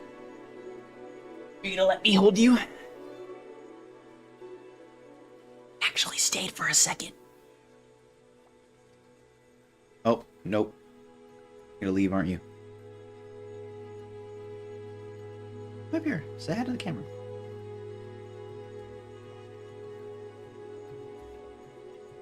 I got the cat. He has been shown. If he leaves in a second, at least you'll have seen him. Because I don't think I've actually shown him on camera before. Oh! Gosh, he's almost loafing, and he's gone. He has now made his way slightly out of my reach on the floor, laying down, so I can look at him and he can meow at me, but I can't reach him from here. Tisk tisk.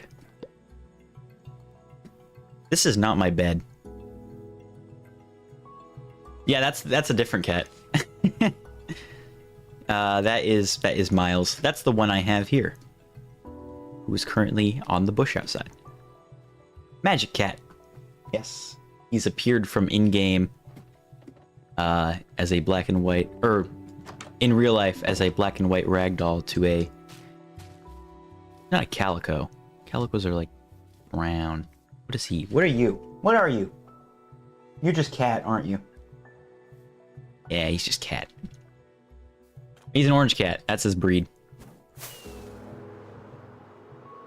You got ragdolls, you got Sphinx, you've got, can't think of any more cat breeds, and then you got orange. Oh man, I just heard my stomach growl. Orange, ginger. Yeah, he and I match. I think that was one of the reasons I actually got him. What? Am I hearing? Oh, it's the cat. Yes. Okay. Well, yeah. Forgot what I was saying, but yeah, cat. He orange. For real, for real. On God, no cap.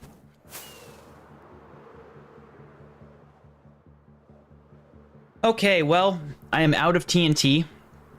We have cleared a significant amount of land, and it is... We've hit 3 hours and almost 20 minutes, which I believe is the one of the... No, it's second longest stream, I think.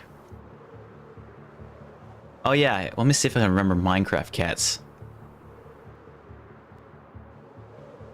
Tabby, that's a cat breed.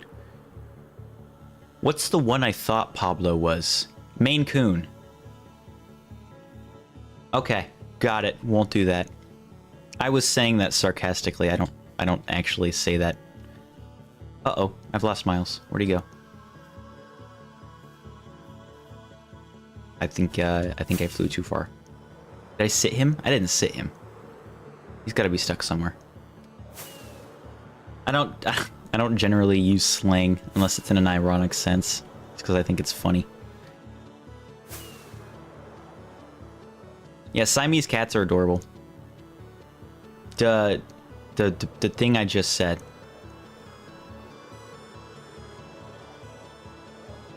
I'll message you, whatever. The cool kid language. I don't really care for it, but it doesn't really bother me. Just words. Words don't hurt unless you let them, or they're offensive. Probably the more realistic version of the saying. Where did Miles go? Uh-oh. Uh-oh. Did he... No, he's alive. Where'd he go?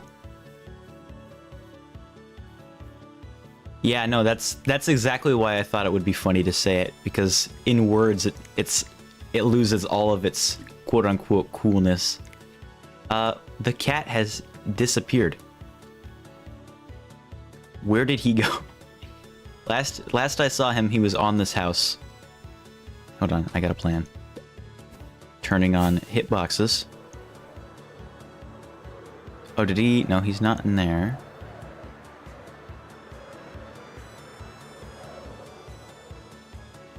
Where did he go? Is that him? There he is.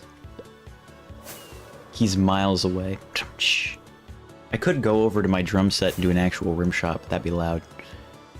Normal cat behavior. Pretty much. Did I lose him again? No way I lost him again. What are you doing? What is so important right here that you have to be teleporting away from me? My boy, what? Are you chasing something? Where is he going?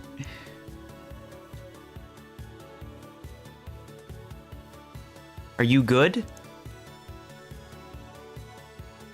He's on a journey. Let's go, Miles. Where are we going?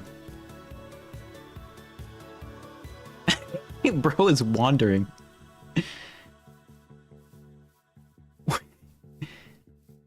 My guess is the AI.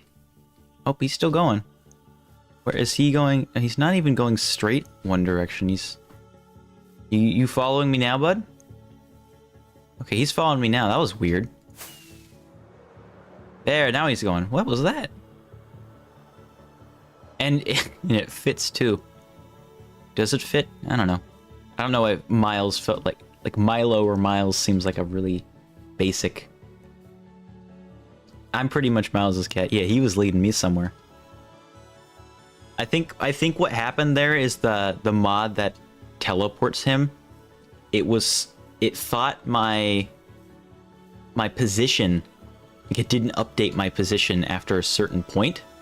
So it was trying to, it was either delayed or it straight up was just trying to pathfind to where one of my previous locations were. I should name another cat Kilometer. My cats have always been named after musicians. So we have Miles Davis, we have Dave Brubeck, who is an old cat who is no longer with us. Cole, who I can never remember who Cole was named after, also no longer with us. They both died a long time ago, but we've got Claude Monet, we've got Pablo Picasso. I don't think we've named any dogs that we've owned. Add Herobrine to your hardcore. I don't know if that would be anything more than a nuisance, just because it doesn't really do anything for gameplay. Too fast? Maybe that could be. Normally, the cat is able to keep up because it. How could I? Because I. Hold on, let me try something. I'm gonna go high up into the air, which this should be fine. The cat is still following, but now he's out of render distance. So if I fly this way, he would have to be in render distance again. Oh, no, he's still here. So either I didn't go far enough just then, or something else happened. I'm not sure. Yeah, that is exactly what I've been trying to fix, Void. I am in the process of making, and I haven't touched it in a while at this point, but no, I haven't found any. Mika and I were playing through a variety of different ones, and it wasn't scary. But I have a mod pack that I've been working on that's supposed to try and actually scare you. So it has things like I was really building on. I kind of want to talk about this. This is really interesting to me. I was trying to build on the element of the unknown because I feel like that is a big. I think that's a big factor in making an actually scary game. In like the cat, I wanted to go to a block. Yeah, it did seem like that. Which is weird because there's no, like sometimes it will try to pathfind to a bed, but there weren't any beds nearby, and where it did stop, there was no bed either. But yeah, horror game. I wanted really to build on the fear of the unknown, because I feel like, at least for me, that is the biggest factor if a game is scary or not. Jump scares can work, but they have to be done really well, and there has to be tension built up, and there has to be environment to go along with it, and it has to make sense. You can throw a random jump scare or like a JPEG and a loud image. That might scare some people, but it's not scary as much as it is startling, and I want something scary. Which is why I suck at playing games like Outlast, because they do a pretty dang good job of it. But so the things I'm doing, I've removed the health bar. You don't get to see how much hearts you have. Instead, the only indicator for your health is how much blood is on the screen, and you can hear a heartbeat when you're low on health. So you never actually know how low it is. FNAF was scary in 2014, 2015. And then it got repetitive. I used to hide behind my pillow while sneaking my phone into my room and watching the early Markiplier videos days after they've released. That was scary because I didn't know what to expect. It was new and it was unknown. Now I'll watch FNAF 4 videos, which is I think the scariest game, as background footage while I'm working. Yeah, so being paranoid about the health auto HUD, the HUD is exactly the same. So there's a few things that the HUD changes. So you will always have access to your hotbar. If you scroll, the hotbar pops up. If you don't touch your hotbar, it goes away. So it frees up the screen. Like you see right now, I don't have a crosshair. That mod is also in there. So you don't. It builds on the immersion. So you don't have as much a HUD. You don't have as much a UI on the screen. Okay, see ya, Mika. Good luck with your art. But yeah, your hotbar only appears when you interact with it. Same for the hunger. If you're less than full, it will show up. But your hearts, you don't get your hearts. You don't get to know how much health you have. And I wanted that to be...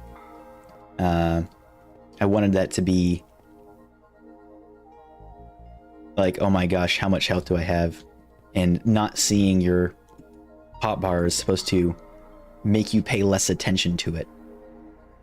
The other thing that was a big factor is ambience. Because you can have, like I said, you can have a jump scare with the sound and a picture, but is it really scary unless it is immersive to the environment that it's present in? Like FNAF, at least when it was new, the style of the animations and how the animations appeared fit really well with the environment that the world is set in.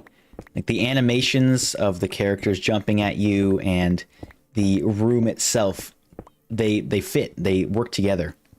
In Help Wanted, and it's more difficult in VR, you can look wherever you want. But when you fail a task or whatever, and I haven't watched it all the way through, when you mess up the game, instead of being scared like you are trying to survive, possibly, they have to do it right. It's really difficult.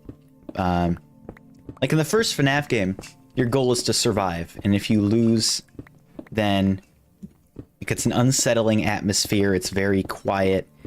You really only have the sounds of the fan in the background and the monitor opening and closing. And in Security Breach and Help Wanted, the atmosphere is a lot more lighthearted. It's like you gotta put makeup on Roxy and what's the other ones? You gotta serve people food for some reason, and if you fail, you get jump scared by one of the robots. That's not scary. I don't think they did a very good job of implementing the core elements of horror into the new ones. They just tried to replicate the same success without really thinking about it. That's why FNAF 4 is so good. TNT bores are not as precise as I would like them to be, because I have to get this shape, and moving that would be incredibly infuriating. And also, they're all different altitudes, and I want them to be level, not just... Darn. I could do a beacon, yes. But then I have to go set up... Okay, fine, I'll set up the beacon, whatever. FNAF is just the mascot of horror. I would argue not anymore. I think at one point it was peak, but now I think Lethal Company is a great job because you have the illusion that you're safe. It has funny moments, so it has a break from the scariness, but then at the same time, you never know when something unexpected is going to happen. So that works. You feel vulnerable because you don't have a lot of sprint, you are slow, and there's not a whole lot of ways to defend yourself. Yeah, but I don't know. I always dislike using beacons just because I have to break it and that takes longer, but it's always less time, and I really should just do this all the time. Lethal Company is fantastic. I think there's a lot of bugs that need to fix, and I feel like there's a lot of things that could be improved upon.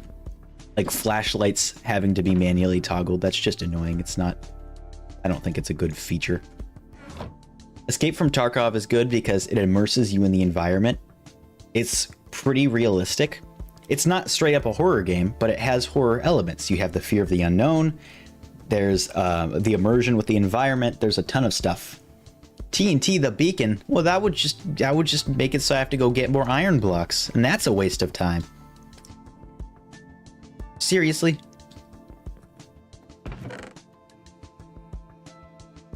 Well, I didn't have any anyway.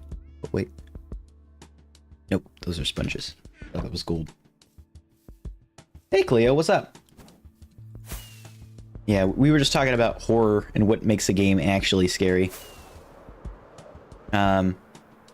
Another thing I feel like is often neglected in horror is the lack of a proper objective. That's my chest. He's just claimed it. A lot of horror games give you some kind of goal. Call him ogre. What?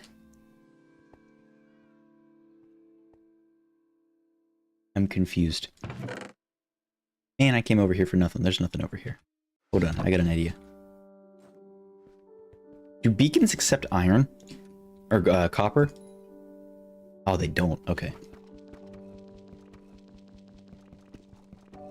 So long. There's coal that won't work. We need iron or yeah, iron. But yeah, having a proper objective is absolutely vital to making. It's a delicate balance. Jump scares that don't jump, where they're just revealed to you. Yeah, no, that's great. Because then the game isn't forcing you to be scared. It's building up.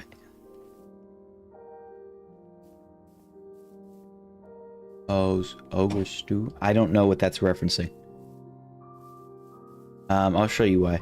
The eggs look different. Let's see. Yeah, jump scares that don't actually jump scare you, fantastic. That's why Lethal Company is so good, because they don't throw something at you. They put you in a situation that's difficult to avoid, and you want to survive, and that's what makes it scary. Like yesterday, I was playing with my friends. That was a glitch. Yesterday, I was playing with my friends, and I was playing on controller because I was jogging while playing, and I had never used the controller on that game before. And I tried to... Normally, I'll go in, and I'll just... If there's a mob or an entity, I'll just run away. I'm like, oh no. But I knew I was at a disadvantage because I'm not used to playing on controller. So when there was an entity that normally I would just, I don't know, jump on the railing or run out the room. Oh, I see what you're referencing now. Okay. Yeah. Normally, if I would just run out the room or jump on the railing or whatever, I'd be fine. But because I knew I was less experienced with playing on the controller, it made it a more scary experience because I didn't know if I would be able to get out of it.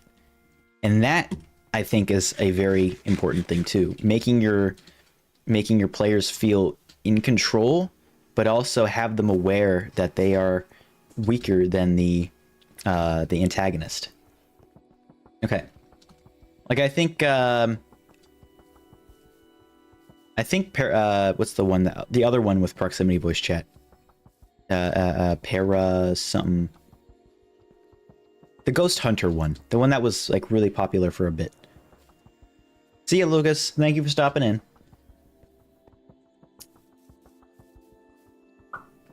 Oh, you're. I think he's still here. He's just lurking now. Thank you for being present in the chat for a while. I enjoyed talking with you. Void, if you wouldn't mind keeping the adult language out of the chat, just because it's Phasmophobia. Thank you. Just because it's a family-friendly environment. I don't personally really care, but I try to keep this channel specifically PG. You're fine though. Just try to not use that language. Anyway, yeah, no, having jump scares that's just not in your face works so well. And I really wish more people or more game developers would work with that concept. Like having a creature that instead of jump scaring you has, I don't know, hands appear on your face like Phasmophobia does, or bugs crawling on your face. Things that are less obtrusive but are still visually scary, I think do a fantastic job. Something like that. No, Lion, you're fine. Wood used some strong language that I did not approve of. It's supposed to be a... No, you're fine. You didn't say anything. Void did. It's all Void's fault. Can't believe you. Yeah, it was just PG environment. If I were streaming on the other channel, I'd be fine with it, but yeah, here I am PG because a lot of my audience is on the younger side.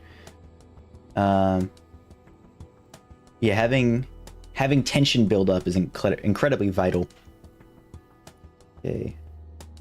I get you now, Lucas. Ohio Gyat Rizzler. I see. Okay. The monster image in Iron Lung. I love Iron Lung. That is my favorite horror game of all time. That was like when I watch Markiplier pretty regularly, and when that game he first played it, it just seems like another game.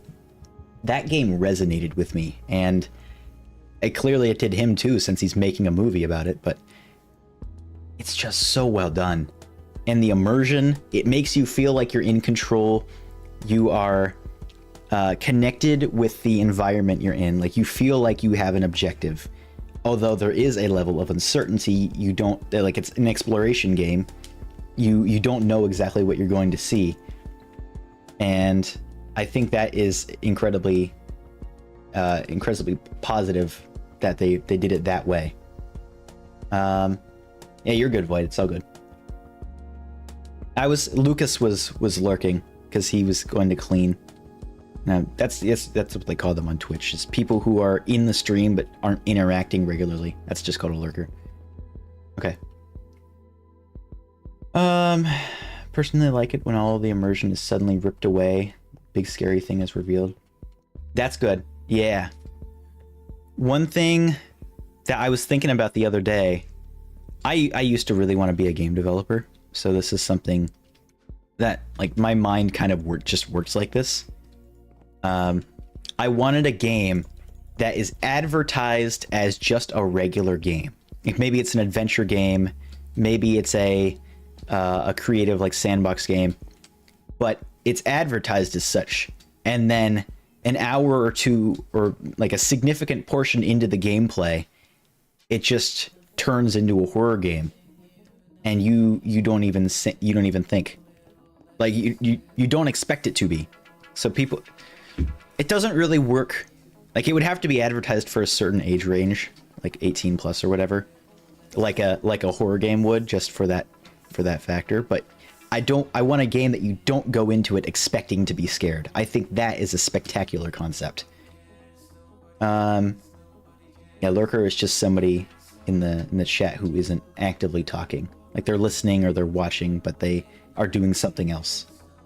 So that's what Lucas is doing right now. Is lurking. Okay. Yeah, I'm probably not gonna be think I'm gonna probably end pretty soon because I haven't eaten today and it's almost 3 p.m.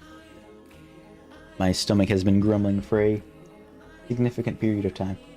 But I'm not gonna leave just yet. I'm just gonna finish at least chat. The stream will not be on in an hour, no. I need some food. I might do, maybe not today, but I might do a Discord stream. Sometimes I will just out of nowhere decide, hey, I want to hang out with you guys. And so I'll join the, hello. I'll join the call, like the stage, and then I'll share my screen and play like I'm doing now, with minus the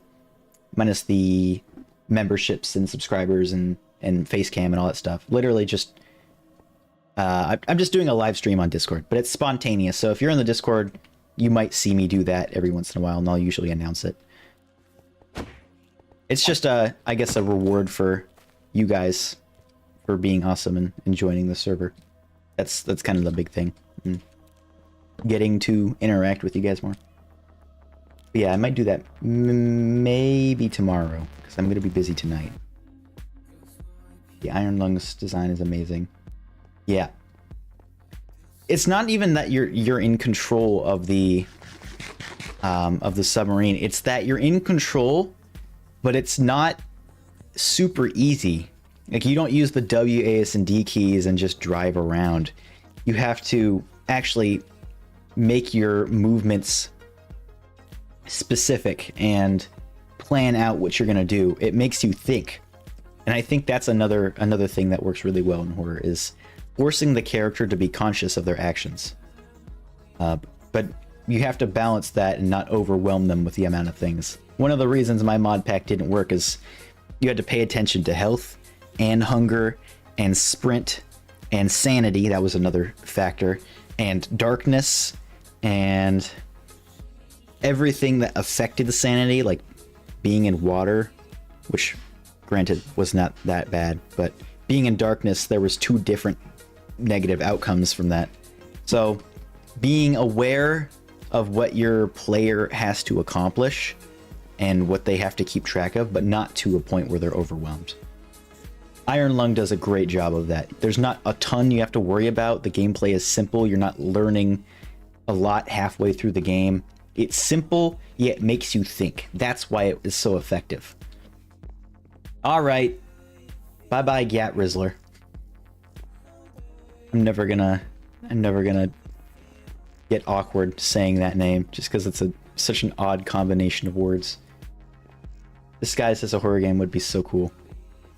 It would be absolutely horrifying, and now I can't make it because it has to be something that you can market to an audience that doesn't know it's a horror game. And the problem with that is, if it gets popular, people will know it's a horror game and it ruins that aspect of it. So you kind of have to be recommended the game and just be not knowledgeable. So it only works for a bit.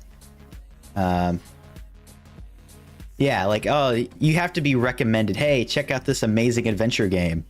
And on the Steam reviews and the Steam page, you have to not at all mention the fact that you're gonna pee your pants. Like, you can't, if that is to work, absolutely mandatory that people do not know for that to work. Seem pretty cool to talk to. Enjoy convos we've had about music and sound design. Thank you. I enjoy our conversations too. I try to respond to everybody. I don't think I've missed anybody, especially on Discord. I do a pretty dang good job at that. But there's so many interesting people in the world, and it's so fun to talk to you all. That's why I like doing live streaming, because it's tiring, but it makes me hungry. But being able to interact and have conversations about random topics, and me be able to just rant at you about random thoughts I have is fun. At some point, I might do like just random Q&A calls, although I guess it depends. I would have to, like, I don't know how I would set that up. I might have a stage or something and invite a specific speaker. I don't know. Well, I'll figure something out. Maybe I'll do a call. Thinking about a series marketed to be happy. Oh yeah, I think, wasn't that there was a game about a duck? It was like, not Duck Life, I don't think. It was very similar in visual style to Duck Life, but it was just this incredibly creepy game. I don't know if it was advertised to be a happy, joyous game, but I remember it being a very cruel twist. Like, it's supposed to be this kid game, and then all of a sudden the ducks are being crushed by razors or whatever. Thinking about a happy... Oh, TV series. Okay. I can't think of any off the top of my head, but that would work really well in that. Sure, maybe. Yeah, I have to find time. I don't have like a terribly busy schedule, but often I'm doing things even if I'm not. So yeah, at some point possibly. Dunk Hunt. Man, I want to try VR. That sounds so cool. That sounds like Video Game Donkey made a video game about himself. That seems like something he'd do, like a big mode game. If any of you know who that is, that's one of my favorite creators. He's funny. Anyway, yeah, no, horror games, fun. Did I talk about the important part of... Oh yeah, I think I talked about this, having an objective in the horror game. One of the things when I was doing tests with Blocker Locker, Quentin, I had given him the mod pack and I was kind of walking him through how to play the game. I grabbed the beacon but then didn't place it. The biggest problem with my my horror mod pack as it stands is there isn't enough to really move you along. You have to learn how to play the game. And so there isn't any... Like, it feels like you're constantly learning new things, and that takes away from experiencing the game. Like, how does sanity work, and what are all of the different negative outcomes that can happen if you're in certain environments? Like, there's so many things to keep track of. It was just, as soon as we lost contact with each other, it was just not fun for him. So there's a ton of really specific things. Oh, I need a double beacon. There's a ton of really specific things I had to keep in mind when I was designing it, and I still got to work on that. That's not even close to done. I just wanted something to rival Cave Dweller because I didn't find it scary at all, and I wanted something actually horrifying in Minecraft. So eventually, maybe as like a Halloween special, if it's scary enough by then, I'll do a scary mod pack video. I think that could be fun. I love doing those kind of things. But there are lots of people who were like, oh my gosh, Cave Dweller, so scary. And then there was a flood of videos after that, why Cave Dweller isn't scary, stuff like that. Yeah, no, that sounds awesome. That's another thing, being able to separate yourself from the VR when playing. That does seem like an issue. Like, you forget it's a virtual environment. Which is kind of funny. Like, that's not something you'd really think about when discovering VR. Like, oh, it's a virtual environment, it's gonna be all fake. But then you're moving in this environment that you can look around in physically, and it feels like, oh, I could just walk here in real life. I don't think Cave Dweller is awful. I just don't think... I think it's only effective in very specific scenarios. Especially, so, the reasons... What is that? Oh, that might have been the song. Or was that my cat? Where's my cat? It's gone again. I gotta stand. Yeah, Cave Dweller, I think, works really well single player, first of all. When you have people, it takes the tension off of things. It makes it significantly less scary. It also... You have to have ambience, so having sound physics remastered helps. Larger caves, better fog, darkness, all of those things are really big factors. I hear a cat. There he is. Hello.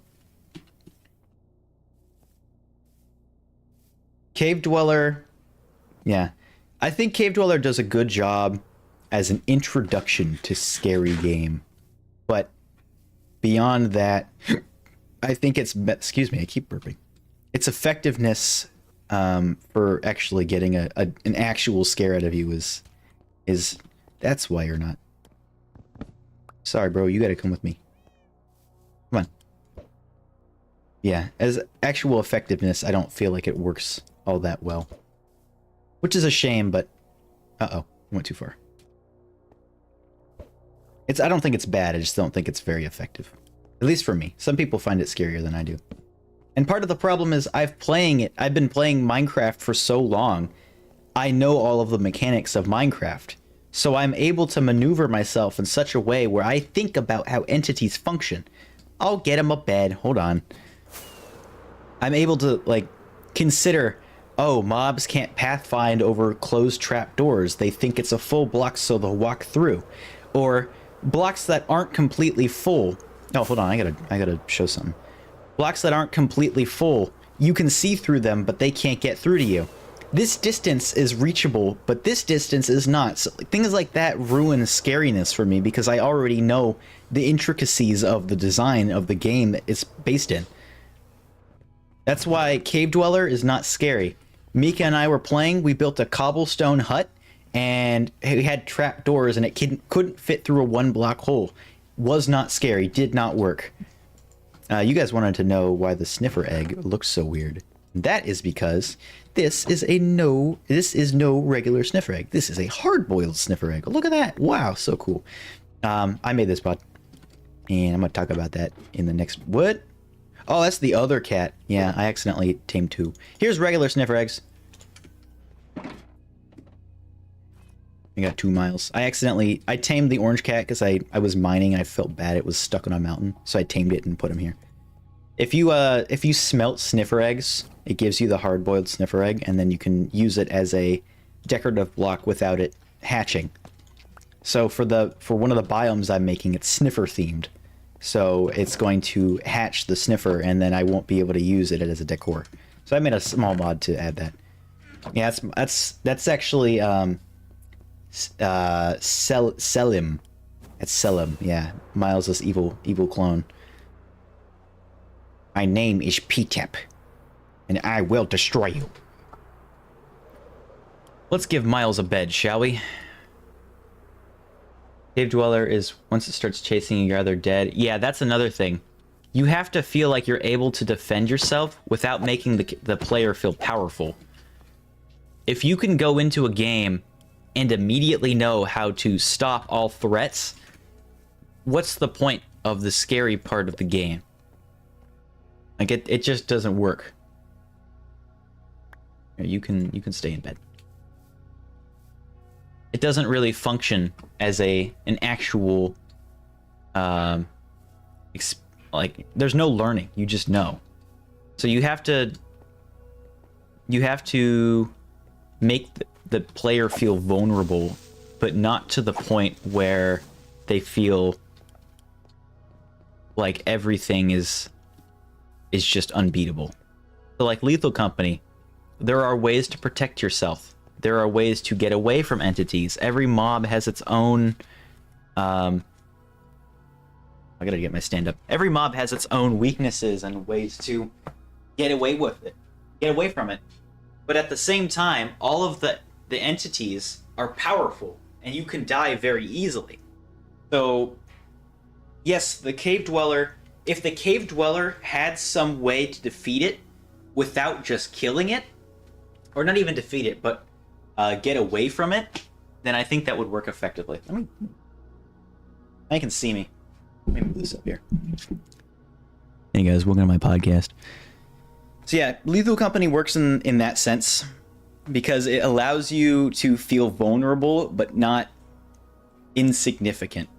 It's like there are situations in Lethal where you're like, oh, there's nothing I can do. I was playing modded yesterday.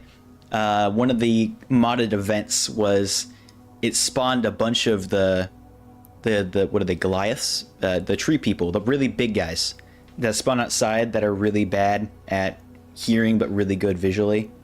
There's no way to defeat them, but they can be avoided the event that happened made those spawn immediately. And it was like, well, now what am I supposed to do? I'm in experimentation. They can see me from anywhere on the map. There's not really a good way to get around them. I just feel helpless. You can't make your players feel helpless if you want them to feel any kind of actual fear. There's nothing they're losing by dying in the game. Giants, that works. I think that's what they're called. The Forest Giants, they're Forest Guardians. I think that's what they're called. It just spawned a bunch of those right off the bat. So you get out of the ship and they're just immediately there. You felt like there was no point in even going in. My timer's done. I can take my medication. You can't force your players to feel fear. They have to kind of do it themselves, if that makes sense. And you have to do it through subtlety. If you've got giants right off the bat, or something else that's going to kill them right off the bat that there's no way to avoid, they're not going to feel scared. They're going to feel annoyed. They have no object permanence, no hearing. That's why they're such a powerful combo when in combination with the dogs. I forget what those are called. But yeah. But the problem is that mod put the giants on experimentation, the first map, which has nothing really to hide behind. So it's not like you can lose its tracking. It's going to see you at all times. So you have to hopefully have enough sprint to get back to your ship, but because the blind dogs. You have to hopefully get back to the ship before your sprint runs out, which you don't have much. So it doesn't work on that map. But it does work on the forest because there's a way to avoid it, but not a way to conquer it. Cave Dweller, I think you can kill it, or if you can't kill it, then you just feel helpless. If you can kill it, you feel too powerful. If you can't kill it, then what are you gonna do? Because there's nothing to stop it. You have to. It's a really delicate balance. This is so not Minecraft related, but I don't care. We've strayed from that a long time ago. But yeah, no, Meek and I just trapped ourselves in a box. We also tried Cave Dweller Reimagined. We tried From the Fog. We tried the other fog one. There's From the Fog. That's the Herobrine one, and then there's one that's like Cave Dweller but in the day or something. None of those worked. Hi, Gia. How's it going? I'm getting my stand up. I think I just got it. Probably, maybe. I don't know. But yeah, you can't have your players feel powerful. You can't have your players feel too weak, because then what is the point of surviving if you are a god, or what's the point of surviving if you have no objective that you can actually fulfill? It's a super delicate balance. Oh, you're good. We're probably gonna end pretty soon because it's been almost 4 hours now. I was only planning on streaming for 2, and it's been almost double that because it's just so much fun. Yeah, so Lethal does a pretty good job balancing it right off the bat. When you get into modded, that is a big issue, because then it turns the balance of the game on its head. So like having the giants in the first map, that makes it way too difficult. Spawning a turret in the ship, whose idea was that, and why did they think it was a good idea? That's an awful idea. Certainly I've gotten my stand-up by now. Should I just have the camera like this for the rest of the time? Running over a wire, am I? Alright, good. It's just a really hard balance to make sure all of the threats in the game are like effective but not overpowered. Yeah, okay. You thought it would be better. Yeah, I mean, if Selim was going to destroy the world or destroy Miles, I feel like putting Selim in the hole with the Sniffer farm probably the best for everyone, just to keep them safe. I mean, Selim even had the red collar. Clearly, Selim was evil. Obviously, duh. Everybody knows the color red means that's the evil version when it's on a clone. And also their name is inverted. That's another big thing for pointing out evil imposters. Yeah, I think we're probably gonna stop the stream. Like I said before, I'll probably do like an impromptu or was it improv stream, whatever, and a spontaneous stream in the Discord for whoever is in the server.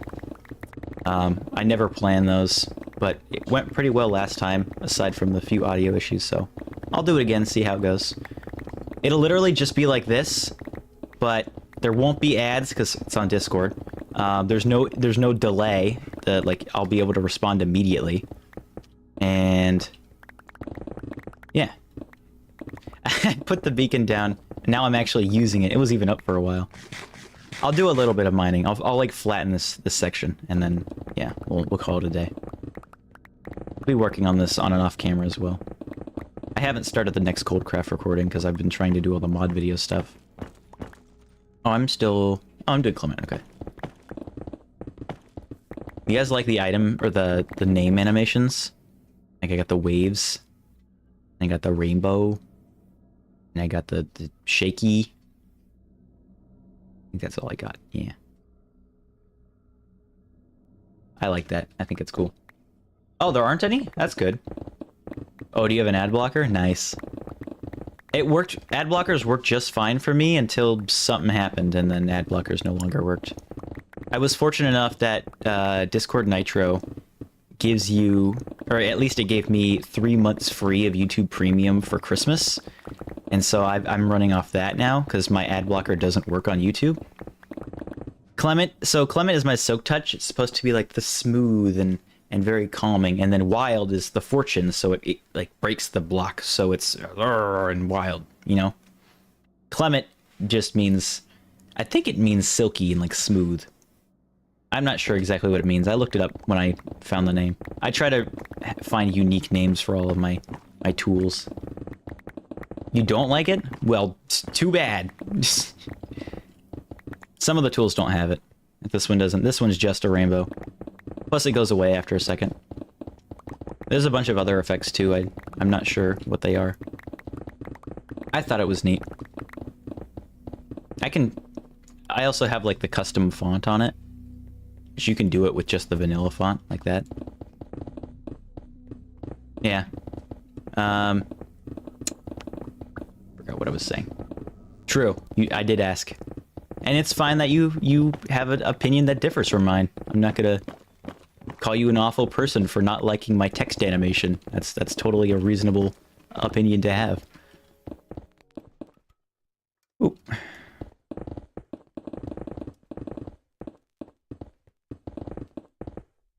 Well, it's supposed to be like the blade. So I always try to do like synonyms. Like my last tool set before I died in this world was all of my tools were in French. So I had oh shoot, I can't remember the words. I think charreau, I think, is French for smooth or silk or something. I can't remember. That was like 6 months ago or something. But my first tool set was all French. I've had silky smooth, I've had puns, I've had... What else have I had? I've had a bunch of stuff. Yeah, I finally got the beacon up, and I'm gonna actually get some use before I end the stream, because I feel like it's only fair.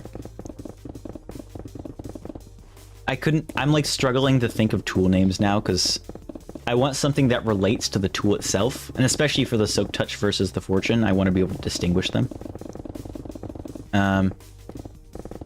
But I was like, I'm running out of terms to use because I've used a lot of it. En baguette. Bonjour, s'il vous plaît. Je m'appelle Laynce. Touche. It's been a while since I've spoken French. I'm better at writing and reading than I am at speaking it. Like a resource pack in video. Creator can make a vanilla resource pack. Each viewer could view. That would be interesting. I thought about that for shaders. Not exactly the same, but I had this idea, which I don't think is actually possible, but it was a cool idea, to have a shader pack. This is not for video, this is just for playing. To have a shader pack that you could change configs for to make it similar to your glasses, like your prescription glasses. And then that way, because the shaders makes the game looks like how the game The shaders imitates the prescription of the glasses, so that way you can play without using glasses. But I think that wouldn't work. I'm not sure how that would function. My prescription is very light, so I can't even use mine as an example. But then also, how do you apply that to especially if you have different eyes, it's not identical. Excuse you. I thought it would be a cool concept. But yeah, having a variable video would be a really cool concept. Not possible, but a cool idea. Maybe Minecraft 2 will have that feature. That would be neat. And you can see the same world in a bunch of different ways. When I'm done with this world, I'll probably end up releasing it for download, and that way people can experience the world and everything I've built with whatever mods, texture packs, or shaders they want. But I won't do that until at least I finish one big project, because yeah, that was the reason I thought, wait, maybe this is a stupid idea. You would need a computer that knows where your eyes are. Yep. I was like, my prescription is so light, I don't really I can't use this. It's very subtle for things far away. So these glasses realistically don't really help, but they make it look like my eyebrows are darker. So that's mostly why I wear them. Why does my eyes look so weird? My eyes are dark, I swear. It's just the light makes them look brighter. But the glasses make them look a little bit better. I just think it looks better. Prescriptions in VR, big issue. Yeah, that is something I've heard about. And I know there are additions to VR headsets that actually have a spot for your glasses to go. That's a cool concept that absolutely could be utilized in a virtual environment. Okay, so these two are full. I'm filling up on resources. Aesthetical choice, pretty much. I originally got these glasses because when I was in school, looking up and down over and over was just giving me headaches. I have seen VR lenses, yeah. Those are neat. So yeah, I got glasses that helped, I guess, kind of transition. And I'm not even sure how they function because it doesn't seem like it would work. But yeah, it helps a little bit with switching from far to close objects in short amount of time. I'm not even... Maybe it's placebo effect. Maybe it doesn't do anything. Also need a monitor that can somehow trick your brain into perceiving actual depth. Yeah. Because you have to think... The game has to be aware of where your eyes are and then also what you're looking at to adjust. I don't know. That seems like a really complex thing that I do not have the brain power to design. But it is a cool idea, though. I'm sure it will be invented to some capacity in the future. I should have been doing this from the beginning.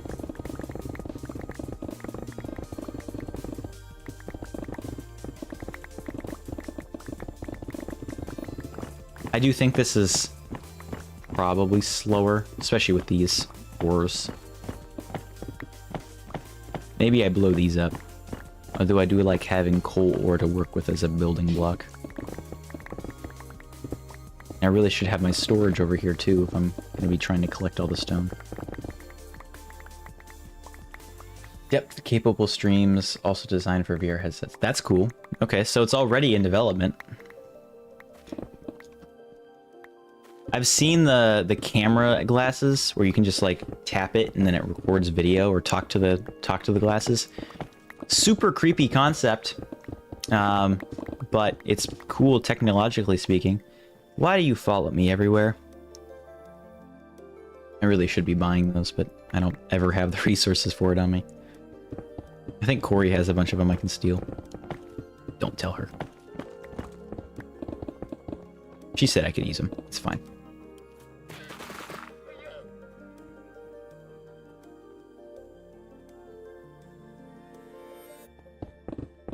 Okay, next stream, whenever that is, I will start with using a beacon, because it is effective and I take it for granted.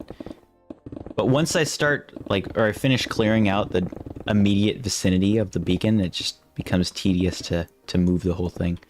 Look at all that iron. I could use a mod to make placing them easier, but I feel like that strays a little bit too far from the vanilla feeling to me. I don't like it. Where it auto places the beacon blocks. I know some people use it, but no, I'm not a fan of it personally. I know Incy uses, and I think I'm assuming he got it from the Revolutions mod pack, because we use that one too. Incy uses better armor trims, which actually, depending on the material that your armor trim's on, if you have a full set, gives you different abilities, and if you have it full iron, it gives you haste 2. And mixed with a beacon, it will give you haste 2, or I think more than haste 2, so you can insta-mine Deep Slate. But I felt like that was... I don't like wearing armor. I'm only in boots ever. In any stage of the game, I only wear boots, pretty much. So for me, I would have to sacrifice my beautiful skin. Oh, what a shame that would be. Or what a hassle that would be. See, now I'm out of the range of the beacon. So yeah, I would have to make my skin visible. But at the same time, I could very well just use what I have. Yeah. We have a data pack on this server, which I feel is much more vanilla friendly.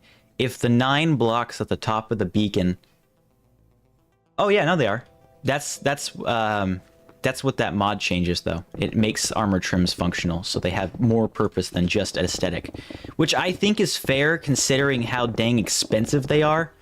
Like, excuse me if I think an extra pair of pants worth of diamonds per armor trim is too much. Not to mention, if I want to try them on, I either have to go into another world or spend that armor trim. Which means I would have to use yet another 7 diamonds if I don't like it. And whatever material that I'm mixing into it. So, I don't think that... I think that armor trims could be more useful, but I also think that that's too much, adding effects like that. Maybe they only work in combination with the beacon. That seems more fair to me. Which, for mining Deep Slate, is true, but having an armor set that just gives you permanent regeneration defeats the purpose of having regeneration potions. Infuse your armor with a beacon. That's not a bad shout. I like that idea. I still think that would be... No, that might work. I have a mod in here that makes armor trim duplicating cheaper. So because it's purely cosmetic, it doesn't really negatively impact the progression of the game. And plus, I stole the boots. And... yeah, I have another mod that adds trims to Elytra as well. So I can put it more than just my armor, considering I don't even use it. Yeah, I think having effects on armor trim is probably too OP. But at the same time, you need to consider that there are people who play this game for a long... something in my throat. For a long period of time, and projects will get incredibly grindy. Not that they aren't already. And gathering materials, desecrating mass amounts of land to build projects like this, at some point you've got to consider those people as well. I do like the idea of adding, using materials. I think that the trims themselves should be cheaper to duplicate. Although I kind of find it weird how easy it is to get iron or gold trim stuff compared to netherite. Like, it's more of a... I guess, yeah. It's very heavily impacted by whether or not it looks good. Congratulations on finishing your cleaning. That's awesome. I try to keep my room clean, but then I also miss cleaning my room. I like organizing stuff. Alright, I think once I finish this part, probably gonna call it. Still very hungry. Am I 1 block higher? Let's see. Oh, I am.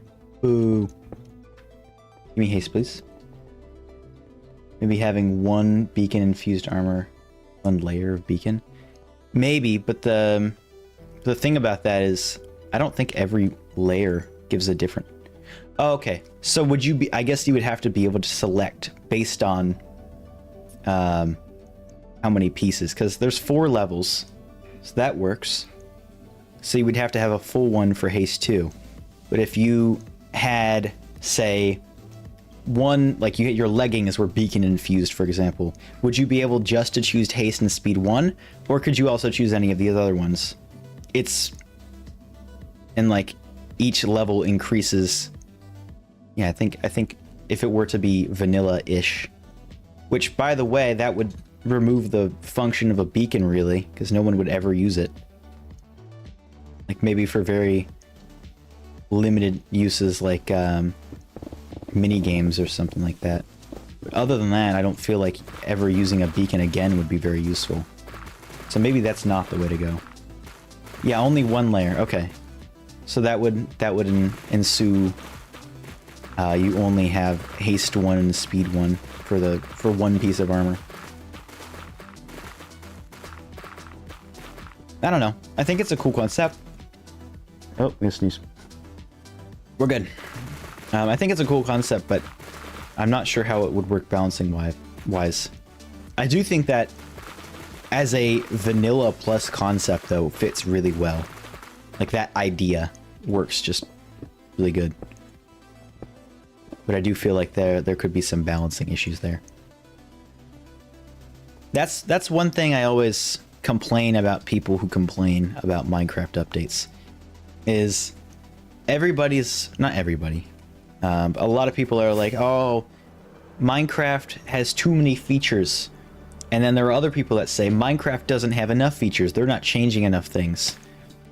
And to that I say, bah-humbug, or boo-hoo, or womp-womp. Minecraft is a game that appeals to a huge... Uh-oh. I'm taking the bullets for the cat. It has a huge different number of players, like types of players. I mean, if you have to get 4 beacons, at some point beacons is just going to be easy, and then...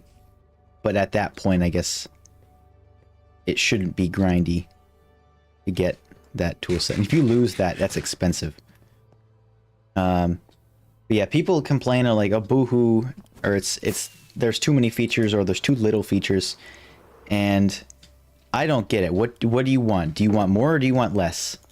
I'm making a video about this. I've got a portion of a video written, but there's so many parts of Mojang's development that people just don't understand.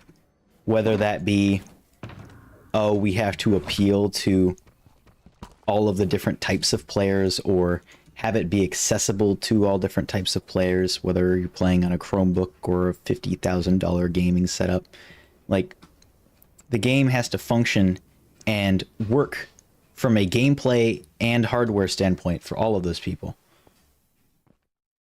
I think that beacons aren't outdated. I just think they need to be maybe tampered with a little bit. Like, maybe expand the range, or make one of the... Maybe a specific material in the base makes it larger, but it's a more difficult material to get. I don't know. Like, if you have all lapis blocks for one layer, it makes the radius at which... Because lapis is annoying to get. There's no automated lapis. I don't think, anyway. Yeah, that's also true. Now, let me consult my script, just so I can bring up points that I'm not thinking of in the moment. Where is it? There it is. So, it's a sandbox game. You gotta think about the fact that you need to be able to give the player a ton of freedom. There is an objective to the game, but it is not something that is forced upon to the player. You can go to... Oh, amethyst not bad too. But you can get a full layer of that so easily. Whereas lapis, you have to... I guess that's also an easy one to get. I don't know. Anyway, you have to get, like, you get an objective. You get all of these achievements. These are things they want you to complete, but by no means do you actually have to do any of them. They are an option. Hence, sandbox. The fact that they give you the ability to adventure and play the game you want to play and be able to follow a set objective at your own choice at any time, swapping between them, is one of the reasons it's so powerful. Like, why it's so good. People wanted updates to previous, encasing the actual beacon with something like glowstone increases. That's not bad. That's why I don't like the new mobs. So here's what I have to say about that. The new mobs, I feel like, are really good. I really like the allay. I really like the sniffer. But I do feel like they are slightly lackluster. I love the direction they were going, but I feel like there isn't enough content to work with.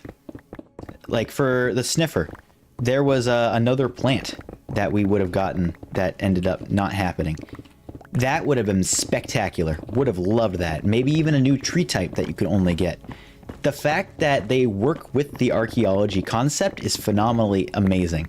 It allows for new decoration. It allows for new storytelling with pottery sherds. The archaeology as a whole, not sniffers specifically. Yeah. Allays. Really cool functionality-wise. Love the idea of them being able to locate items on the ground, but they're so tedious to use. Like, it is not a user-friendly, mob. You have to be able to. You have to be able to expand more on. What was I gonna say? It has to feel complete. And I feel like it was like a start and finish. Or a start and then they never finished. If they added, I don't know, 3 new plants and maybe implemented one of the existing features with the sniffer, like, I don't know, chainmail somehow. You can't get chainmail other than dropped mobs. He was making me mad. The frog was great. They implemented frog lights, which we really did need more frog or light source blocks.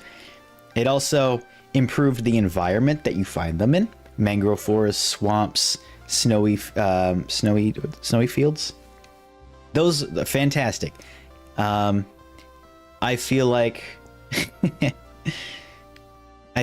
having a mob that enhances the surroundings of any specific location is a great idea, and they implemented it so well. However, the sniffer feels like they had an idea but then forgot about it. I'm gonna switch this before I forget and break it. There's a mod called Better Sniffer, and I forget. I think it's available. Yeah, it's available for Fabric 1.21, but it adds a new sniffer-themed biome underground, like a cave sniffer biome, and the grass is like a dark green grass on the ground, and there's a new vine and a new tree type called the stone pine, and it's a really cool mod that adds a little bit of extra depth to the sniffers. You can now ride the sniffers and equip them with a chest, and when they dig up stuff, instead of just tossing it on the ground, it goes into the chest instead. Like, it just adds more depth to the mob. And that is something I feel like is lackluster. Mod drops. Yeah. I think right now they need to prioritize existence, or existing things. We need a update that addresses issues that are in the game that really cannot be argued with them being an issue. Like, the biggest problem in all of Minecraft that everybody has complained about and is a huge deal on all aspects of the gaming. It really hinders your gameplay. The fact that torch flowers don't glow. That's game breaking. Like, come on. That's just a no-brainer. I've got a mod for that, so for me it isn't an issue. But for the base game players, like, that was such a simple change. Just literally retexture a torch. It's not that hard. I mean, technically it would have been a little bit more difficult than that, but having torch flowers glow, It's a torch. It's a torch flower. I actually did some research on this. I'm talking about that mod specifically, glowing torch flower, in my next mod video. It's all about missing features. And that mod, I did research on the torch flower, is inspired by a real life flower called, I think, the Lifonia, I think is how you pronounce it. And those flowers in real life do not glow. But we're in a fantasy video game. Like, you could break the rules a little bit. You've got cows in here, and all the cows can be milked. That's not normal. That's not realistic. So why can't glow flowers glow? Torch flowers glow. I love the new biomes. I think that's spectacular. I just think they need to be more feature heavy. But I also understand that performance issues is a thing. You can't really overpopulate or oversaturate any one feature. Otherwise, there's too much to think about. Minecraft is designed in such a way that it's supposed to be approachable for all age ranges. And if a game you load up and it's just unplayable because there's so much overwhelming you, so much content, I think that could break your game, just having too much. So that's one of the reasons why Minecraft is on the smaller update scale. The birch biome idea. Yeah, that was spectacular. I was so sad that didn't get added. I thought that was really well designed. It didn't overhaul the biome, but it added enough detail to make it feel fresh and new. Having those mushrooms, they looked awesome. And they added so much character to the biome that was just a little bit different than the oak forest. Like, you can't get that anywhere else. But it wasn't so much content that really broke the simplicity of the game. It's the same thing for what's another example? Shoot, I can't think of it. Villagers. That's a good example. What happened to Rust? Probably. Yeah. Well, I don't have any knowledge of Rust, but yeah, I can see that happening to Rust. Too complex. We got rain again. Remember half an hour ago when I said I was about to finish the stream? Yeah, that never happened. I still haven't eaten. It's almost 4 p.m. But yeah, I have chocolates. That'll fill me up. Let's have a Ferrero Rocher. That's good. Very healthy and nutritious. Yeah. I like chocolate.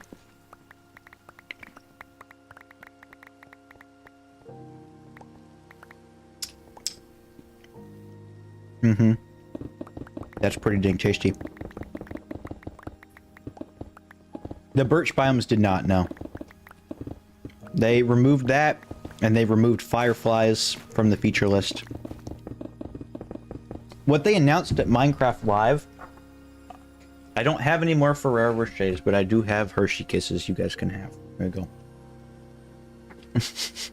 That's a membership only feature, so Lucas gets it, but I've got to ship chocolates to your house.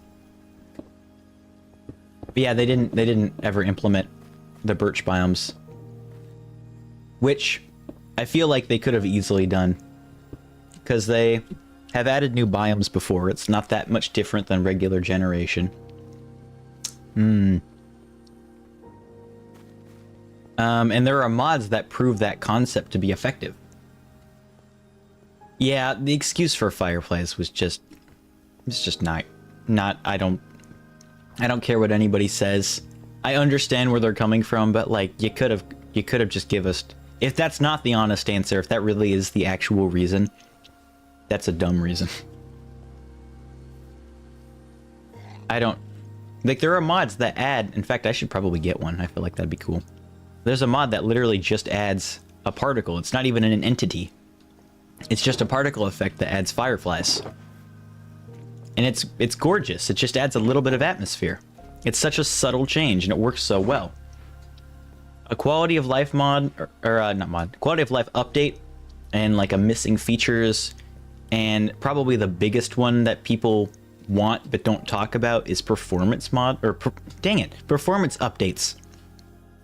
if they could work with the Sodium team and figure out all the bugs with Sodium and then apply that concept to the base game, that would be just groundbreaking, because it would allow for so many more people to play with a consistent frame rate. Yeah, quality of life immersion update would be wonderful. Even things like this, the animated menus. It's such a small feature, but it's so nice. Supplementaries is a wonderful mod, and one I was actually considering about. Another one? I was considering about adding to Coldcraft, but I felt like that strayed too far from vanilla. Supplementaries adds jars that you can craft with glass, and you can put liquids in there like potions or stew or water, or you can even put cookies in there, I think. But you can also go to specific biomes and capture particle effects, and they will act as light sources because you put fireflies in the jar. Really cool concept, but I do feel like that would take away a bit from... Like, adding that mod to Coldcraft would take away from the vanilla effect it's supposed to have. At least I feel like that would be too modded. Everybody can have their own opinion, but I won't add that just because I feel like it changes too much. Yeah, that could work, having a swarm entity.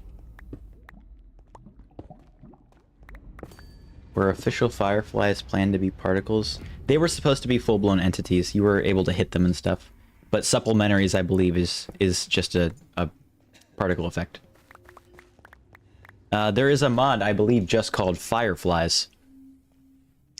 My face is itchy with this cat hair, and I can't feel it. Ambient fireflies, snowy's fireflies, missing pixels, just adds fireflies. Simple fireflies, fire alley, that's a new one. Interesting. Color fly, silver birch, which adds fireflies and some stuff from the... that was missing from the Caves and Cliffs update. Or not Caves and Cliffs, the Wild update. People often say, oh, they didn't add enough. I feel like they added enough, they just didn't fully flesh out the features completely. Like, imagine a warden fight, but...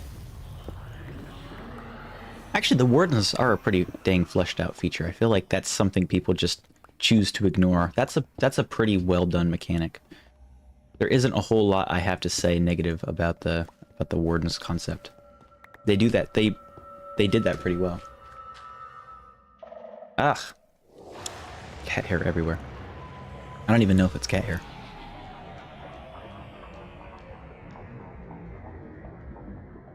Yeah, smaller updates helps the game from being too complicated. It adds balance to all levels of the playing experience. One thing they have said, I couldn't find it anywhere, but I know they said it. They want to flesh out the current dimensions in the game. So they're not going to add a new dimension right now because they want to have finished the overworld, or at least to a point that can be finished. So people often compare the current updates in amount of new features to the updates like 2017. Actually, maybe it was 2017. 1.16. The Nether update added a ton of content. It was so good. But the problem with that, like comparing that update to comparing the current updates, is before that update, the entire Nether dimension was incredibly lackluster. Which means once they implemented that, I would argue that at its current state, the Nether is on par with the overworld. The reason why the Nether update added so many more features is because there were barely any features to begin with, unlike the overworld, which already had a lot of content. It was just Netherrack, the zombie pigmen, I think is what they were called, not piglins. The pigmen at the time, I think, were really the only interesting entity besides the ghast. The wither skeleton is very one-dimensional. It's just a taller skeleton with a sword. And, I mean, it gives you access to the Wither, but I don't even know if that... Whoa! Tissues. I need to wash my hands after this, but... there was a lot that they implemented with 1.16 that wouldn't really work if they added that level of redesign to the overworld again. Sorry if that was really loud. I need to wash my hands real quick and be right back. Yeah, updates. Love those.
Okay. I ended up using the bathroom too. Thank you guys. Oh, it didn't pick up? That's good. I'm glad. That was loud for me. I have volcanic sneezes. Let's see. What did I miss? Making a swarm. Yep. Got that. I think the Firefly's development got enough. Oh, okay. I thought it was shown in the development trailer that it was an actual entity. So I think the fact that the wardens don't drop anything is actually a good thing. I did wash my hands twice actually. Once when I sneezed and then using the bathroom a second time. So yes, I did. I washed both of them 2 times. Yeah, I think the warden not dropping anything, I think that's good. The whole point of the warden is not to be sunk out. You're not supposed to go fight the warden. You're supposed to avoid it, which I think is an awesome idea. It's very different to any of the other mobs, or like boss mobs. Like the Ender Dragon doesn't drop anything, but the goal of the Ender Dragon is like that means you quote unquote beat the game. The warden has no advancement significance, which means when you go to the deep dark, you're not going for the warden, you're going for the experience. I think that's a good thing. I guess, yeah, they drop a catalyst, like you couldn't get that somewhere else. Oh, welcome back, Miles. They do drop a catalyst, but you can get those literally any other place in the deep dark. Yes, hello, you're back again. So, yeah. These updates are just up. Yeah, it's not a second game. It's not Minecraft 2.0. It's Minecraft 1.20.1 or 1.21. They add new things. You paid $20 for a Minecraft, or $30 now, whatever it was. It used to be 20. You paid $30 for a Minecraft account and get consistently, what's the word? Consistently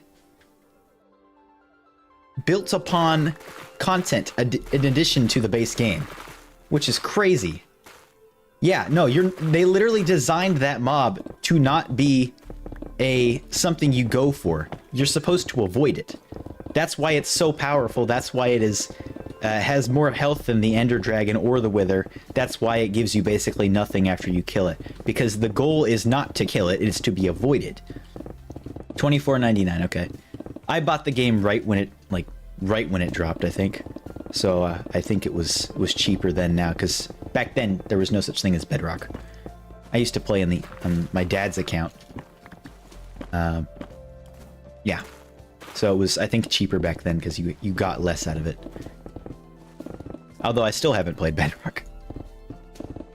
The Ender Dragon, last of its species, or is it biologically asexual producing? I'm not sure. I guess it depends on how you perceive the world. Because if you think is each Minecraft world, is it another dragon? Or is it the same dragon under like a different copy? Are there multiple dragons or is there just one? I'm not sure. If the Ender Dragon does reproduce asexually, which I think is how you would say that grammatically correct, then that would imply that the dragon was the last of its kind. And wait, no, I had that wrong. If it does self reproduce, like if it doesn't need the egg to be incubated, then that would apply that probably that egg was the last, or that dragon was the last of its kind, and you killed its only offspring. So you've basically made the Ender Dragon extinct. $3? I got it back when it was free. I think it costs like $5 now, but I don't play Pocket Edition anymore.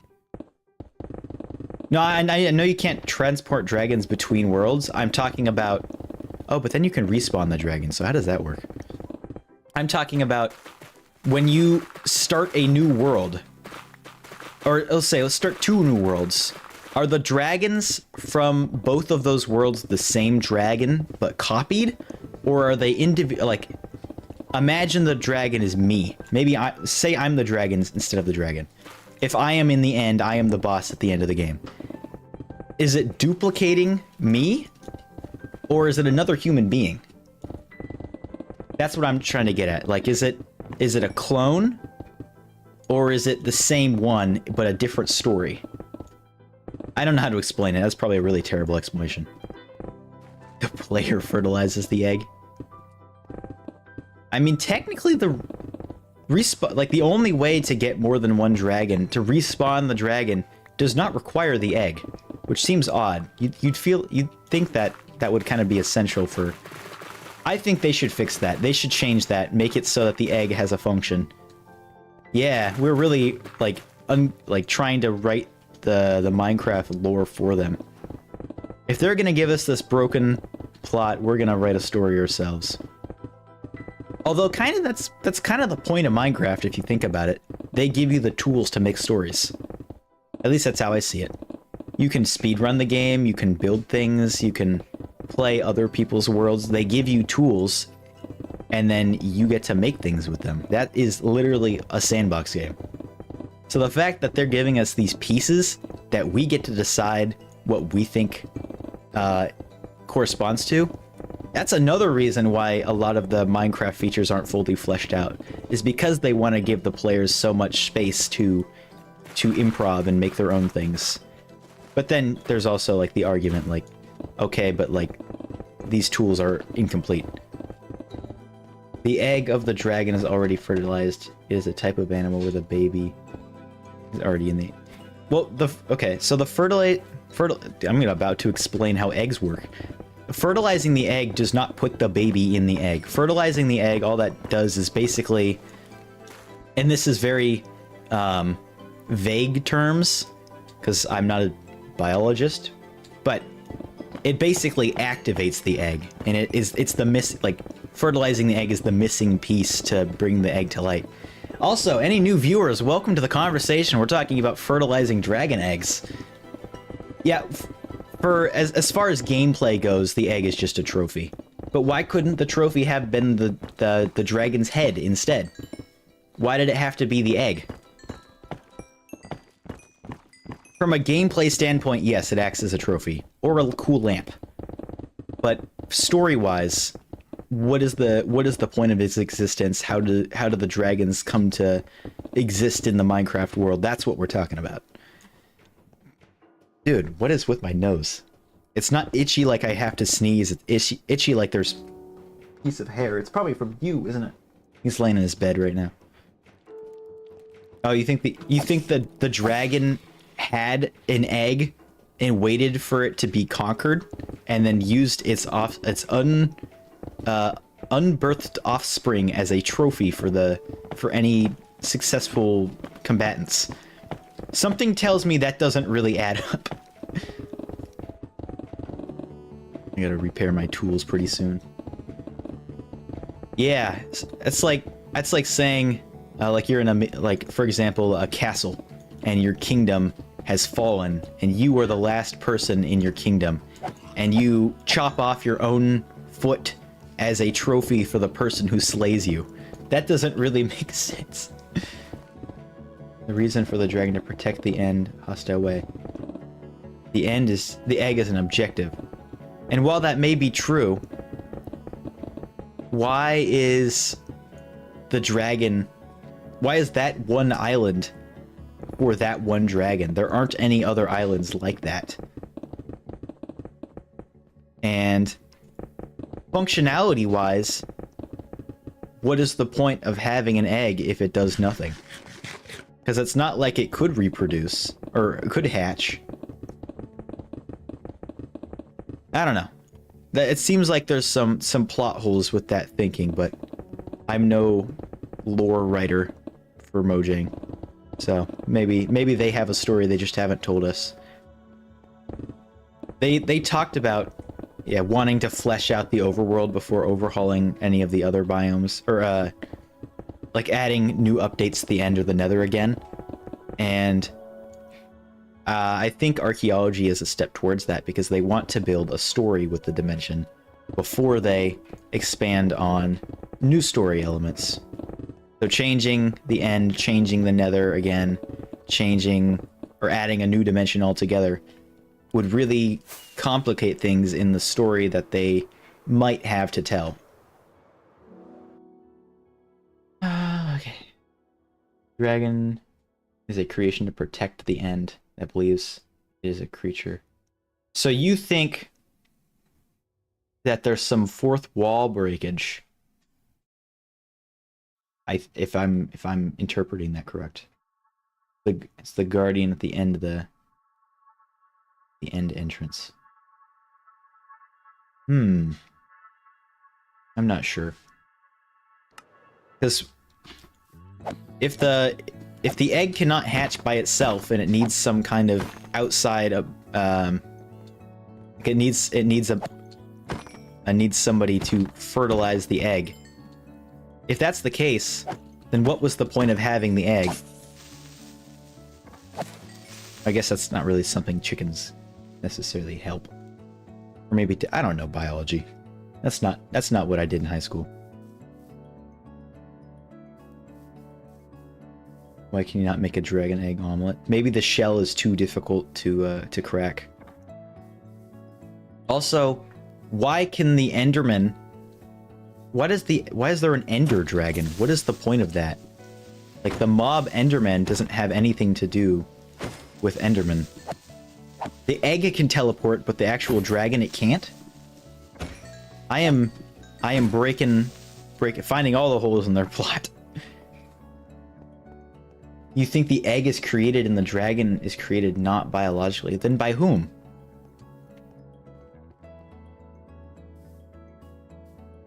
Egg looks so out of place when compared to the rest of the game's art style.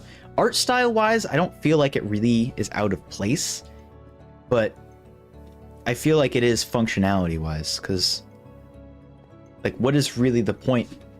Oh, I didn't empty my inventory. The man of the End, the dragon of the End. Well, I get the similarity in the name, Ender Dragon, Ender Man. My confusion is, why are they related? If they are the same, like Ender what is defining of an ender? A tall, like an enderman, a tall, like a slender creature that teleports and doesn't like to be looked at.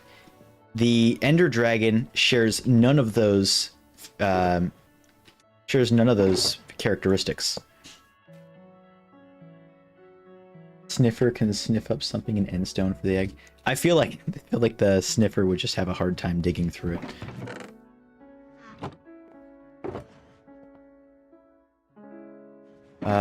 Gaslight the dragon that the egg is theirs, so they have to protect it. I don't feel like that makes sense story-wise. Who is creating this egg? There's so many different like ways the Minecraft story could go. Like we're talking about this and discussing all these different things, but there's really no way to know, and there's no correct answer because it hasn't been established in the Minecraft official lore. I'm gonna put that in there because I don't have TNT. The dragon is too big to teleport? But why can the egg teleport? Do Endermen hatch from eggs? If that's so, why don't we have any Enderman eggs? I know besides the creative ones. Why don't we have any Enderman eggs? Why can't we reproduce Enderman? Why would the Ender Dragon egg turn into a dragon and not an Enderman? There's so many inconsistencies with the term Ender. Like I'm gonna take off the glasses. The term Enderman, if you disregard its name, is a completely different species from the dragon altogether. When you compare it to the sniffer egg, I think the dragon egg is too detailed. Okay, that's probably true. Although the dragon itself is fairly it's pretty dang detailed. Which maybe that's... I still think that the dragon fits, though. I think the sniffer shape versus the dragon shape makes sense for why they're so vastly different. And like, sniffers are very rectangular mobs, and dragons are very geometry complex as far as shape goes, which I think reflects in the shape of the dragon as well, and the egg, like, together. The simplicity of the sniffer compared to the complexity of the dragon reflects in their corresponding eggs. I'm using big words here so I can sound smart. Yeah, so black and purple, yes. I get that they look similar. But what makes the dragon relate to the Enderman at all? You can have, for lack of a better analogy, actually no, that is a terrible analogy. I'm gonna try to think of something else. What else could I use? You could have a black cat and a black dog. Just because the colors are the same doesn't make them the same species. Endermen are black and purple. The Ender Dragon is black and purple. But they are vastly different creatures. One has wings, can fly, and is gigantic, cannot teleport, and doesn't care if it's looked at. It also has these crystals, which for some reason have relevance.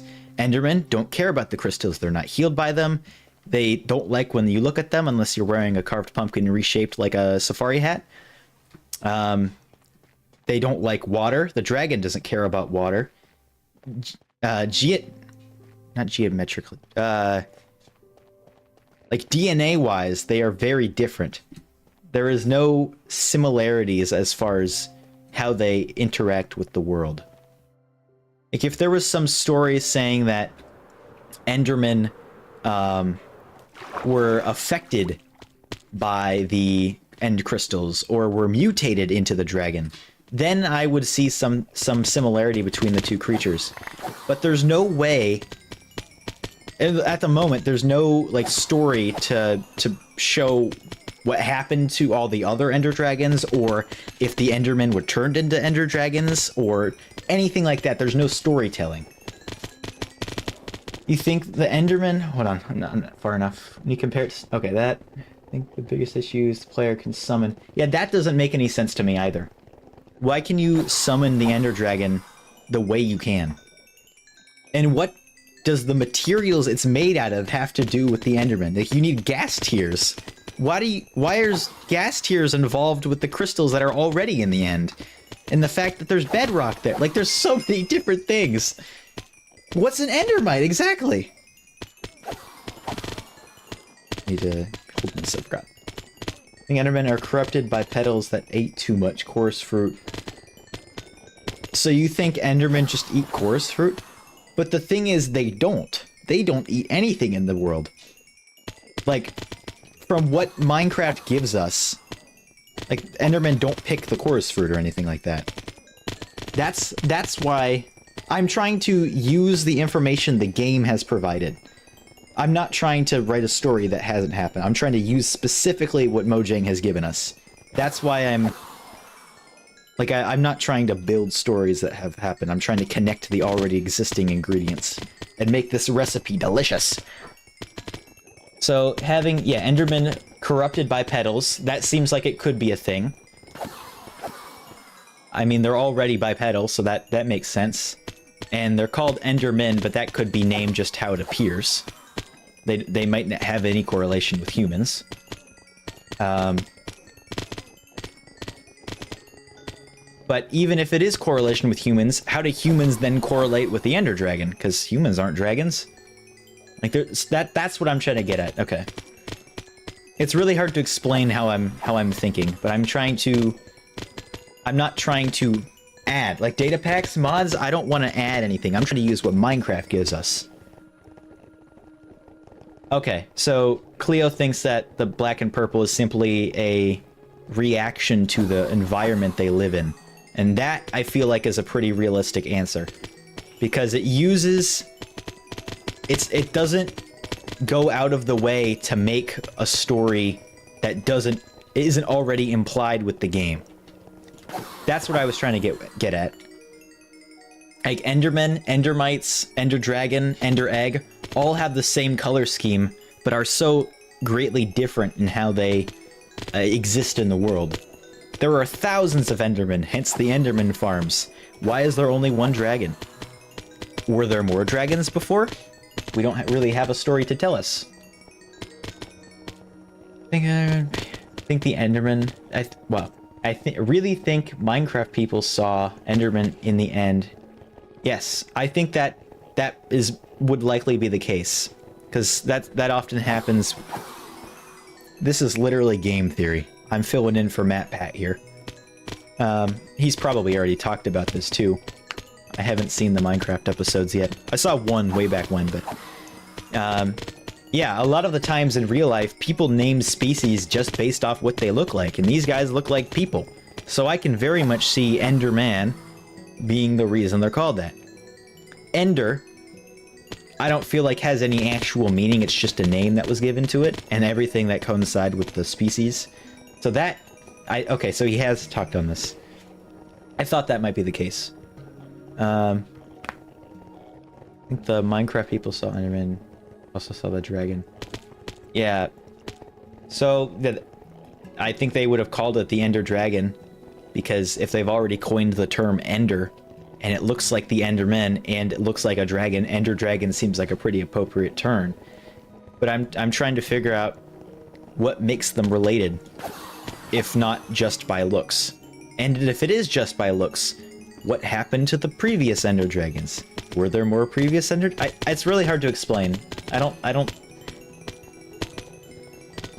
don't think either of those facts are true.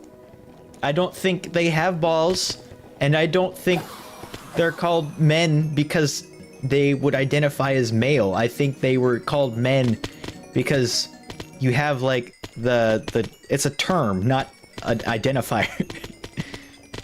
If you think about it like this, one small step for man, or human, all of those things are not directly related to men. They're related to the human species. If you think about it, human versus human. That was a terrible analogy, but I don't think it's directly related to gender. I don't think... Endermen don't have balls!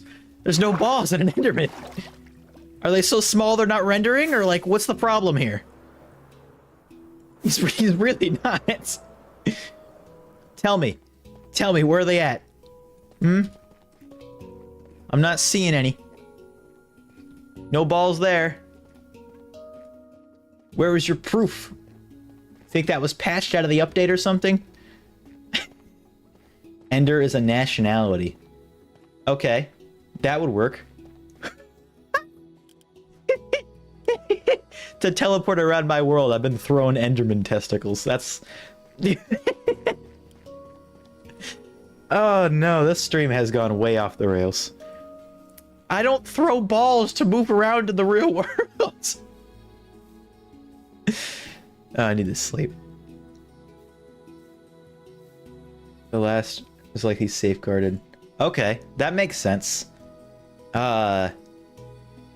What is the significance of the portals then?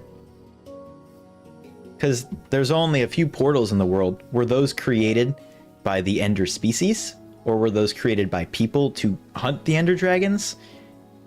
Why would they be in... It does seem like a man-made structure. See, that's another thing. Man-made structure. It's not specifically made by men. It's made by human. I'm trying to separate the coin human from man, because I think those are absolutely different. That's what I was trying to separate as well with Enderman. I don't think that was specifically tailored to Ender male. I think not compared to Ender female. I think it was just Ender person basically. Gender neutral mob confirmed. They don't really have any male or female or other. Like there's no gender associated with any Minecraft mod really, or mob really. Chickens, you can breed them together. Doesn't matter which chickens you breed, you always get eggs and they can always mate and somehow it works. There's no genderification of Minecraft mobs. Is that the case with the Ender Dragon? Possibly. I feel like that's a little bit more significant considering it's the end game. Pun intended. So the reason we can't teleport is because we haven't neutered people and thrown their balls around the world. Somehow I don't think that would work. People escaping the oh wait, I missed one. I think the Endermen were men who made portals like we are going to Mars. So you think the portals were to seek out new expansion to life, basically, to go and explore. So then you gotta think about how did they stumble across the knowledge that this even existed? There's so many questions, and I keep asking, because the more that we try to patch the story that hasn't been completely told, the more questions that unveils. But that's just a theory. A game theory! Thanks for watching. Yeah, all the sheep are female, all the chickens are male and female, I guess, technically. What else? Pretty much every breedable mob has both reproduction organ. Goats are both gay and somehow lesbian. I think every mob just has... No, I don't even think that's true. I think every mob just has asexual reproduction. Because obviously it's not realistic. They don't... I mean, there are mods that add genderfied? I think that's the word. They add biological genders to mobs that exist in the game. Like you can find biological males and biological female animals with that mod, but in the base game that doesn't exist. All mobs are compatible with their own species that can be breeded. If that's the case, then every mob, I guess, technically would be breedable. Because there's no... Like, villagers don't have a gender. They can also reproduce, but they have stereotypically male traits, like thick eyebrows or deeper voices, with the exception of children, obviously. So technically... yeah, I guess every villager would be asexual. This is so deep in the lore. biological women, like have reproductive organs that are associated with a biological woman. Like disregarding gender, reproductive organs. Why can I not think of like a womb? Villager insect. That's a whole other issue. But like having a womb that is a biological female default. I'm not saying that people can't go against that, but I'm trying to find a term that works for everyone. And you can be whoever you want to be. This is a really touchy subject because I'm not sure how to speak of it. Let me get out of the way. I am very pro. I am so bad at talking. I am very pro LGBT. I am very open to the idea of religion. I am very open. I'm a very open person. I have no problem with people being who they want to be. I was purely trying to solidify.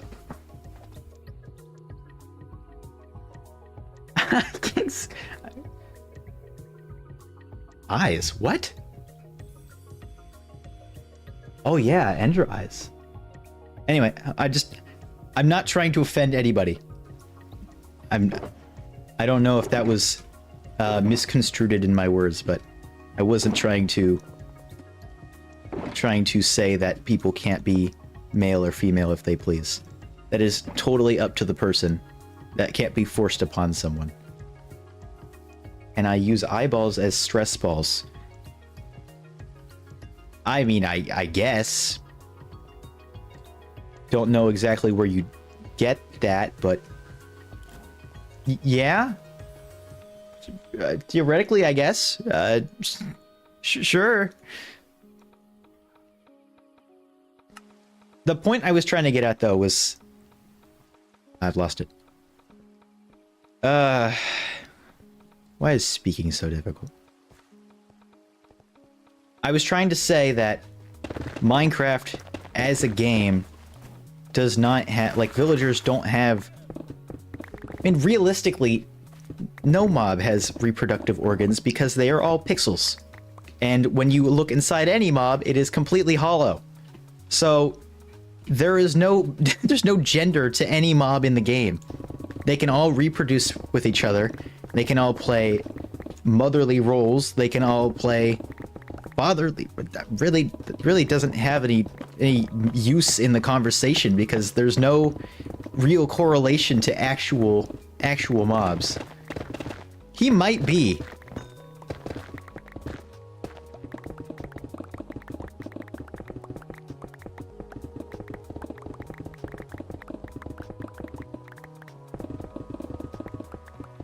Potato. So he does eat. He does drink. He just drinks. What are potatoes used for? Beer, right? I think. I don't know. I don't drink. When it comes to how humans found out how to make certain portals, I think it's important to note that Minecraft's universe is one where you can just... That's also true. And that's also kind of the issue with what we're trying to do, is we're trying to put a story on something that probably isn't supposed to. Seriously. I'm trying to write a story for a game that probably doesn't need one. It's a sandbox game, not a story game. Oh, the cops are coming for me.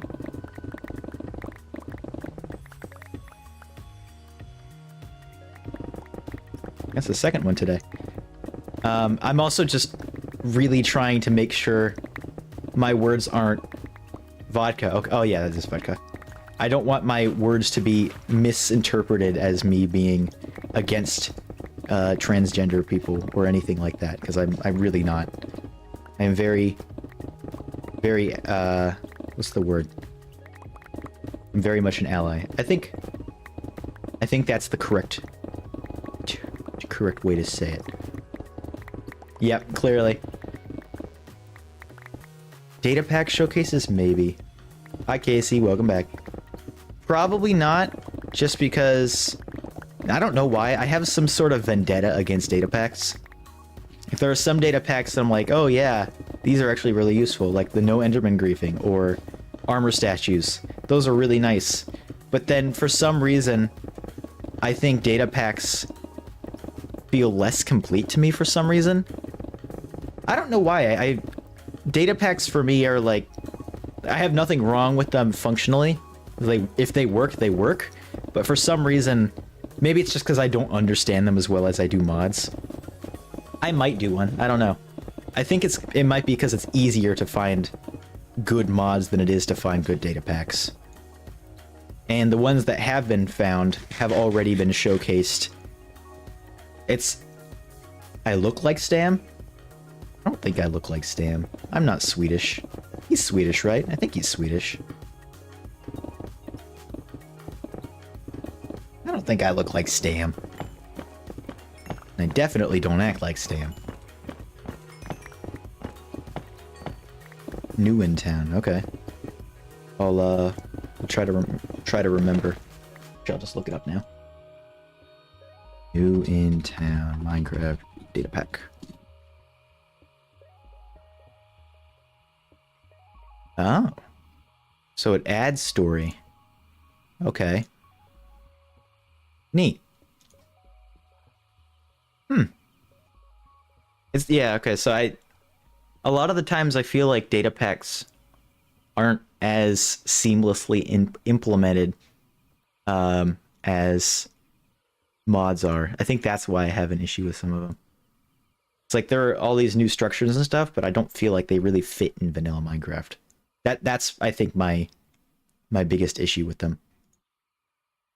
As an actual modification to the game, I don't feel like it's really, I don't feel any negativity towards it, but like it's just I mean, a mod is a modification, just like a data pack is, just an external with external resources. Data packs use the base game's components, whereas data packs, I'm trying to justify something that probably doesn't need to be justified. I know there are really good data packs, though. I know a lot of good data packers. Just for some reason, I feel like mods are easier, maybe to understand or to configure. I have some. See, this is what, like, one of those things. Like, I have a dislike for something, but I can't figure out why. And it's not like I don't want to like it. I don't know. It's really weird to explain. I think that's... My bad, bro. I think that's something with ADHD. I'm not sure. I don't want to blame everything on ADHD, because I feel like that's just not necessarily correct, but... Hear you. Where you at?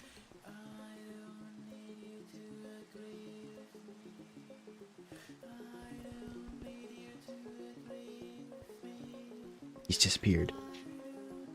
Ooh. Gone. What? Saw it. I saw him.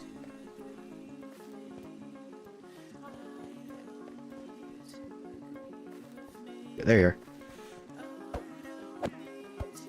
Ha! I got him. Yeah, data packs are very limited.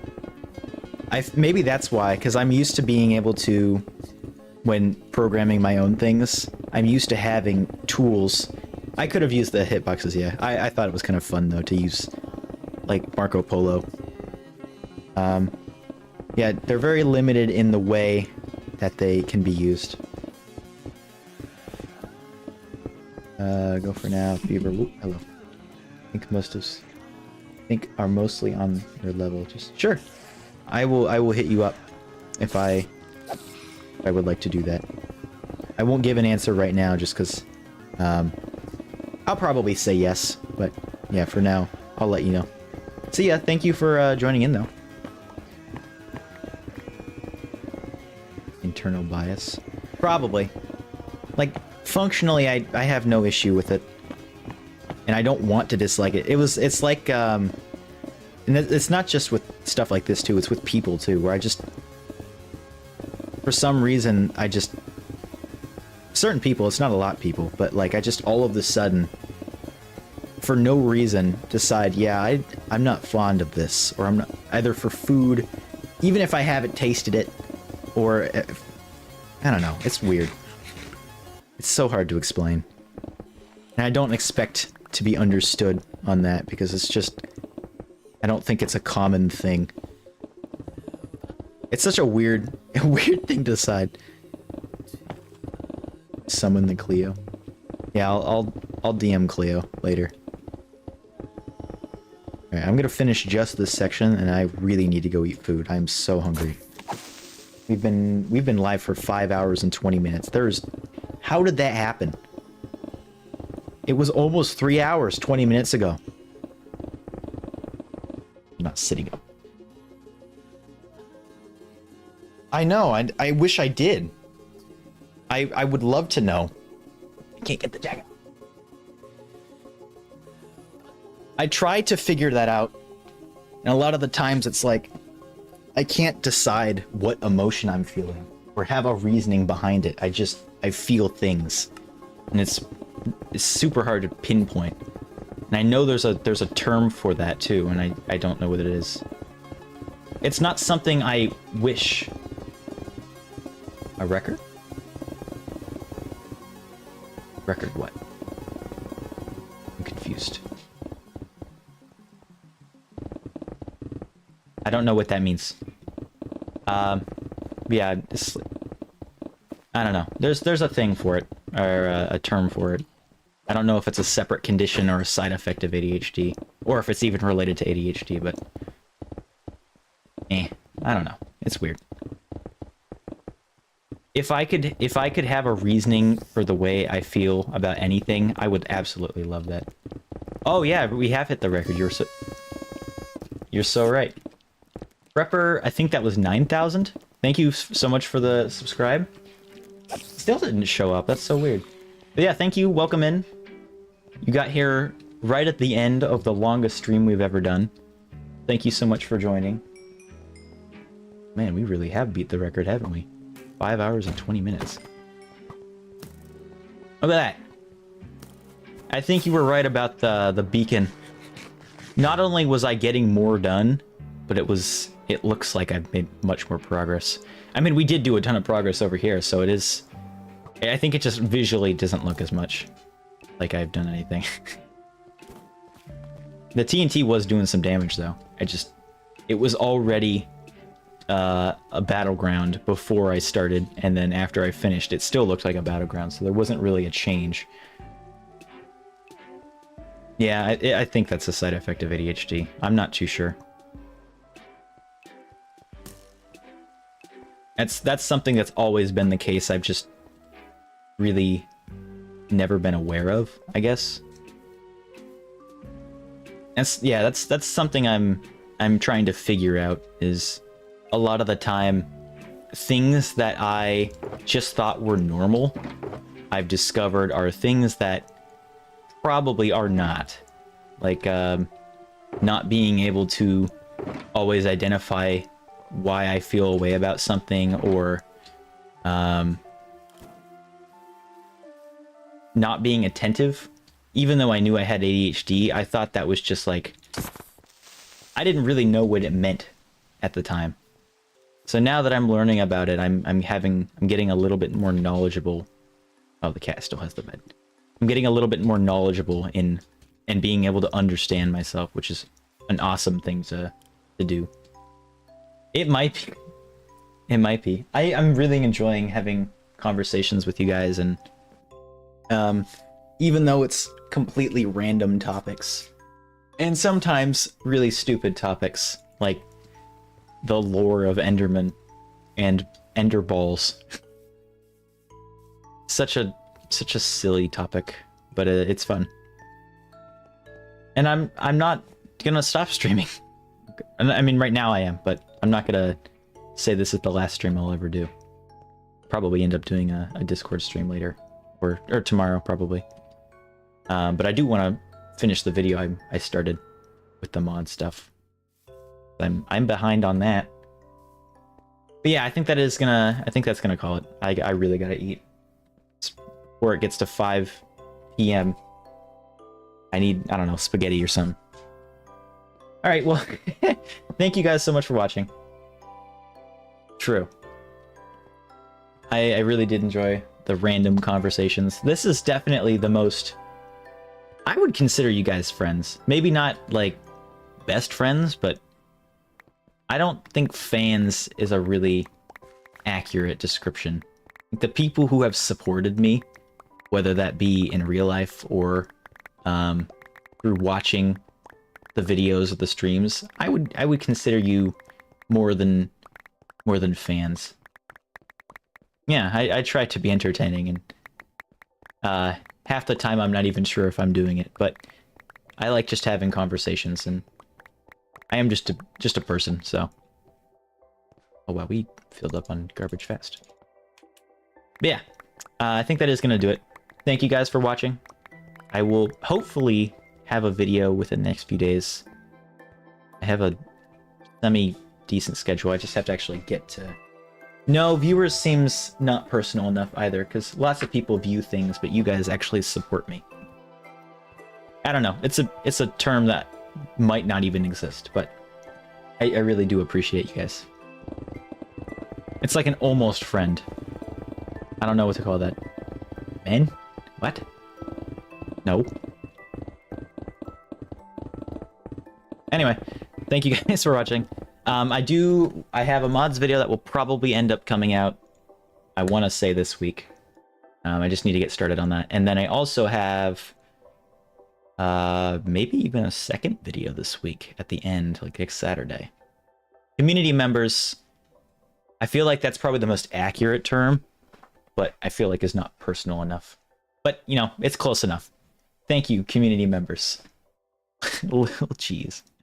I don't know about that one.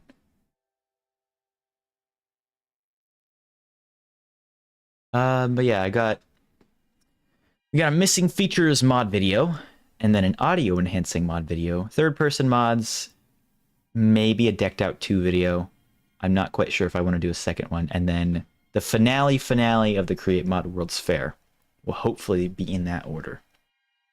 And finally, the conclusion to the epic story that is long overdue.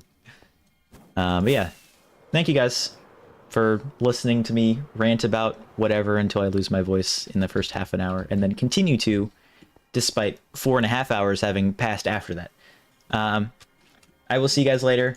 If you guys want more of me, I'll be in the Discord. I'll see you guys. Bye-bye.